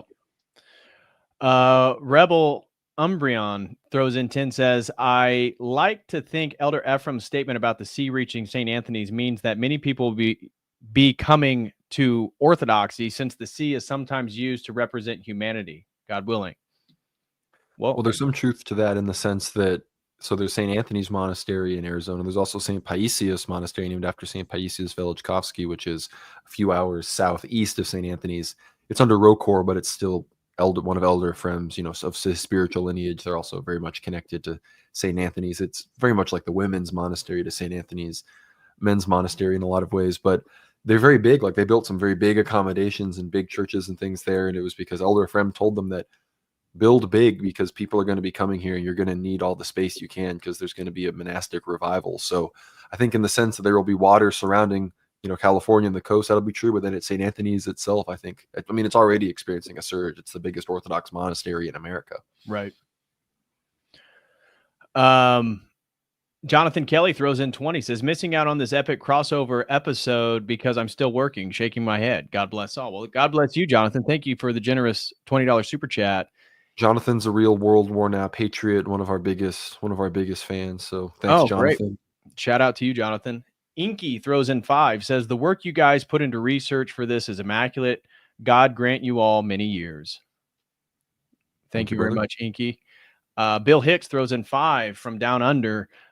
Very interesting discussion. Let us always put God first and never fall in despair. God bless. God bless you, Bill Hicks. And Bitter Klinger throws in 2, says, for the cause. Thank you very much, Bitter Klinger. And then Solomon for 5 says, what's the correct view on the draft? My gut has always been to not participate and be used like a pawn. Am I wrong? No, I don't think you're wrong. I mean, would you want to die for the military industrial complex? I'm not too interested myself. So, but are they going to use the draft? Maybe. Not sure. What are your guys' thoughts on the draft? You think they'll use? I think there is something to be, there is a spiritual relevance to being somewhat nationalist in the sense of fighting for your country and in your homeland, and that is there is some relevance there. But also, when you become aware of certain things, there's a balance, because now you know what this supports and where that's grounded versus, is this grounded in something for my nation, or is this grounded in some other ulterior motive from a very specific group? You kind of have to make those decisions, and but your salvation is not at stake because you had to serve in one place or another or anything like that. That's exclusively yours, and with or without participation in anything like that. Yeah, somebody asked us this on our recent Q&A episode that you can watch on our Substack, and I answered basically, look at what's going on in Ukraine. Like, obviously, I think Ukraine at this point are they the bad guys? As Orthodox people, we kind of have to definitively say that. Does that mean every Ukrainian soldier is a bad guy? Obviously not. And look at the draft situation there. Yeah. If you can, should you avoid fighting? You should just do that for your own safety. Let it, put even aside, if hurting other people, the morality of it, you should just not go there for your own self-interest. And then look, let's say you get forcibly mobilized. Like some clergy have. You are going to be presented with opportunities for heroism and selflessness and the ability to lay down your life for your fellow man, even if at a certain level, maybe you're tangentially helping a cause that is bad. They literally forced you out there. Right. So whether that's on the table, whether you're pressured, maybe you go because you're going to get forcibly conscripted anyway. Yeah, like Eschaton Vigil said, your salvation is not at risk. However, I think the more aware you are of these things, I think the higher your responsibility is to try to not get yourself in that situation. Right. Austin DeTulio, shout out to you, brother. Thanks for all the support. Throws in $20, says, smash the goal. Thank you so much, Austin. Fernando throws in 20, says, I was just received Holy Saturday. Glory to God, brother. Welcome home. This is very worrying as I'm in South Cali and there's so many Orthodox here. I'm hopeful we may be spared, but I will attend the monasteries here and that God may grant me repentance. Yeah. Well, don't have fear, but just do your best. Like we said, you're clearly newly received. So, don't focus on this stuff so much per se. If it kind of gives you anxiety or makes you worry in any way, just have faith in God and do the best you can. I'll give a shout out. You got to be praying for us and everybody because you're newly received. Your prayers are true. Newly prayers right now. So focus on that. I'll give a shout out to Father Elijah of the All Saints Orthodox Mission in Lodi. So if you're in SoCal, reach out to him. they are fully aware of all of this. There you go. Say that one more time, just in case they just missed it. Yeah, that's All Saints Orthodox Mission in Lodi, Father Elijah. Paisios throws in 10, says, I'm not scared. I'm grateful that God has given us the opportunities to become saints. May Christ have mercy on this. The prophecies being fulfilled can only bring about good things. That's true. That's another great way to look at it, is this is a course correction by God, and this should be something to be warmly embraced. Prodigal throws in 5, says, will the future defeat of Russia be the completion of the Third Roman history, just like 1453 was the completion of the Second? I think the very idea of whether it will be a defeat or not is even still up for, that's still sort of up to, that's sort of in the realm of repentance and how well we do on that question. So I think that's one of those things we're definitely going to have to wait and see. Bitter Klinger throws in 5, says, DPH, do you, Eschaton Vigil, or Conrad attach any significance to the earthquake that damaged the monasteries on Mount Athos recently? Well, I know that I was at Serapotamu Monastery when one of the big ones hit semi-recently, and it scared the poop out of me. I was laying in bed, and the whole freaking building started shaking. So the next day at the service, we did we had a whole prayer setting, a whole 15-minute prayer against earthquakes while we were at the service. And I know a lot of the prophecies talk about earthquakes are going to increase. I mean, like Eschaton Vigil mentioned earlier, Mount Athos is technically supposed to sink into the ocean at some point. So we're going to see how that goes depending on certain contingent factors probably. But there's even prophecies of little dragons, flying lizards emerging from the forest, all sorts of amazing things. But if you visit Metropolitan Neophytos in Evrichu, which is where the metropolis of Morphu is sort of in exile, because Morphu is on the Turkish side of the northern Cyprus divide, he has all these stickers on all the load-bearing walls, and it's basically like Christ is with us, stand, or like Christ stands with us, basically translated in Greece. And he has these stickers up. Apparently it's from John Chrysostom, and he puts these all over his walls. So if you're worried about earthquakes or any of these sorts of things, like the questioner earlier in Southern California, that's something to worry about. Maybe print some things out and put that on your wall. That's a great point. Chris throws in 5. She says, thank you for the effort you put into these streams. The information is very much appreciated. God bless each of you. Yeah, a major thank you to the Eschaton Vigil and World War Now guys. I know Dimitri wasn't able to make it. All their links are in the video description. Go become a member at the Eschaton Vigil. Go subscribe to the World War Now Substack and their YouTube channel. Support our brothers. If you enjoy this information, support them. And then Kyle became a COTEL crew member. So thank you very much, Kyle. And again, thank you, Chris. And Sentient Sandwich throws in 5, says, just a news update. Fox News claiming satellite imagery just picked up previously unknown Iranian nuclear facility. I'm not surprised. Yeah, Fox News would report on anything that would help us move to a certain direction. Yeah, exactly. They're oh my gosh, the coverage has been just atrocious. And then looks like the last one is anonymous. Says, is there anything said about what will happen to England at all? I fear for my family and friends here. I think England's apocalypse has already happened. There is, like I mentioned earlier, the anonymous prophecy of 1053 mentions England will be for the Saxons only. What God willing. Yeah, what that exactly means, we kind of look at it and say maybe that's them leaving the EU, but that's the only thing I can think of off the top of my head. Well, and there's prophecies, at least in France, about the ethnic situation getting so bad to where, the counter reaction by the Europeans, by the ethno-nationalists, is so brutal against the immigrants. Maybe something like that occurs in England as well. And then there's also the prophecies about how England will be on the path of destruction, but they'll be saved due to certain enthroned women, which I know Eschaton Vigil probably has the actual citation on that. And Dimitri and I have interpreted that as a few different ways. We thought that could even mean the Romanov royal martyrs, the Grand Duchesses, and Saint Anastasia and Saint Olga and Saint Tsarina Alexandra, because they have many connections to the British and the royals there, that perhaps them in heaven praying for the Anglo-Saxons, that might be what saves them from final perdition. Prodigal's talking about that, says King Edward the Confessor's prophecy about the tree being set back on the stump, aka returning to orthodoxy. Could be. I know, and at least an optimistic note is I've got some friends in Ireland, and according to them, their recent converts, it was a husband and wife. They were saying that orthodoxy is what the fastest growing, I mean, outside the immigrants, but the fastest growing religion in Ireland. That so many Roman Catholics are converting to orthodoxy, and that their parishes are filled. So, well, in I don't even know if in whose defense, but we have our own immigrant population. A lot of Romanians moved to these places, so we have that going for us as well, which is also something that's prophesied.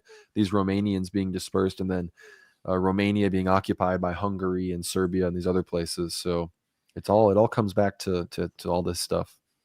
right. And then the last one, Uriel throws in 5, says, thanks for making this live stream. Not looking forward to the inevitable draft. Second seal is coming up. Very, very likely. So, guys, thank you so much for coming on here. This has been incredible. Over 4 hours. I was hoping for like 2.5, maybe 3. I knew we were going to get into it, but 4 hours talking about this topic. I mean, you guys want to promote anything? I mean, I've been trying to promote your guys' links and help you out in any way. Please promote, shill, anything you guys want. Yeah, please, worldwarnow.co or worldwarnow.substack.com. Both links work. That's our home base. All of our shows are posted there free and otherwise. If you get behind the paywall, $7 a month or $75 a year, you get access to hundreds of hours of Ether Hour content, interviews with Father Peter Heers, Abbot Trefon, Father John Whiteford, Cameron McGregor, Gregory Heers. So please be sure to check out our St. John Vatatzis episodes. We're having an upcoming episode on Nikiforos Fokas that everybody can check out very soon. So that's all going very well. I do a weekly live stream Tuesday evenings at 7:45 p.m. Central. So tune in for that. That's on the World War Now YouTube channel and X account. Follow us on X at World War Now _. Follow me on X at GnomeRad. I'm getting close to 10,000 followers. So help me get there. That's GNOME, like a garden gnome, then RAD. Last 3 letters of my name. So check all of that out. Our Telegram channel is also where we post pretty much 24/7 updates about World War III. So check that out at World War Now Telly. And I want to give a big thank you to Patrick. Telegram. I need to. Oh yeah, the Telegram is that's how I stay up to date on everything and we're posting. But I want to say a big thank you to Patrick. Congratulate him on his PhD. I haven't spoken to him since then. So congratulations, Dr. David Patrick Harry. But too bad Dimitri couldn't make it, but maybe it was for the best because this is 3 people, 4 hours. If he was here, that might have a whole other element to the thing. It might be 5-6 hour stream. So maybe it was for the best. Right. Yeah, thank you for all the support, and I hope to release many more books as much as we can as fast as we can translate and format and make them available. Thank you for all the support that everyone has poured out regarding the books. And if there's anything in particular that people are looking for, please reach out using that feedback form and let me know what that is. Hopefully we'll have some more things available. I plan on releasing several things for free, just like the St. Cosmas prophecies, as well as I think we'll probably release the Blessed Agathangelos prophecies. It's a little too small to make it into a book, but it makes for a nice chapter and something larger that we might put together later. So, and we have a members group where we meet once a month and potentially more if people are interested. And you can sign up there. It's available on the website, and you can have access to all of the prophecies, everything. Patrick's done a video showing the back end of everything there, and I try to keep that up to date. There are some things that I always need to add more, and I'll try to provide as much as available. And if anybody's interested in having the book shipped overseas right now, you can only buy it and ship it in the U.S. If you're interested in overseas, reach out. I believe I've shipped most of the requests. I've got a few more left, but I do have a new shipper so that it's much more affordable. If you're interested, please reach out again with that feedback form, and I'll see what we can do. All right. Well, thank you guys again for joining today and giving your incredible insight regarding Orthodox prophecies and the events that, as Conrad highlighted earlier, literally unfolding as we speak. And I'm sure more news will come out tonight regarding the U.S. involvement and the escalation of the Israel-Iran conflict. So thank you guys. Smash that like, and I will Actually, I won't be back. I'm heading to the Whatever podcast this week, so I will be doing a debate Saturday on with a girl that believes in determinism. So I'll be debating in favor of free will, and then I'll do the dating panel on Sunday. So you guys will see me there, but I won't be able to do any more streams until sometime next week. So I'll see you guys then. Thank you all for the support. God bless you guys, and as always, until next time, God bless. Thanks, Patrick. Thanks.